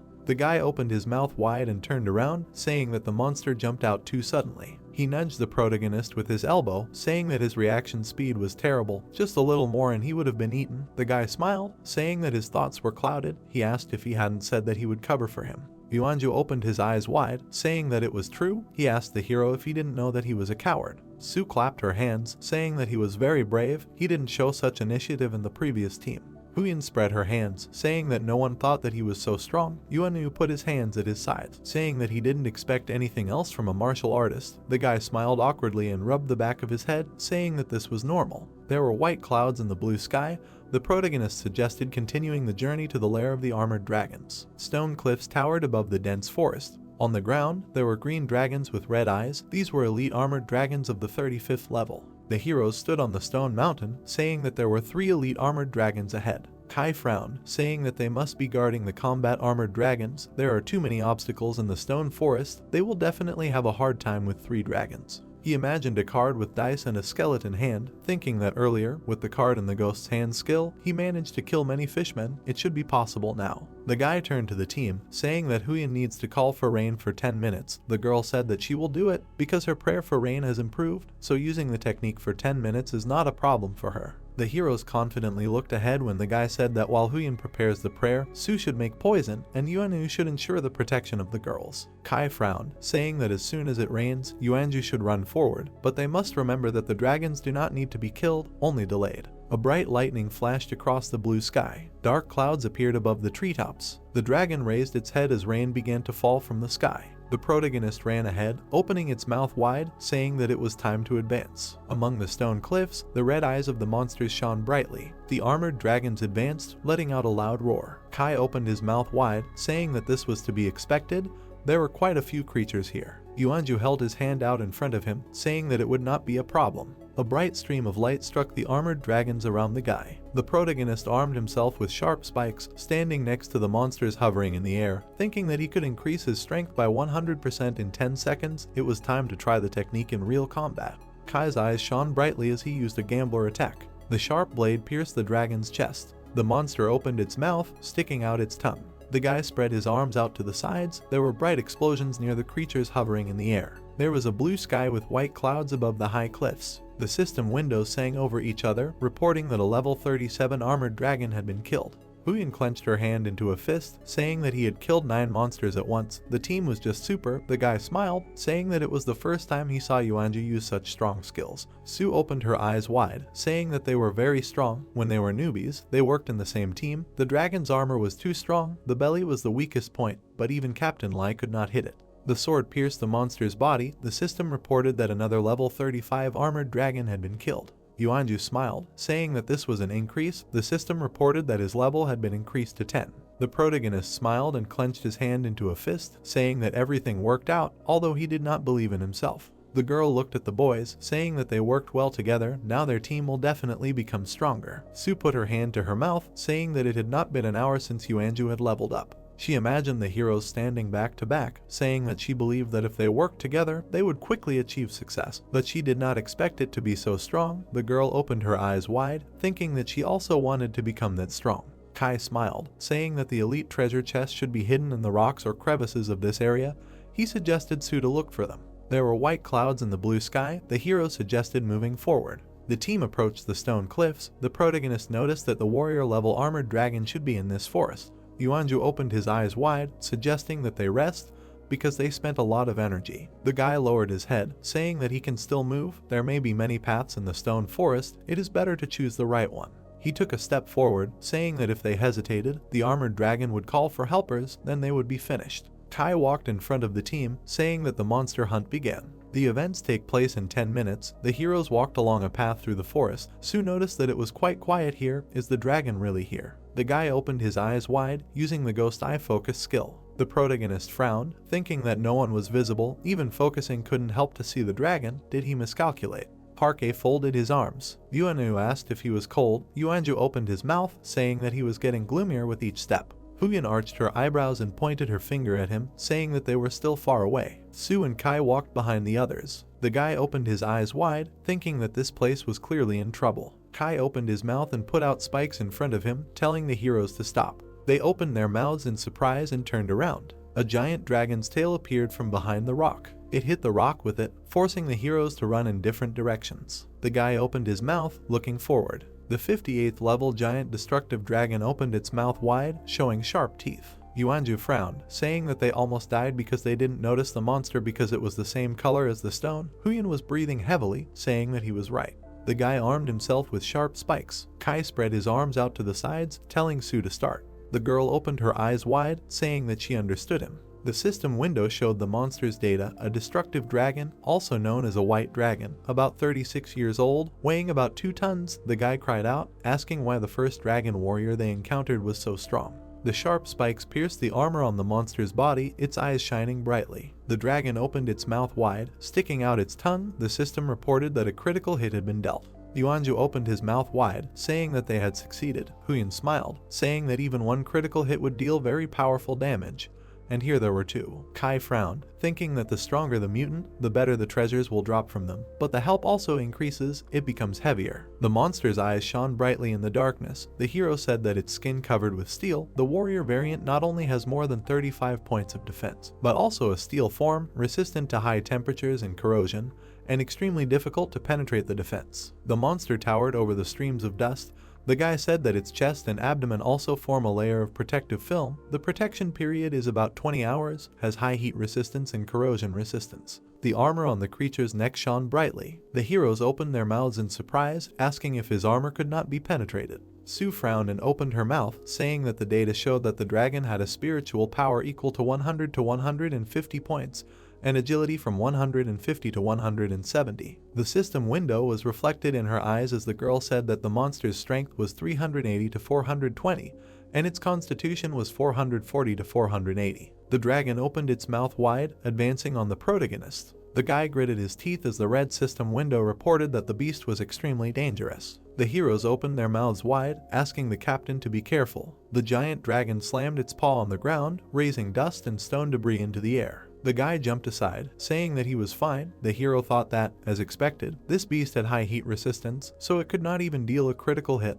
All that was left was to run. Kai frowned, thinking that thanks to his premonition, he managed to escape. The monster's strength was about 400 units. If it caught up with the guy, it would be the end for him, but the treasure he got from the fishman's lair increased his agility to 60. The protagonist frowned, thinking that if he was careful, he would not die. He should let Yuanju show his talent and destroy the monster's armor. But if it didn't work, he would just take the dragon as far away as possible, and if it turned out the opposite, the guy would become even more talented. The monster opened its mouth wide, showing sharp teeth. The armored dragon stuck its tongue out, tearing its mouth wide in front of the hero. Kai opened his mouth, asking his friend for help. Yuanju hovered above him, raising his hands above his head. He said that he would trample the monster. The hero landed on the ground. A bright stream of energy illuminated everything around. The eyes of the armored dragon shone brightly. Yuanju stood in front of the creature, clenching his hands into fists and saying that he did not care. Kai opened his mouth wide, telling him to run. The guy put his hand forward, running away from the armored dragon pursuing him. Sharp spikes flew forward, leaving bright traces behind them. An illuminating explosion thundered in front of the armored dragon's face. The protagonist picked up Yuanju, running away from the giant monster. He thought that he needed to run away because the armor seemed to be pierced. Huyen pressed her hands to her mouth, saying that Yuanju had drunk. Su opened her mouth, saying that his alcohol could cause corrosion if it got on his skin. The protagonist frowned, thinking that this was bad, because if he started to fight the dragon, he might lose. Yuanju struck the armored dragon's face. The monster slowed down with its paws on the ground, raising streams of dust into the air. The guy landed in a squat. He smiled, not believing that it was a dragon. Kai opened his mouth wide, asking if he really wasn't calling the monster a beauty. Maybe he sobered up. Huyen frowned and opened her eyes wide, saying that she didn't know, but it seemed that he drank freshly brewed second-grade alcohol. He thought that alcohol would remove the fear after drinking. Yuanju smiled widely, saying that he had long been looking for an enemy who could be worthy of him. The guy pointed his finger forward, saying that today he would get the dragon's heart because he finally found it. The armored dragon opened his eyes wide, looking at him in confusion. Yuanju opened his mouth wide and blushed, offering his love to live to old age together. Su arched her eyebrows in confusion, asking if the guy really thought that he was a dragon too. Fire projectiles flew towards the ground. The drunkard ran towards the monster, shouting that this was his love. Running closer and closer, Yuanju shouted that no one would separate them and there was no need to be embarrassed. Grinning his teeth, the protagonist understood that if this man continued in the same spirit, his brain would start to melt. With his mouth wide open, the traveler shouted for the dragon to let him warm his heart. Turning around, the boy understood that the drunkard was now not himself, knowing that it would be difficult to get him away from the dragon, shouting at him that it was time for Yuanju to use his talent, because this was the only chance for salvation. With his eyes wide open, the young man now understood what it meant to have no fear. Turning around, the drunkard said that he had not even thought about overcoming fear, while the warrior was perplexed, asking his friend to teach him the same. An alcohol card appeared in the traveler's hand. After drinking it, he shouted that he would now help his friends, thanking Yuanju for teaching him. The warrior exhaled, opening his mouth wide. His face turned red, because now he was in a state of alcoholic confusion, and therefore strength, agility, and other parameters changed. Some kind of explosion was heard. The drunkard continued to run towards the monster. The hero, Huyen and Su, with their eyes wide open, called out to Yuanju. The glass shattered. The warrior, swinging his sword, shouted that he was the strongest in this world. The warrior struck the monster with a blow of the blade. With his mouth wide open, the protagonist was surprised that alcohol helped Yuanju cut through the enemy's armor. Imagining his friend with blazing eyes, the hero understood that alcohol most likely clouded his mind, because that is why he lost all sense of fear. And blind confidence allowed him to activate the skills that allowed him to destroy the dragon's armor. Imagining his blade, Kai realized that the armor of such a monster was several times stronger than that of a giant monkey and a wolf lord, but even so, his friend was able to cope. With his mouth wide open, the warrior shouted that he was the best fighter in the world. Suddenly, the monster swung its tail. With such an attack, the monster struck the traveler. Blood spurted from his mouth. Suddenly, the dragon raised his hand for another attack. Fire projectiles were aimed at him again.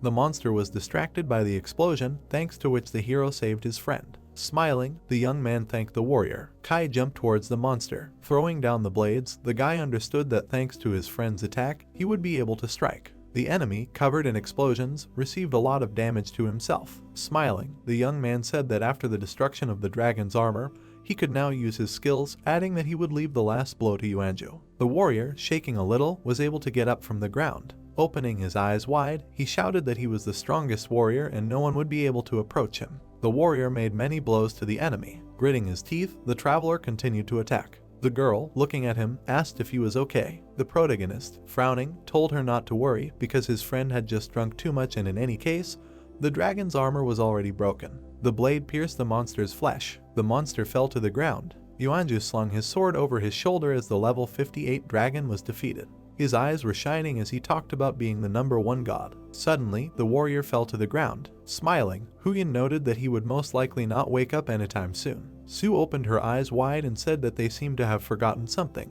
The youth closed his eyes and replied that he had just thought of it. The fortune teller answered with her eyes wide open. They stood there silently, looking at each other. Suddenly, they all opened their mouths wide, shouting Yuanyu's name. Holding the monster card in his hands, the drunkard shouted that this was the one and only love of his life. Gritting his teeth, the boy turned to the rest of the group. He ran towards them, shouting that he treated them like family and that they were killing his wives. Suddenly, the drunkard threw his head back and said that he smelled a strange smell. Yuanyu fell to the ground without finishing his sentence. The hero and the fortune teller looked at their companion and turned to her. Su smiled and asked why they were looking at her like that, because that guy considered himself a dragon, so he wouldn't just leave her alone, adding that that was why she used the sleeping potion on him, so that he could rest a little. Giving her a thumbs up, the protagonist and the girl said that it was a good job. The fortune teller also added that she would like to have such a potion, because suddenly it could come in handy in the future. The hero also asked Su for such a potion.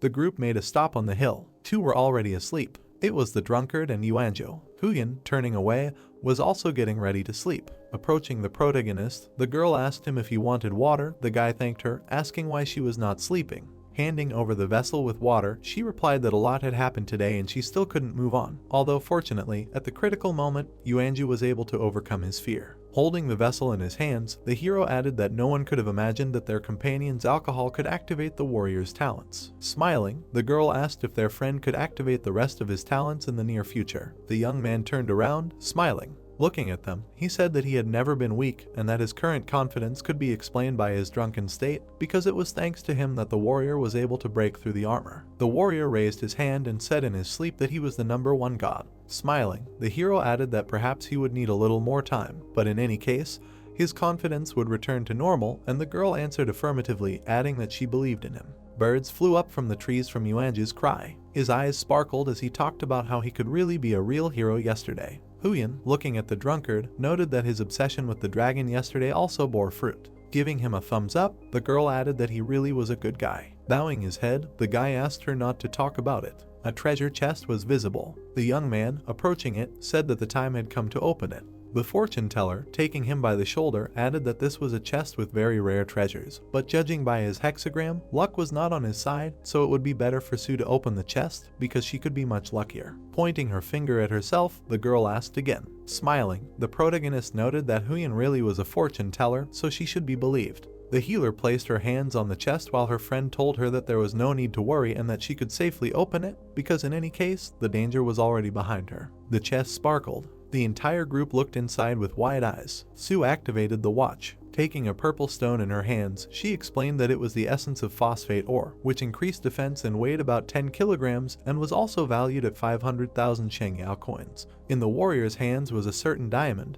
The girl explained that it was a core weighing 17 kilograms, which could help in construction and was valued at 100,000 coins. The fortune teller held a certain red crystal in her hands. Su explained that it was a crystal of blood essence weighing 48 grams, which could be used to produce, optimize, and upgrade important equipment, and was also valued at 300,000 coins. The boy was holding some remains in his hands. The girl explained that these were the bones of a Tianzi, considered an important item for ascension and valued at 210,000 coins. The healer's eyes widened and she noticed something. She saw a crystal of mutated blood essence, which weighed 0.6 of a gram and was one of the materials for making a secret medicine and valued at 6 million coins. The hero pointed at it and asked if 1/10 of a gram was worth 1,000,000 coins and whether it was an important item, to which Su answered affirmatively. Frowning, the boy remembered that he had taken secret medicine when he fought the fishmen and ended up absorbing several million for nothing. The girl, having presented the potion, explained that secret medicines are considered very valuable because the materials for them are extremely expensive and there are not many of them, only about 20 pieces. She also added that one bottle can add 10 points to skills, and the cost is about 150 million Shengyao coins. The warrior's eyes lit up when he said that this was all very cool, but the protagonist understood that if he had known about this back then, he would never have taken those medicines. A small vessel appeared in Su's hands and she exclaimed that this was holy water, and Huyan noted that for a healer, to go to level 20, you only need 5 milliliters of water, and here there are as many as 15. With his mouth wide open, the drunkard said that 5 milliliters equals 1 million coins, and here it comes out to 3 million at once. Smiling, Yuanju said that the materials were incredibly good and Su was very lucky, because the probability of this treasure appearing was extremely small, so the girl was really lucky. The fortune teller's eyes sparkled from the possible money, and she said that their income was about 8 million, and this was only the basic ones. And if you take things as a whole, then the income increases to 10 million. Yuanju noted that she was very greedy for money. Turning to the rest of the group, she asked him if their whole team was like this. The protagonist's mouth spread into a smile while he thought about the fact that considering their previous treasure chest, their income from them increased to 15 million coins. The girl and the drunkard, squinting their eyes, looked at the young man. The team was ready for new battles because they cleared the territory on average once a day, but sometimes much more often. The hero and his friend were seen fighting. As the battles continued, Yuanju's attacks increased, and he became a great helper for Kai. A drunk warrior was seen, who reached such heights precisely thanks to drinking. The whole group was happy, because the group of fire gods combed all the accessible lands, clearing out all the dragons, and thanks to this, Yuanju and Yuanju reached level 20 and Su increased her level to 12. Smoke rose behind the forest. The group was cooking something. Huyan, looking at the commander, asked where they would go now, because they had cleared everything here and it was unlikely that at least one dragon would appear here anytime soon. Su dropped something from her hands. The ingredients for their food fell to the ground. Looking at her, the hero asked what happened to her, and the fortune teller noted that her friend's face had changed. The healer's eyes widened as she explained that she had received a message informing her that one of the guilds was facing some kind of problem. Kai's eyes widened when he heard that the guild had been destroyed. Sweat broke out on Huyan's face. The warrior's eyes widened as well when he heard the information. The drunkard had the same expression. The fortune teller introduced the monster and explained that the fallen corpse lord was an incredibly strong boss, famous for being intimidating and elusive, and most often its level was over 60, even higher than the armored dragon. Its strength was absolutely unimaginable. The group stood still while the girl also said that the lord was currently injured, so he had to recuperate, and the healer noted that the guild was able to injure even such a strong monster. Huyan, her eyes wide open, added that if they could defeat the corpse lord, they would become rich, although the only pity was that most of the members would most likely die. Yuanju, closing his eyes, replied that it was indeed a pity, and the drunk added that the guild itself had gone for it. The hero, slightly opening his mouth, asked about what was known about the number from the message that Su had received. She answered with wide eyes that there was no full information yet, and she believed that the other guilds had also received the news and were probably already rushing to help. Smiling, the protagonist said that he remembered that there were certain restrictions on capturing the boss, but they did not specifically apply to this, and therefore he believed that a lot of people would go to the now injured corpse lord. Pointing his finger at himself, the young man also asked that they could really miss something like this. Raising her finger, Huyan noted that in any case, they had already dealt with the dragon, and if they could not defeat the corpse lord, it would not be a big deal. Smiling, Yuanju replied that if it were not for Kai's team, he would not have dared to even think about defeating the dragon.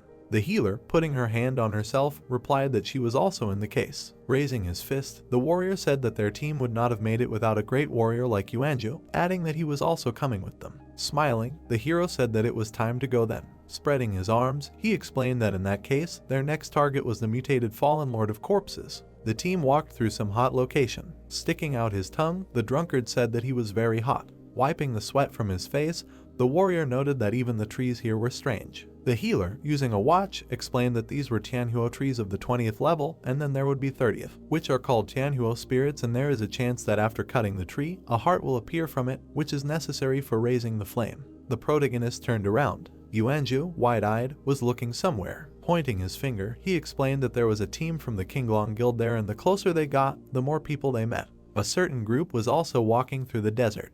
Looking in the other direction, the drunkard noticed that another team was visible there. Raising his head, Yuanju also added that they all rushed here and therefore the team should hurry, and Huyan replied that they rushed here quite quickly, but who would have thought that so many people would already gather here, both experienced and completely new. Looking at the other team, the young man understood that the girl was right and he needed to be on his guard, because you never know what other people will arrive here. Suddenly, the hero turned to Su. The girl, holding her head, thought that she was already tired of walking, but the competition for the boss was too high and therefore she needed to hold on, because she couldn't let everyone down like this. The healer's eyes began to close. Suddenly, someone approached her. The protagonist, handing her the water, advised the girl to rest a little, realizing that from the very beginning he had only paid attention to Yuanju's rise to level 20, since the levels of Huyan and Yuanju were suitable for passing, because they had already reached level 29, but as for Su, she was only level 12, so she was having a hard time. The girl slightly bowed her head. Smiling, she replied that she was not tired, and the hero understood that healers in general were weak in endurance because they were only good for healing.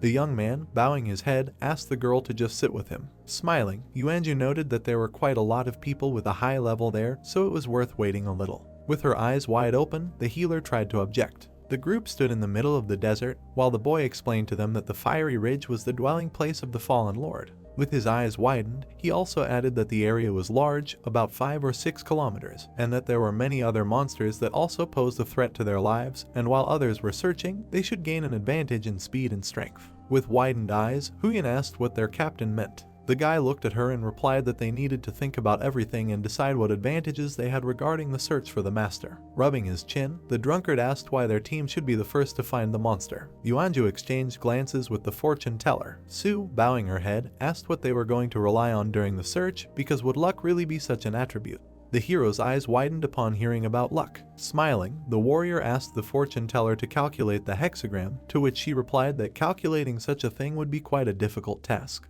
Raising his fist, Kai said that their team's advantage was precisely in luck, because they had Huyan, and the girl asked him if he was joking.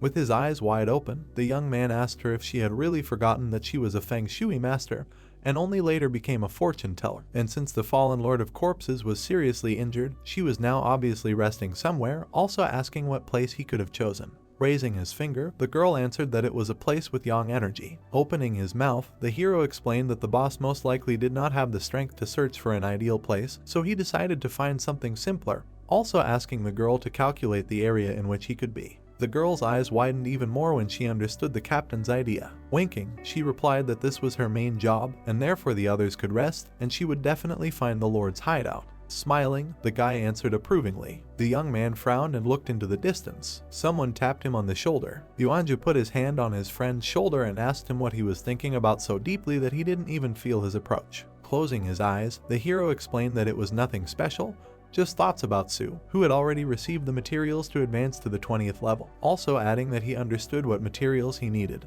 But the problem was that it was not easy to find them. Removing his hand, the warrior exclaimed that the boy really knew about all the necessary ones, also asking him to tell him more about them. Bowing his head, Kai replied that they were not particularly rare, he just did not understand them at all. Remembering how the hero found the formula for the transition, the young man explained that he had deciphered the mysterious words. On the paper was a list of all the necessary materials for ascension, namely living water, a flame that spontaneously flares up from the air, a quiet breeze, floating soil, and an unstable metal. Rubbing his face with his finger, Yuanju tried to clarify about such materials, also asking if it could be a simple riddle. Raising his head, the hero replied that this was the only thing there and it would probably take some brainstorming, also adding that he had previously thought that the water from the unknown source could be rainwater, but what about the other materials then?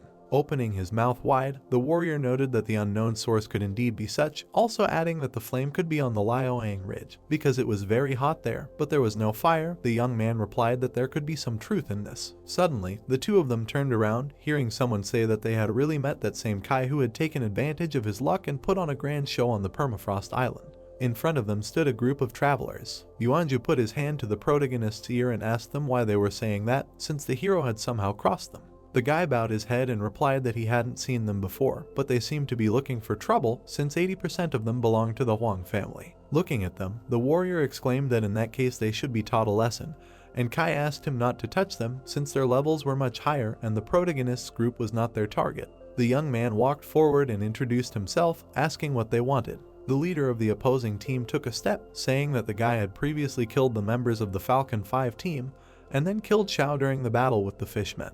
Leaning against the protagonist's face, the guy shouted that he really had plenty of courage. Picking his nose, Yuanju noted that Kai was simply defending himself and Wei had brought his henchmen, so there was no other way out. Suddenly, someone glanced at the warrior. The girl, swinging a whip, shouted at him that the captain was talking to Kai, not his pathetic dog. The hero noticed the girl's lunge. He parried her blow. The girl, her eyes wide, turned to the boy. The protagonist, frowning, replied that he was annoyed by annoying people. The captain of the other team, drawing his sword, said that it was quite brave of the hero, because now it was time for them all to die. The eyes of the entire group turned bloodshot when their leader said that they would not forgive them for such words. Kai looked at the members of the Huang family, thinking that the battle could not be avoided. Running up to the opponents, she turned to the leader named Feifei. Looking at the girl, the protagonist was surprised that they knew each other. Making a surprised face, the guy asked her why she was not in the troops, to which she replied that she was now a member of the team led by Kai. The man with the scar told Feifei that the girl's sister worked under Yang and suggested that they focus on killing the fallen Lord of Corpses.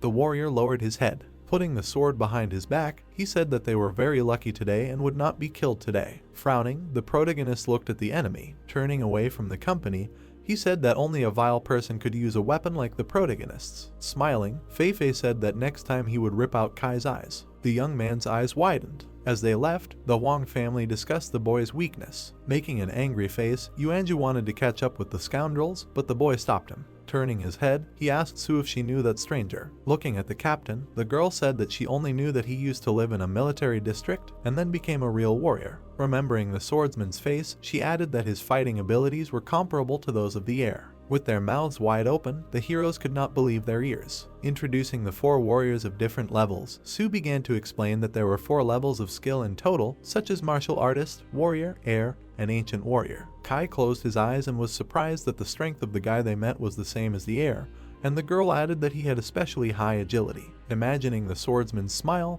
the captain thought that they would definitely see each other at the guild competition.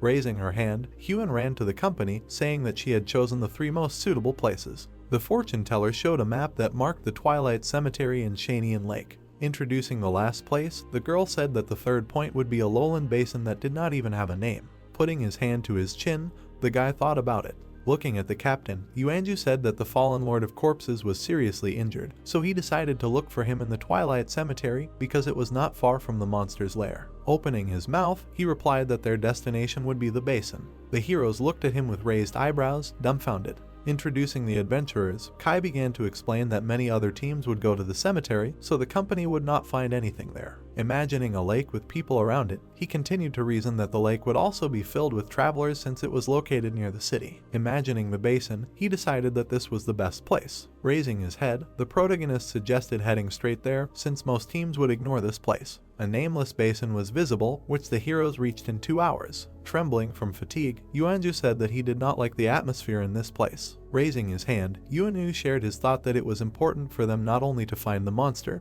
but also to make sure that others did not find it. The protagonist shuffled his feet and said that since the corpse lord was afraid of being discovered, he would definitely choose the most secluded place for himself, like a cave or a tomb. Taking out flasks with potions, Su said that one of them would allow them to avoid major damage if they fell, but the effect would only last for 12 hours. Smiling, Kai said that they would start looking for caves or graves after taking the potion.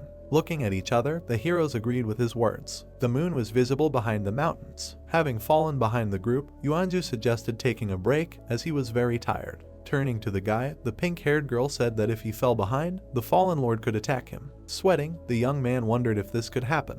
Making a scary face, the fortune teller said that the monster could smell humans well. Imagining the monster's face, the warrior staggered. Starting to run, the guy said that he would not fall behind. Looking at her comrade running away, the sorceress decided that he was still weak in spirit. The fugitive's foot hit a stone. He stretched out his arms and fell to the ground. The man looked ahead. His eyes widened. Pointing ahead, the young man asked his friends if they saw what he saw. In front of the team stood a cracked tombstone. Looking at it, Hyun said that it was an abandoned grave that they almost passed. Looking up, Yuanyu doubted that such a small grave could hide a monster. The corner of the slab began to crack. The heroes looked at the cracks that appeared. Kai, opening his mouth wide, ordered everyone to take up battle positions. A green light was visible from under the ground. It was clear that someone was breaking through. Sitting in a tree, the protagonist ordered his friend to attack head-on while he himself prepared a trap. The ground around the tombstone began to crack. Looking down, the captain said that if Yuanju couldn't defeat the monster, he should just run away. Holding the sword in his hands, he agreed to the order. A huge paw pierced the ground. Making a frightened face, the boy was surprised at how strong the pressure was. The monster began to climb out of the grave. He climbed halfway out of the hole. Baring his fangs, he looked at the travelers. Making surprised faces, they watched the monster. The monster turned his attention to Yuanju. Putting his sword forward, he shouted at him not to come closer, and he himself thought about how scary this dead man was. A deafening roar came out of the creature's mouth. He looked at the boy. With wide eyes, he opened the inventory slot. A moment later, the warrior took a sip of beer. After that, the mug fell to the ground. The young man grabbed his sword tightly. Rushing to the attack, he shouted that the ghost would not stand against him. The warrior struck the boss. The blade pierced the enemy. The monster bowed its head, looking at its opponent. The guy, holding the sword, exhaled. Hiding behind a tree, the drunkard shouted that the warrior's blade was stuck in the monster's flesh. The protagonist rushed to her friend's aid, shouting that the situation had gotten out of control and Yuanju needed to run. The boss threw the warrior back with his hand. The guy fell to the ground.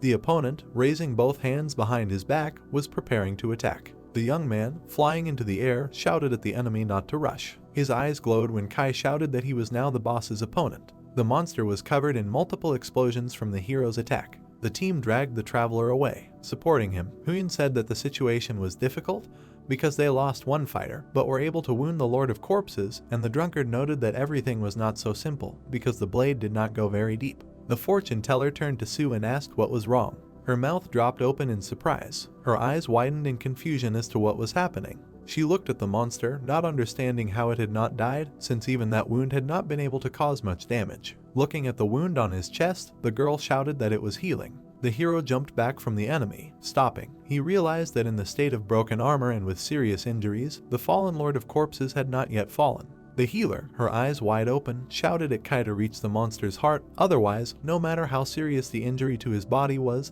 the enemy would be able to recover. Looking at the girl, the protagonist realized that he would only be able to kill the monster if he hit the heart. Suddenly, the boss turned to Sue. Looking at her, the monster growled loudly. The girl, putting her hands in front of her, tried to defend herself. The monster rushed straight to her to attack. The young man, noticing this, ran towards the enemy. Suddenly, it looked at the protagonist. It hit the ground with its hand. Cracks in the ground began to appear on the young man's path. Suddenly, the monster's hand crawled out of it. It managed to grab the protagonist, squeezing him with force. The boss's hand lengthened for such a grip. Gritting his teeth, the hero understood that the bones were broken because was there really that much strength in this enemy? The monster looked at the hero. The monster brought him to its mouth. Huyen, running up, tried to call out to the captain. Yuanju, opening his mouth wide, screamed about how that monster could dare to injure a friend of a great warrior. The boss released some purple substance straight at the attacker. The girl, leaning against a tree, explained that this dark purple mist was a corpse poison, advising the warrior to be careful. The girl remembered the victims who died from such an attack, realizing that this attack was one of the methods that the fallen Lord of Corpses was well versed in, and the darker the color of the fog, the stronger the toxicity. For example, the blue poisonous fog of the fallen Lord was very toxic and could corrode the skin of a traveler within a minute. And the black poisonous fog was even more terrible because as soon as it touched a person's body, he immediately died. Looking at the monster, the healer understood that even taking into account the injuries, the Lord was still able to use the fog, because even if people did not die from its contact, the toxicity was very serious and her medicines were unlikely to help. With her eyes wide open, she now understood why even with such injuries, the boss managed to destroy an entire guild. She looked at the purple fog, in which the warrior's blows were visible. Sweat appeared on her face, because she knew that Yuanju was not going to give up, but the difference in their strength was extremely high, so he would not be able to withstand the onslaught. Suddenly, her eyes widened even more when she heard a scream about how the monster dared to injure their captain. Putting up a shield, the drunkard shouted that he was no longer the weakling he used to be. The girl, stretching out her hand towards him, shouted his name. Suddenly, someone grabbed her wrist. Huyen, holding her hand, asked her friend not to fight, because it was better for her to stay here because the fog could be toxic, and since she was a healer, she could be their last hope. Sue, looking away, agreed with her. Smiling, the fortune teller asked her to defend herself. The healer turned her head to the side. Reaching out her hand towards the fortune teller, the girl shouted at her about what she was planning. Turning around, Huyen asked her not to come closer because of the danger, because she needed to get closer to call the rain. The girl watched her go, her eyes wide open. Her hand was shaking, because everyone was desperately fighting. She pursed her lips, not understanding the reason. Tears rolled down her face because she did not understand why she was no good as a healer. Remembering her older sister, Sue understood that since childhood, her sister had protected her from all the dangers of this world and she had grown accustomed to relying on her, knowing that she would always be helped. Remembering the appearance of monsters, she remembered the very rising of the Devil Star, when divine beasts began to appear all over the world and only after careful training and obtaining supernatural abilities could one fight them. Remembering her father, she understood that he went to the battlefield to stand up to those monsters, and it seemed that she matured overnight and was ready to join the army and become a reliable support for her comrades. Remembering the first appearance on the Devil Star, she understood how lucky she was to meet her current comrades, with whom she still travels. Remembering how she and Yuanju became military, Su understood that this happened thanks to Kai, because it was thanks to him that she was able to follow her sister's example and also join the service, and even then she thought that she was finally getting closer to fulfilling her dream. She was upset because even after the service, she felt the difference between her and the others, because no matter how hard she worked, her rating was still at the level of rank C. She also comforted the warrior, whose grades were also so-so, although she just cried on the sidelines all the time. There were tears in the girl's eyes. Su did not understand whether she could become a real healer and protect the others. The healer watched the battle, realizing that everything was the same as before because she was just watching her friends fight and she was just standing to the side. Also hearing a scream that they almost missed the fallen Lord of Corpses and therefore they needed to hurry with killing him because there was no point in wasting more time, and the warrior was shouting that he was the #1 warrior and would never let the demon escape. With her eyes wide open, the girl began to doubt that it was a good idea to become a healer at all. The monster began to release poisonous mist again. The warrior and the drunkard tried to defend themselves. The young man, looking away, shouted their names. Su, clenching her hand into a fist, was still trembling. Reaching forward, she understood what such a voice of their commander meant. The monster threw 2 fighters away from himself. The healer, noticing this, called out to them. Falling to her knees in front of them, she realized that they had been in the poisonous fog for less than a minute, and it had already had such an effect on them. The girl cast a healing spell, knowing that she needed to calm down because saving her teammates was more important than anything else. Yuanju was gritting his teeth and sweating. The drunkard bowed his head, trembling. The girl noticed thunderclouds above the battlefield. She understood everything with her eyes wide open. Rain began to fall on the ground. The fog began to dissipate thanks to the Huyan storm. The fortune teller, leaning on a tree, cast a storm spell. The monster, looking up, growled furiously. The hero, frowning, felt incredible pain because he could not even breathe. Squinting, he realized that he was still weak. Remembering the battle on the Permafrost Island, the guy knew that he would not have won without the help of the steel skill. Looking at the current battle, the protagonist had never thought that the mutated fallen Lord of Corpses would be one of their targets. Looking at the fortune teller falling, the hero realized that he couldn't protect everyone. The healer ran up to Huyan while the young man was thinking that he probably shouldn't have relied on himself. Remembering the Huang family, he also couldn't understand if he could make them pay the bills. Kai bowed his head. His eyes closed. Yuanju and the drunkard rushed forward again with shouts. The warrior slashed at the enemy with his sword, and Yuanu rushed at him with a shield. Thanks to these blows, the young man escaped from the monster's hand. Gritting his teeth, he knew that he couldn't lose. Remembering his sister, the hero knew that she and her brother were waiting for his return, as were everyone else. He looked at Huyan lying on the ground, also at the drunkard, who was still trying to fight. He glanced at Yuanju, whose eyes were even brighter than before. He also paid attention to the healer, realizing that they were all members of his team and it couldn't end like this. The protagonist was kneeling, coughing. Gritting his teeth, he realized that he couldn't get up because of his broken bones. The healer ran up to him, asking him what they should do. The hero, without raising his head, asked the girl to calm down, adding that the Huyan storm would not last long, and also said that all his bones were broken, asking if there was anything he could do about it. Looking at Su, he asked her to think of something. Tears appeared in her eyes again. Taking the captain's hand, she said that she understood everything. The rain continued to pour down on the battlefield. The monster grabbed the protagonist's friends with its tongue. It began to shove them into its mouth. The boy jumped over the monster, shouting that the monster should not rush to eat his friends. He hit it, shouting for it to spit them out. The hero stood right in front of the monster. Looking back, the boy told Su that he relied on her. The protagonist avoided the enemy's blow with a jump. The healer, kneeling in front of Kai, explained that given her current healing abilities, she would not be able to cure him 100%. So she gave him this tier of an immortal bird that she accidentally received when she was undergoing military training. Introducing a flaming potion, she also added that after using it, travelers above level 20 ignore all wounds on their bodies, gaining power.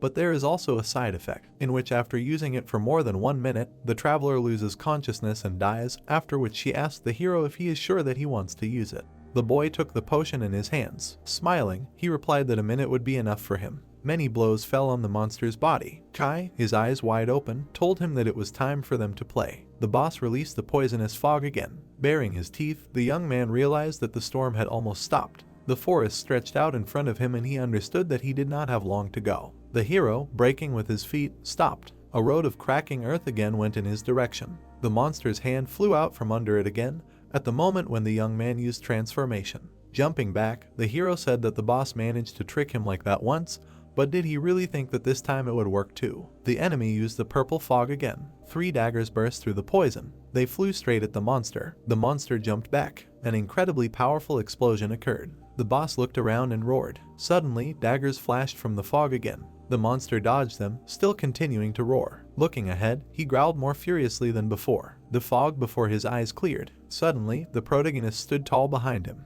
Throwing 3 more daggers, the boy shouted at the monster for turning his head too slowly. The throwing weapons flew straight into the monster's body. The daggers were aimed straight at the gaping wound. An explosion thundered. The boss grabbed the protagonist again. Looking at him, the monster growled. The girl, her eyes wide, called out to the guy. The enemy began to bring him to his mouth. Suddenly, the monster noticed something. The hero, smiling, said that he really thought that he could catch him for free the second time. The monster trembled, looking at the young man, while he said that he only pretended to be caught in order to catch the enemy on the hook. The glove on the hero's hand was covered with a light flame. Letting go of him, the monster growled furiously. Looking at him, Kai thought that most likely everything worked. The monster's heart was struck, but the hero realized that the minute had already passed. Both of them fell to the ground. The healer ran to the captain, shouting his name. Slightly opening his eyes, he replied that he relied on her. Sitting on his knees in front of the guy, the girl used a spell. Sue remembered those 3 daggers sticking out of the tree. She immediately thought that it was just a miss, but they turned out to be the final blow. The hero used the return skill. The dagger flying from the back pierced the heart of the boss. The healer raised her head, hearing the growl of the unfinished monster. Looking at it, she could not believe that it was not dead yet. Remembering the words of the hero that he relied on her, she took out the blade. Her eyes sparkled brightly. Standing in front of the monster, she understood that right now all her friends needed her. Sue swung her knife. Suddenly the monster opened its eyes and growled. Its hand reached straight for the girl. It managed to wound her shoulder before she dodged. Blood dripped onto the ground. The healer, covering the wound with her hand, asked if the boss really thought he could escape so easily. Lying on the ground, he continued to growl. Gritting her teeth, Sue said that he dared to hurt her comrades. She swung her knife, screaming for him to prepare to die. Her blow was aimed straight at the heart. The crowns of the trees were visible from behind which a furious growl could be heard. The next day came. The team was resting after a hard battle. Sue, bandaging the hero's hand, asked him to move less and rest more, and if he took medicine, he would recover in 3 days. The guy, looking at her, smiled.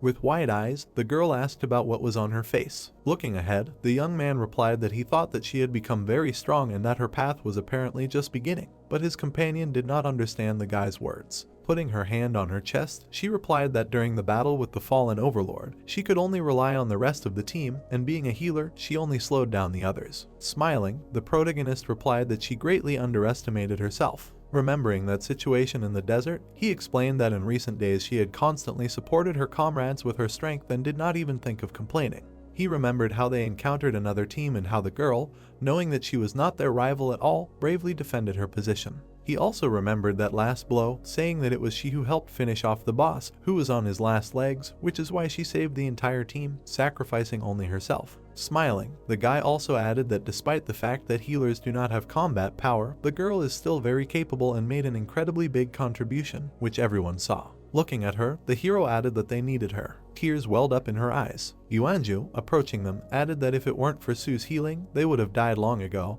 and the protagonist asked them when they managed to approach. Smiling, Yuanju also said that it was thanks to the healer that he felt much calmer continuing on his way. A tear flowed down her cheek. Wide-eyed, she replied that the entire team was also needed and important to her. A stone embankment was visible. Closing his eyes, Kai asked the team if they were ready. Smiling, the warrior answered affirmatively. Using the watch, the healer answered in the same way. Huyan, smiling, also answered approvingly. Raising his fist, the drunkard also agreed. They all stood in front of the chest. Reaching out his hand to it, the young man said that it was time to open it.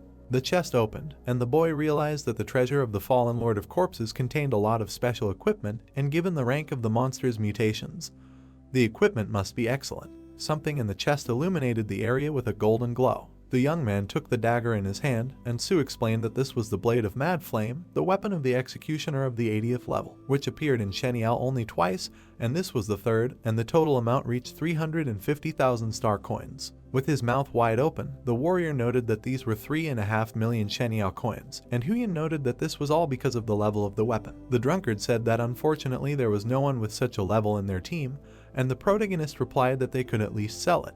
Having taken out the armor, the hero asked the healer what kind of thing it was. Looking at the information in the watch, she replied that there were no records, and the drunkard asked if this meant that the equipment had not appeared before. The girl attached her ID, saying that when she served in the army, she was given such that she could identify unidentified objects, and after leaving she managed to buy a few for a rainy day. The armor lit up brightly. It was the outer armor of the necromancer. With his mouth wide open, the warrior shouted that the improvement in the characteristics of this equipment is at its best, because only the spirit increases by 71 units. Smiling, the hero noted that the effects are also good. For example, the deadly release of the first effect shows that this armor is suitable for travelers of level 60, but if desired, it can be used at level 20. Having presented one of the effects, he also explained that the state of the necromancer from the second effect is the essence of the outer armor of the necromancer, and despite other nuances, a person in such armor will be able to withstand any sound attacks, which is an excellent chance for us. While examining it, the protagonist also added that the effect of mortal torture can only be used after the enemy is seriously injured, and it is not very effective in real combat, but it is a good way to slow down the enemy when necessary. Pressing something on the watch, Sue explained that only weapons and armor dropped, but even those are too high levels, so they are not suitable for them and it is worth selling them all. Suddenly, something sparkled in the pile of equipment.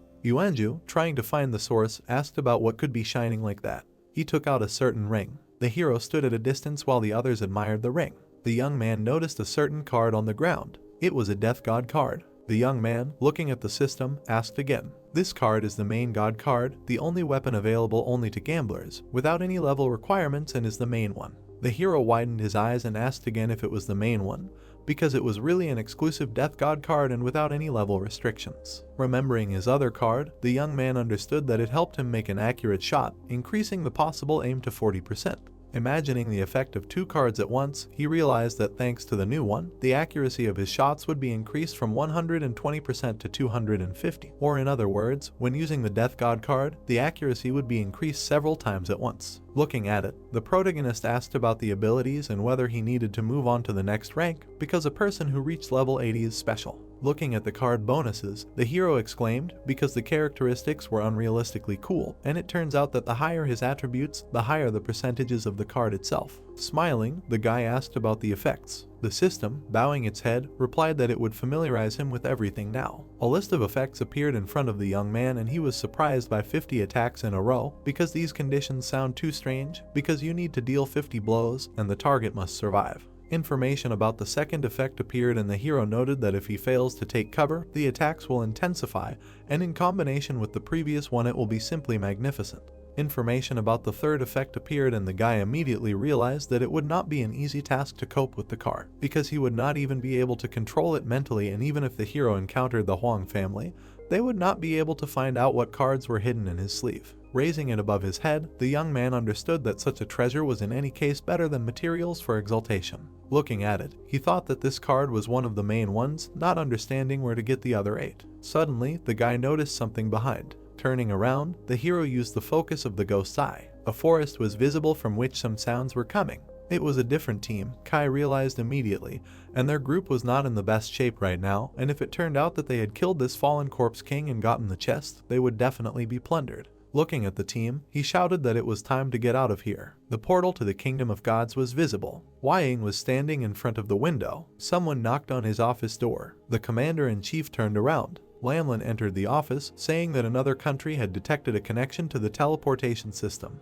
Crossing his arms, the man understood that now other countries had too. He raised his head. Imagining the continents, Ying reasoned that due to the low cultivation of the Devil Star, the areas developed in each country were not the same. But except for the fact that certain professions could enter the beginner testing grounds of other countries through special methods, the territories of each country did not overlap. He remembered a certain man in armor, realizing that this had happened a year ago. He also remembered another one in the desert, and another one in the jungle. Recalling the huge portal, the commander-in-chief understood that back then, countries opened teleportation systems in the Lost Lands one after another. After imagining the essence of the teleport, he also understood that these teleportation systems were distributed throughout the Devil Star, all connected to that public area called the Lost Land. Purple funnels appeared in the sky, changing location every 6 months. There were also small green portals that were in the Lost Land and led to places called Lost Ruins. Inside such ruins, there were treasures, new and powerful materials for promotion. A level 60 plate was visible, which meant that travelers above this rank could not enter the Lost Land.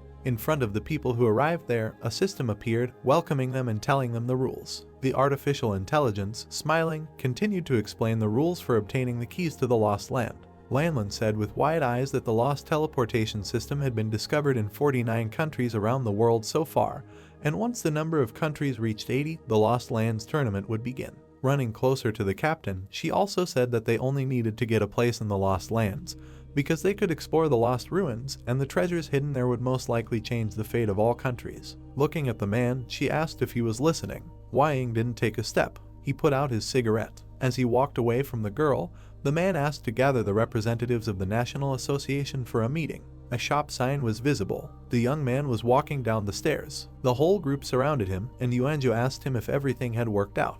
The hero smiled and replied that it was worth putting everything up for sale. Everything was immediately bought, and that was why he bought the materials for the transition that they lacked. And since everything was already ready, just by drinking the potions, they would complete the transition.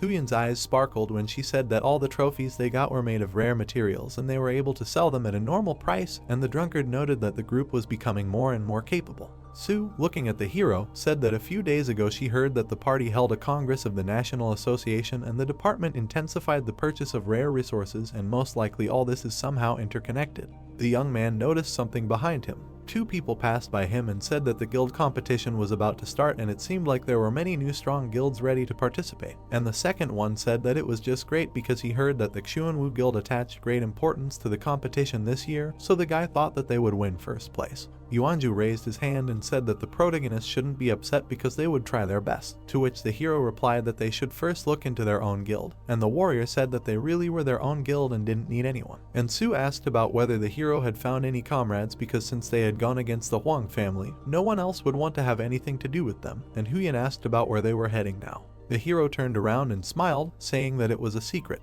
whether they were in the guild in front of them. Looking at the gate, they couldn't understand why the area looked so abandoned. Sue's eyes widened as she realized something. Standing behind the boy, she asked if this was his area. He held the card up to the lock on the gate. Looking at the guild name that appeared, he replied that it was. The heroes looked at the boy's property in shock. Seeing the huge estate, they were surprised at how beautiful it was. Standing in front of the gate, the protagonist invited everyone inside. The guys saw a lake in front of the house. Yuanju's mouth dropped open, wondering when his commander had managed to build the guild. Raising her head, Huyan couldn't imagine that the captain would be busy building his own guild. Looking at the plants in the garden, Yuanju asked how expensive it all was. Sweating, Kai thought that his image in the eyes of his guildmates had changed. A window appeared above his hand. Seeing his companions have the same ones, the guy said that he started planning the construction back when he heard about the tournament. Remembering his crossed-out portrait, he said that he was blacklisted as soon as he got to the Devil Star because it went against the Wang family. Smiling, the protagonist said that he would rely only on himself and build his own guild. Looking at the message that the guild members and its leader were being checked, the young man said that this was just the beginning. The system showed information that a new clan called the Guild of Gods had been created. Smiling, the comrades were happy that they had a home in the territory of the Devil Star. The next day, Yuanju ran into the room with news of his rise. Looking at Kai, he said that he had become a warrior. Clenching his hand into a fist, the guy said that he had received a second talent and increased characteristics. Beaming with joy, the warrior explained that the talent was called Almighty Fighter and gave him 10% more stats, as well as 7 additional stats with each level up. Smiling, the captain said that it was a pretty good ability. Huyan's eyes widened and she said that thanks to talents, the warrior profession was one of the strongest. Raising his hand, the guy said that that was not all. Introducing his current capabilities, he explained that he could now freely distribute skills during combat and restore them back afterward.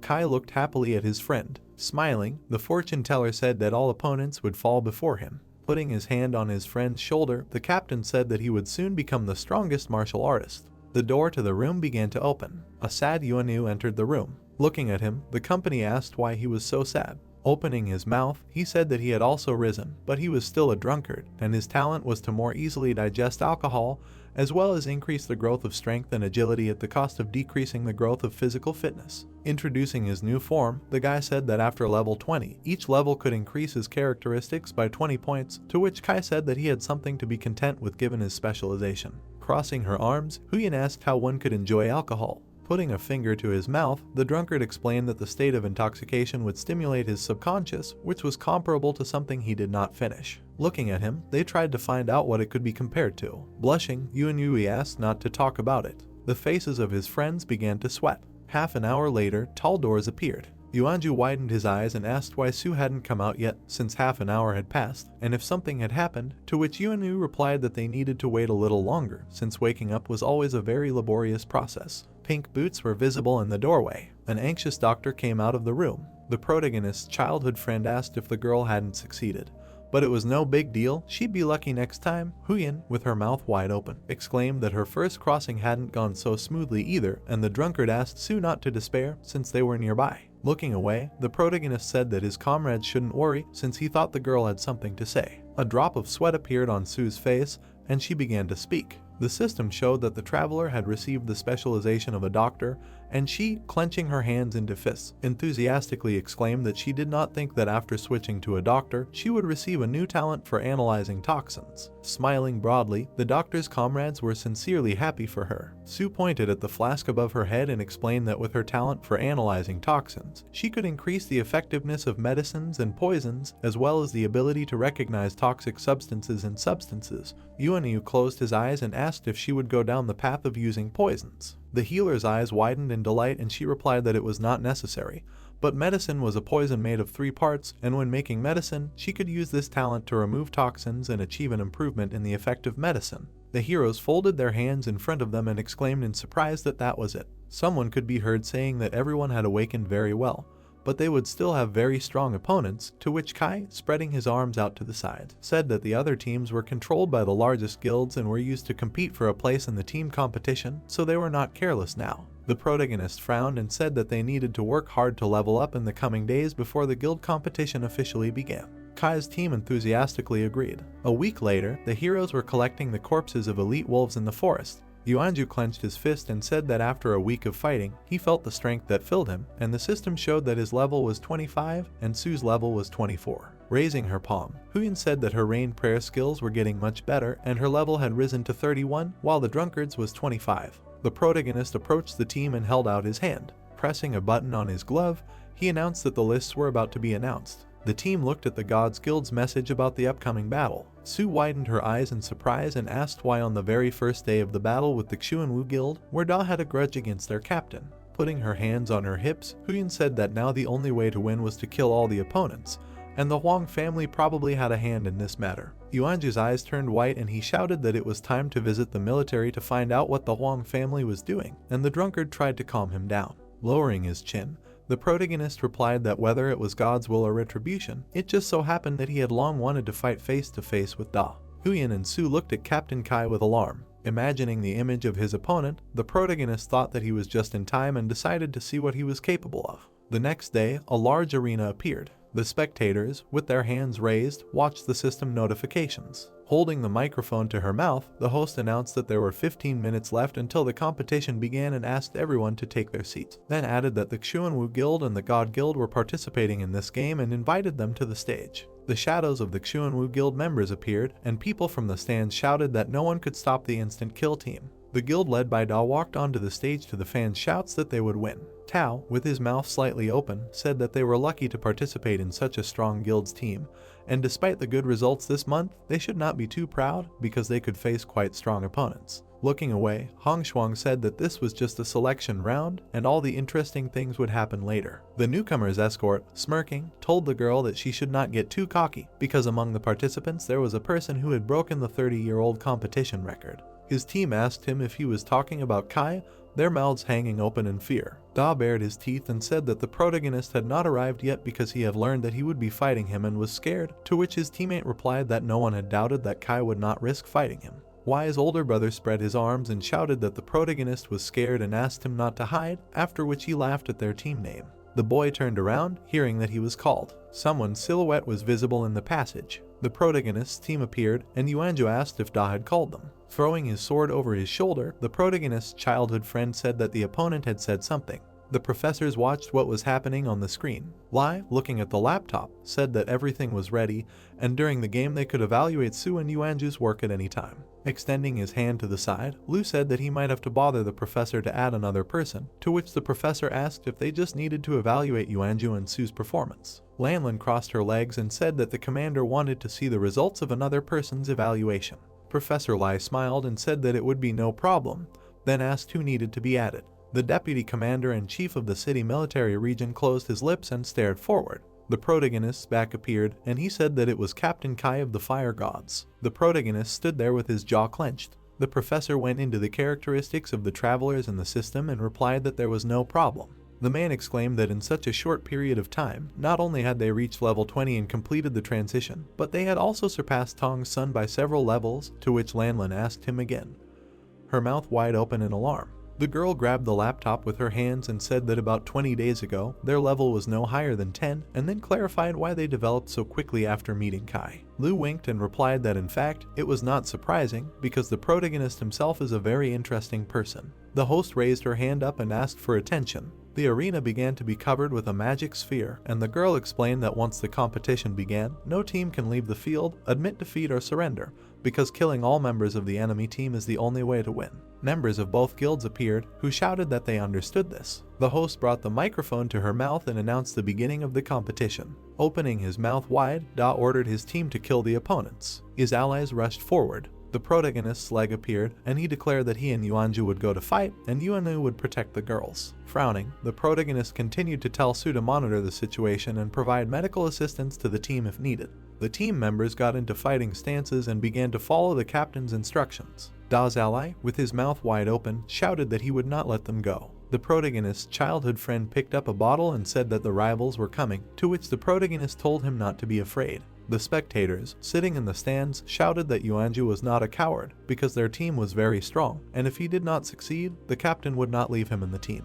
The man in armor, with his arms folded, thought that Yuanju's greatest weakness was his cowardice and wondered if he could overcome it this time. The fan, raising his palms to his face, asked what Kai's friend was doing. It seemed like the cork flew out of the bottle. The liquid flowed down the guy's face. Yuanju hiccuped and smiled widely. There were broken bottles on the floor, and the spectators were shouting that the guy had just had a drink, that he was a drunkard, and that they had all been deceived. Covering his head with his hand, the protagonist's childhood friend shouted that he was the best warrior, and that they, the trash, should not continue to chase Kai. The protagonist looked at him and asked if he was drunk. Da's teammates ran, preparing to attack. Yuanju shouted that it was too slow and dealt a powerful blow to the opponents. The opponents, with their mouths wide open, exclaimed whether he had just been a coward and what was he doing, and added that he was definitely a drunkard. Yuanju's eyes sparkled with flames, and he shouted for everyone to see who could defeat the great warrior. Kai closed his eyes and said that his friend could not be stopped, but Yuanju could help. Suddenly, someone's silhouette rushed past the protagonist. Su and Huyan stretched out their hands and called out to the drunkard. Their comrade ran with his tongue hanging out, shouting that he would never be weaker than anyone in his life, and would be the first to deal with everyone. The bald warrior pulled his hand back and said that this was another drunkard, and he needed to be dealt with first. Yuanu's eyes turned white with anger. Raising his shield above his head, he shouted that the enemy was such a beauty that he couldn't take his eyes off her, and his brother was already heading towards the little girl. The bald guy's eyes noticeably shrank, and he exclaimed, "What the hell is going on here?" There was a huge explosion. The drunkard straddled the enemy and reached out to him with his lips. The bald warrior kicked Yuanu away with his foot and told him to go away. The protagonist silently watched this, gritting his teeth. The drunkard's hand appeared on the ground. He raised his hands up and shouted that he adored girls like that. The Da team members were sweating and asking if all of Kai's team were so weird. Hong Shuang frowned and said that she thought they were perverts, causing Tao to choke. Huyan raised her eyebrows in alarm and said that now everyone would think that the Fire God's team was perverted, and Su said that in the end, Yuanju and Yuanu would only reveal their powers after they got drunk. Clenching his jaw, the protagonist used the ghost eye focus skill and thought that his comrades were currently in a state of insanity and needed to take control of the situation. Yuanju flew up to the ground and shouted that a crushing stomp was happening. His attack caused a fiery explosion. The Da team member lowered his eyebrows and exclaimed that it was dangerous, but it was good that he had enough agility points. Suddenly, the guy rushed forward, leaving a trail of dust on the ground. He attacked the protagonist's friend from behind and shouted for this idiot to die. The protagonist released small blades and told Yuanju to take care of himself. A magic shield began to form in the opponent's hand. The guy parried the powerful attack with his blades. Smoke was coming out of his magic defense, left behind by the knives that had hit him. The opponent grinned and said that he had prepared a shield especially for Kai, because until his defense was broken, even with a critical attack, he would not be killed. The guy with white hair, pulling his hands back, exclaimed that there was a doctor and a fortune teller here who did not have combat skills. Then we should deal with them first. Frowning, Huyan told Su to hide behind her back, and she would deal with the opponents herself. A blue crystal appeared, and the fortune teller used absolute ice magic. Frozen fragments fell from the sky onto the arena, and the spectators exclaimed that everything was covered in ice. Covering his face with a sword, the opponent shouted that he did not expect that Huyin could also create frost from thin air. The system reported the characteristics of the ice frost jade, and the fortune teller winked and said that she had been working hard with the stone the captain had given her in the past few days, and that she had learned this technique thanks to it. A moment later, a shard of ice was cut by a magic beam. The opponent launched an attack, knocking the items out of the fortune teller's hands. Huyin fell right on Su, to which Su called out to her. Lowering his weapon, the Da team member admitted that no one would have thought that the fortune teller had such skills. With his mouth wide open, the white-haired guy shouted that they should stop chatting, and that Huyin would be his because he personally had to finish off this annoying girl. Yuanju hung over the heads of the opponents and asked where they were going, then exclaimed that their opponent was him, the great warrior of heaven. The protagonist's friend launched a powerful attack using a crushing stomp. The opponents widened their eyes in alarm and said that this guy was crawling like a fly on jam. The Da team members jumped back and said that it was just in time, because now they would deal with Yuanju. The protagonist's childhood friend held out a fiery sword in front of him. Yuanju held a shield in front of him and told his beloved to allow him to leave a piece of his love on her sweet peach. Frowning in fear, the bald guy shouted, "Who is this drunkard calling darling, and can't he see who is in front of him?" He saw Yuanju covering his entire body with a shield. The bald warrior, taking a dagger in his hand, thought that the shield was good protection, so he should attack the weakest point. The drunkard began to run away and shouted for his darling not to be afraid. The opponent hung over him in the air and wished him to die already. Kai repelled the enemy's attack with his blades and asked Yuanju to take care of himself. The enemy looked back in fear when he saw the protagonist. The protagonist's glove emitted fire, and he ordered the weapon to return. The bald guy, with his mouth wide open, shouted to the captain that Kai had used darts. A bright glow appeared in Da's hand. Purple magic illuminated his face. Y's older brother raised his hand and explained that it was a supermagnetic crystal. Huyin exclaimed what the hell this was and why the compass didn't obey, and Su, closing her eye, said that her dagger was also sucked in. The protagonist's friend's sword was covered in purple energy, and he sighed heavily. Gritting his teeth, Kai realized that he couldn't recall it. A magic ball formed above Da's hand, attracting the opponent's weapons. Holding his palm in front of him, he asked if the protagonist thought they were unprepared. A bright crystal appeared, and Tong's son explained that this fragment was cut from the core of a top-grade supermagnetic stone, and it was specially made to counter the protagonist's darts. Da smiled and said that Kai only had one dart now, and then asked what he would do next. The protagonist closed his lips and remained silent. Emitting magical currents from his palms, the protagonist said that the opponent was rejoicing too early. With his jaw dropped, Y's elder brother wondered if the darts were not affected by the crystal. He brought his fingers to the crystal and grinned. Da held out a shield in front of him and said that Kai was finished anyway. Looking at the opponent from behind the shield, he asked if the protagonist could see the shield and said that today he would learn what hopelessness was. Blue, looking at the screen with concern, said that Kai was losing, because this shield was originally used by superhumans, and even if its power was reduced, it was still too high for the guy. Magic shields appeared, and it was said that on the Devil Star, the higher the level of the weapon, the higher the requirements for the bearer's level. But if the weapon's level was reduced, the bearer's level could also be lower, although this would lead to irreversible consequences for the weapon, but it would still be very powerful. Lanlin, frowning, exclaimed that no one could have thought that they would reduce the level of such a powerful equipment, to which Lu replied that not only the shield, but also the magnetic crystal were reduced in level, and all this in order to cope with Kai. The girl, lowering her eyebrows in concern, asked if her sister would be killed. Grinning viciously, Da ordered the assassination squad to listen to the order. One of the enemies frowned. The other opponent bared his teeth. The third opponent grinned evilly. The bald warrior opened his mouth wide and shouted that they would kill the entire Fire God squad. The pupils of the elder brother Y turned red, and he said that death should be painful, because he wanted them to fully feel why they should not have messed with him. One of the Da team members rushed forward and exclaimed that he controlled the weapon and his teammates could deal with the rest for now, to which Team Kai said that things were bad for them. Pulling his fist back, the bald opponent shouted that the pervert Yuanju was dead. The armored man raised his fingers to his forehead and explained that the difference in equipment was too great, and they had no chance, to which the girl replied that although Yuanju had found a way to suppress his cowardice, it would not help him. Tao folded his arms and said that Kai was definitely finished now, to which Hong Shuang clarified that it turned out that the protagonist was weaker than they thought. Holding a powerful shield in front of him, Da exclaimed that all members of his squad were wearing black rhinoceros armor, so all attacks almost did not reach them, after which he added that the opponents should prepare to suffer in agony. The guy raised his hand with the crystal up and began to speak. Dr. Su fell to the ground, losing her blade. Huyen reached out with her hands for the flying compass. The sphere on the elder brother Y's palm emitted magic, and he shouted for Kai to die already because he had done too much nastiness to the Wong family. With his mouth wide open, Da declared that he would take the protagonist's miserable life and cut it into pieces.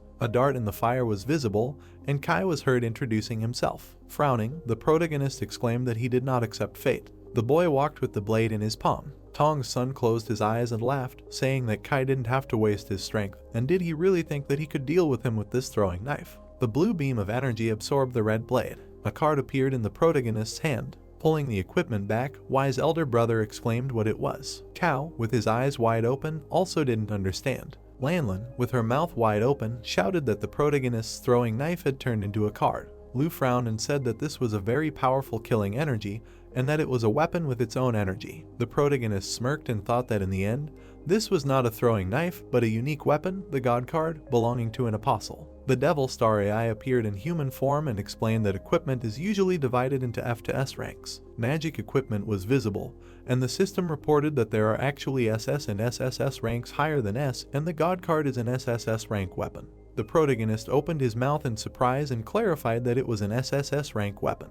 The AI lowered its chin and explained that the God card has a unique card set skill, to which Kai asked again. Many cards appeared, and the system reported that the card set effect means that for each God card added, all of the owner's body attributes and weapon power are further increased. A God card and a blade were visible, and it was said that the second effect of the God card set meant that it was possible to absorb other types of throwing weapons and inherit their attributes and properties. The protagonist's eyes lit up, and he explained that before the competition, the death god had pretended to be a throwing knife, and it was not made of metal, so the magnet had no effect on it.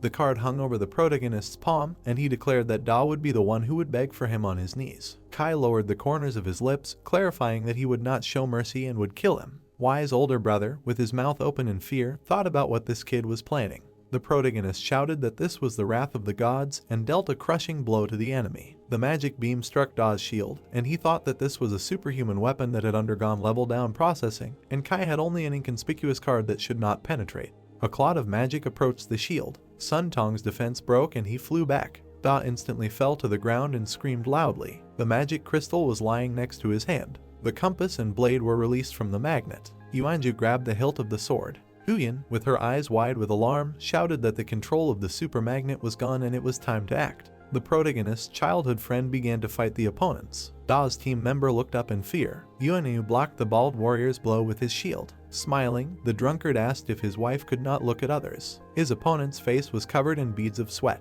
The spectators watched the battle through the screen and exclaimed that these were jokes, and how the card penetrated the shield that looked very strong, and wondered where Kai got such strength from. Da clenched his jaw and wondered how this was possible. There was no way he could lose to this trash, and then realized that he could not get up. His allies, with their mouths wide open, began to call for the leader, saying that everything was bad and that they had to run. Yuanyu put up a shield in front of the opponents. Yuanju's eyes turned white and he exclaimed that he was their opponent. The drunkard gave a thumbs up and said that the further the opponent ran, the more excited he became. The protagonist's leg appeared. The God card began to merge with the broken defense of the elder brother Y with magic. Taking the card in his hand, the protagonist declared that the show was just beginning, to which he received the answer that the time had not yet come. Da narrowed his pupils in confusion. He was being hit hard. Lanlin, with her hands on her hips, shouted that it was powerful, and the human eye could barely keep up with it.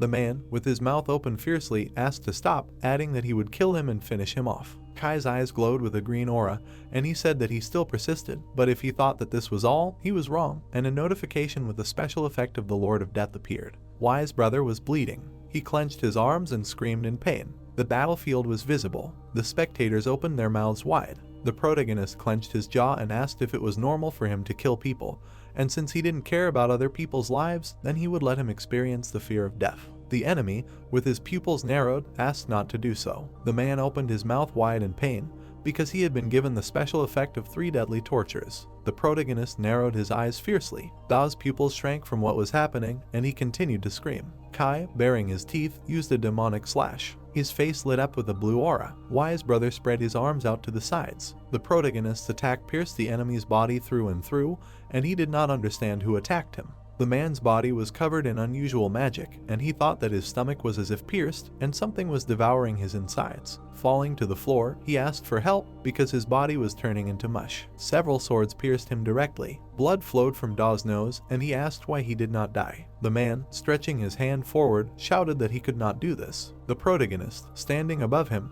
replied that the pain he was experiencing now was less than 1/10,000th of the pain that those he killed experienced. Wise brother, holding his head, asked to kill him, and Kai thought that this was to be expected from the skill time has come on the Death Lord's card and Death Lord's Mortal Torment, because they complemented each other perfectly. The opponent was spitting on the floor in pain and continued to beg him to kill him. Lanlin, frowning, asked why he had not died yet, and the extent of these injuries was incompatible with life, receiving an answer from Lu that he did not know, but Da would most likely be completely incapacitated. The deputy commander-in-chief, crossing his fingers, wondered what kind of secret weapon Kai had that even he could not recognize. Wise brother, holding the protagonist's leg, exclaimed that he was remorseful and he should not have touched his loved ones. He was wrong. The protagonist, standing above him, heard him asking to kill him. The guy, biting the corners of his lips, realized that this was a great chance to kill Da. He turned his head and asked himself that the man would probably also soon break down. The head of the garrison was visible, sitting on his throne. He clenched his jaw fiercely, thinking that he hadn't expected that even with such preparation he still couldn't kill Kai, and he didn't kill Wise brother on purpose because he wanted him to get even more angry. Tong, looking at the battle, called out to the protagonist. The guy, grinning evilly, said that here was the guild leader and asked what he wanted. Wise father, frowning, shouted that he knew what he wanted, but if he left Da alive, he promised that he would not touch him anymore. The protagonist, folding his arms, asked why he should believe him, and besides, if not his loved ones, he could get to others, and it was heard that he should not cross the line. The enemy, clutching his head in pain, just wanted to die, and Kai said that he did as he wanted. The garrison leader bared his teeth, thinking that the younger one was already undergoing treatment, and he couldn't allow this one to go there too. His face was visible on the arena screen, and he said that he, as the guild leader, swears in front of everyone that he will guarantee the safety of his loved ones, and if he still doesn't believe, then after the end of the competition, they will make an agreement, and the military will be witnesses. The protagonist, opening his mouth, answered positively. Putting out his fingers, he said that after today, let only one of them dare to touch his loved ones, be it the Huang family or the guild. Kai clenched his fists and firmly said that he would destroy them. A blow rang out, which decapitated Da. Standing over the defeated enemy, he asked if it was clear. The guild leader bared his teeth harshly. His protege, looking at him, turned around. Kong turned around and shouted that they were stupid. Why were they standing there like statues? Let them look at their youngest son and let them find him other doctors. He walked into the dark tunnel. His gaze was mysterious, and Wise father said to himself that he should let Kai wait. The protagonist folded his arms. Suddenly, his body began to shake. He placed his palms on his knees and thought that it was dangerous, and he had almost completely exhausted his strength. They were at 0. Narrowing his eyes, the protagonist continued that he had dealt with Da, and there were still 4 left, so it was too early to give up. Clenching his fists, he thought that as long as he was here, they would hesitate to attack him, and while they were plotting a strategy, their attention would be minimal. Yuanju swung his sword and shouted that they were cowardly scum, trembling with fear, but still daring to fight him, and his strength was increased. Teammate Da extended his shield. The protagonist's childhood friend was in a red aura. The opponent jumped back from his attack. He, with his mouth wide open, did not understand why this guy's strength had suddenly increased. The girls, with their eyes wide open, thought that Yuanju was an almighty warrior, and he must be able to transfer his attribute points between them, and even people with a level of 40 would not be able to withstand his strength. The guy was attacked, and they could hear how they were trying to warn him. He abruptly jumped back from the impending danger. One of the opponents had sweat running down his cheek. The second opponent opened his mouth wide and was surprised by his speed. The protagonist's childhood friend fiercely extended his sword and shouted that he told you that they were just pathetic scum. The fans, with their jaws open, said that he was strong and a real hero. The drunkard, holding a shield in his hands, exclaimed for his wife to cuddle up to him. The spectator stuck out his tongue and said that this year he had seen a drunken fool chasing a level 40 warrior around the arena. The opponent widened his eyes and told the pervert to go away, thinking that his defense was very high and it was difficult to harm. The protagonist lowered his head, and it was heard that if Kai had attacked others, he could have focused on the opponent, but he still had not made a single move. The warrior clenched his jaw and wondered if he had not made a single move. He, defending himself from Yuanju's attack, heard that what they were capable of, and it was a disgrace to warriors. The fighters, with their pupils bulging, said that something was wrong here because the main character could easily kill them, but why was he standing there? What was the advantage of that? One of them, with his eyebrows lowered, heard that it seemed that they had missed one moment. Kai's level was not high, and he had used strong techniques earlier. The warrior, grinning evilly, replied that he had simply run out of strength. In the room where the large screen hung, the workers said that the data was constantly changing, and Yuanju was not bad. Lanlin, spreading her fingers, asked what kind of strength they had, adding that Kai was at level 20 and was able to defeat Da, who was at level 40, and also the calm Yuanju had changed. She, putting her palm on her chest, said that in any case, she hoped that the Fire God's team would win, and then she would be safe and she would be able to calm down. Liu, crossing his fingers, replied that it was not a fact. Da had died and there were still a few opponents left, and the battle was a life and death one, so they didn't have many options, and it was Kai they should worry about. Su looked at the protagonist, and the man continued that he had just been standing there since he killed Y's brother. Lanlin's eyes widened. The healer's pupils bulged, and a question was heard whether it was possible that he had run out of strength. The deputy commander-in-chief, squinting, replied that he had exhausted them, and the members of Da's team guessed about it, and it seemed they were starting to act. The opponents, drawing their swords, shouted that Kai had run out of strength, and therefore he would continue to stand and watch them kill his comrades, and that they should stop standing like idols.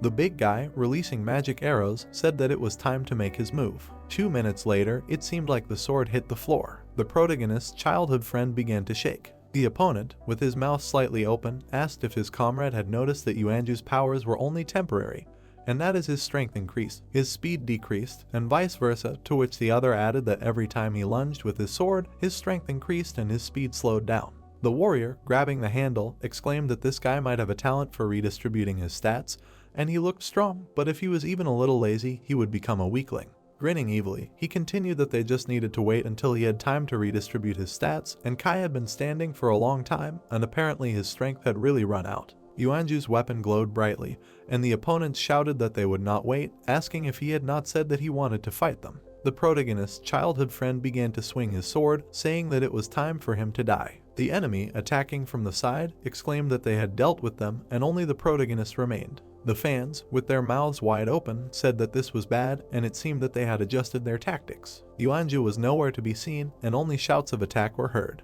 The protagonist, flying in the sky, asked if they really thought that they could defeat their team. The opponent suddenly caught fire, taking massive damage. The protagonist landed with his arms outstretched. Lying on the ground, the enemies did not understand how this was possible. Kai, smiling, asked if they were surprised. The night before the competition, Su, approaching Kai, said that during dinner he seemed worried, asking if something had happened. The protagonist, looking at the moon, replied that the competition would be held tomorrow, and Da would definitely take revenge, and he didn't know what tactics he would use, but he understood that he relied on pursuit and would most likely target his weapon. The girl, wide-eyed, asked if he had a plan. The guy, presenting a mysterious card, asked if she remembered the card he had gotten from the fallen corpse lord's chest, and added that with it, he was more than 90% sure that he could deal with Da alone. Closing his eyes, he said that they were the only ones who were up against more than Y's brother, and using that card had a side effect, and if they didn't have a strategy, the success rate of killing the entire team at once would not even reach 60%. The healer, poking her finger at the screen, exclaimed that the Phoenix tears had run out, and she tried to find an alternative, but failed. She, holding the pill in her hands, said that this is the only pill, and it can restore 50% of the previous state for a short time after taking it for 1 minute.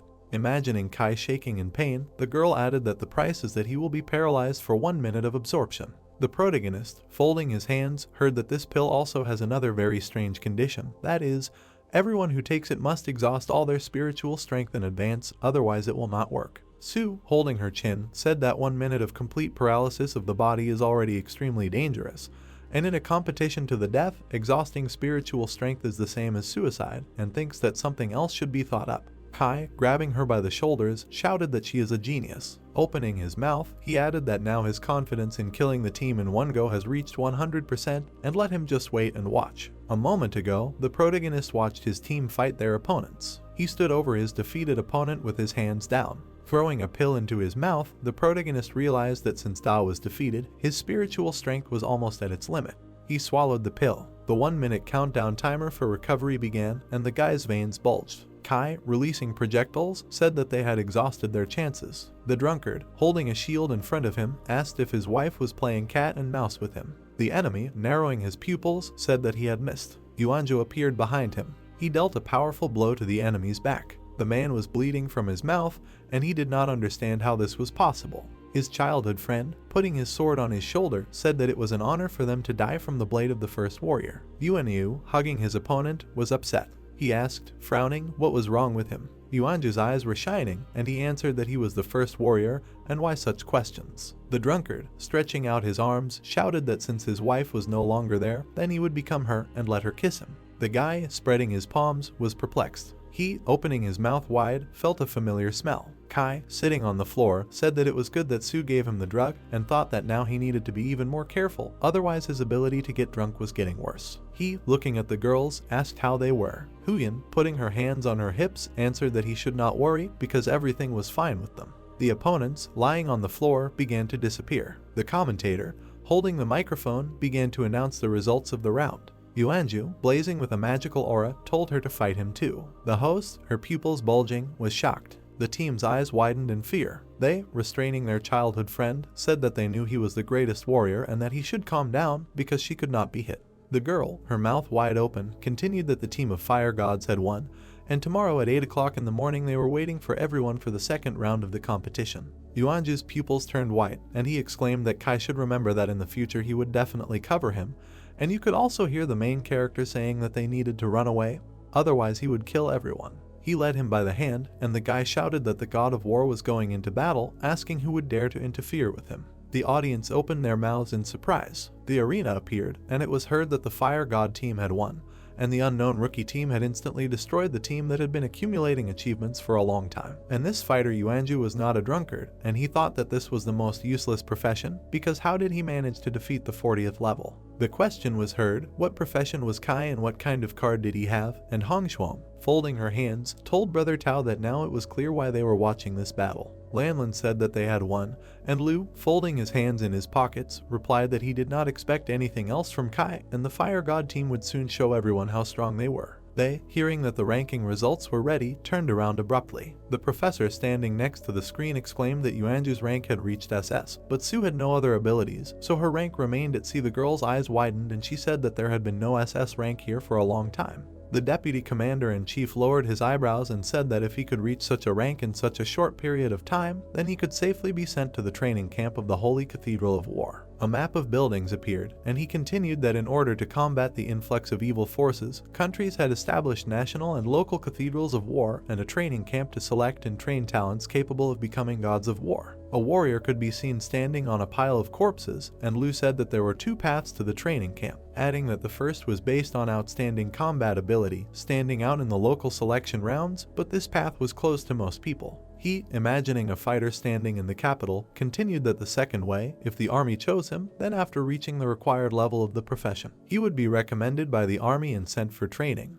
But there were almost no people who would take this path. Lanlin, opening her mouth, said that this was a direct hit to the training camp. But even the Holy Cathedral of War in a year could not find a single person who deserved to get into the cathedral, and did not expect that Yuanju would have such potential. Lu, lowering his head, heard the professor ask what Kai's rating was. He frowned and replied that it was not determined. The elders, their pupils bulging, were perplexed. The scientist, standing near the large screen, replied that there were certain contradictions in Kai's data, that his characteristics were at level 20, but his profession was unknown, and also his characteristics did not reach the top, but his attacks were incredibly powerful. Introducing a schematic image of the protagonist, he added that even during testing, his attack coefficients reached an incredible 24,000. A magic card appeared, and the professor said that there was no information on his weapon card, but this also caused a failure in the computing program. A dark aura surrounded the protagonist, and Lee said that during the combat demonstration, although Kai showed himself in all his glory, his strength ran out very quickly, and as a captain he gave great freedom of action to the team members. He, holding his chin, said that if he had to give an assessment, it would be D rank.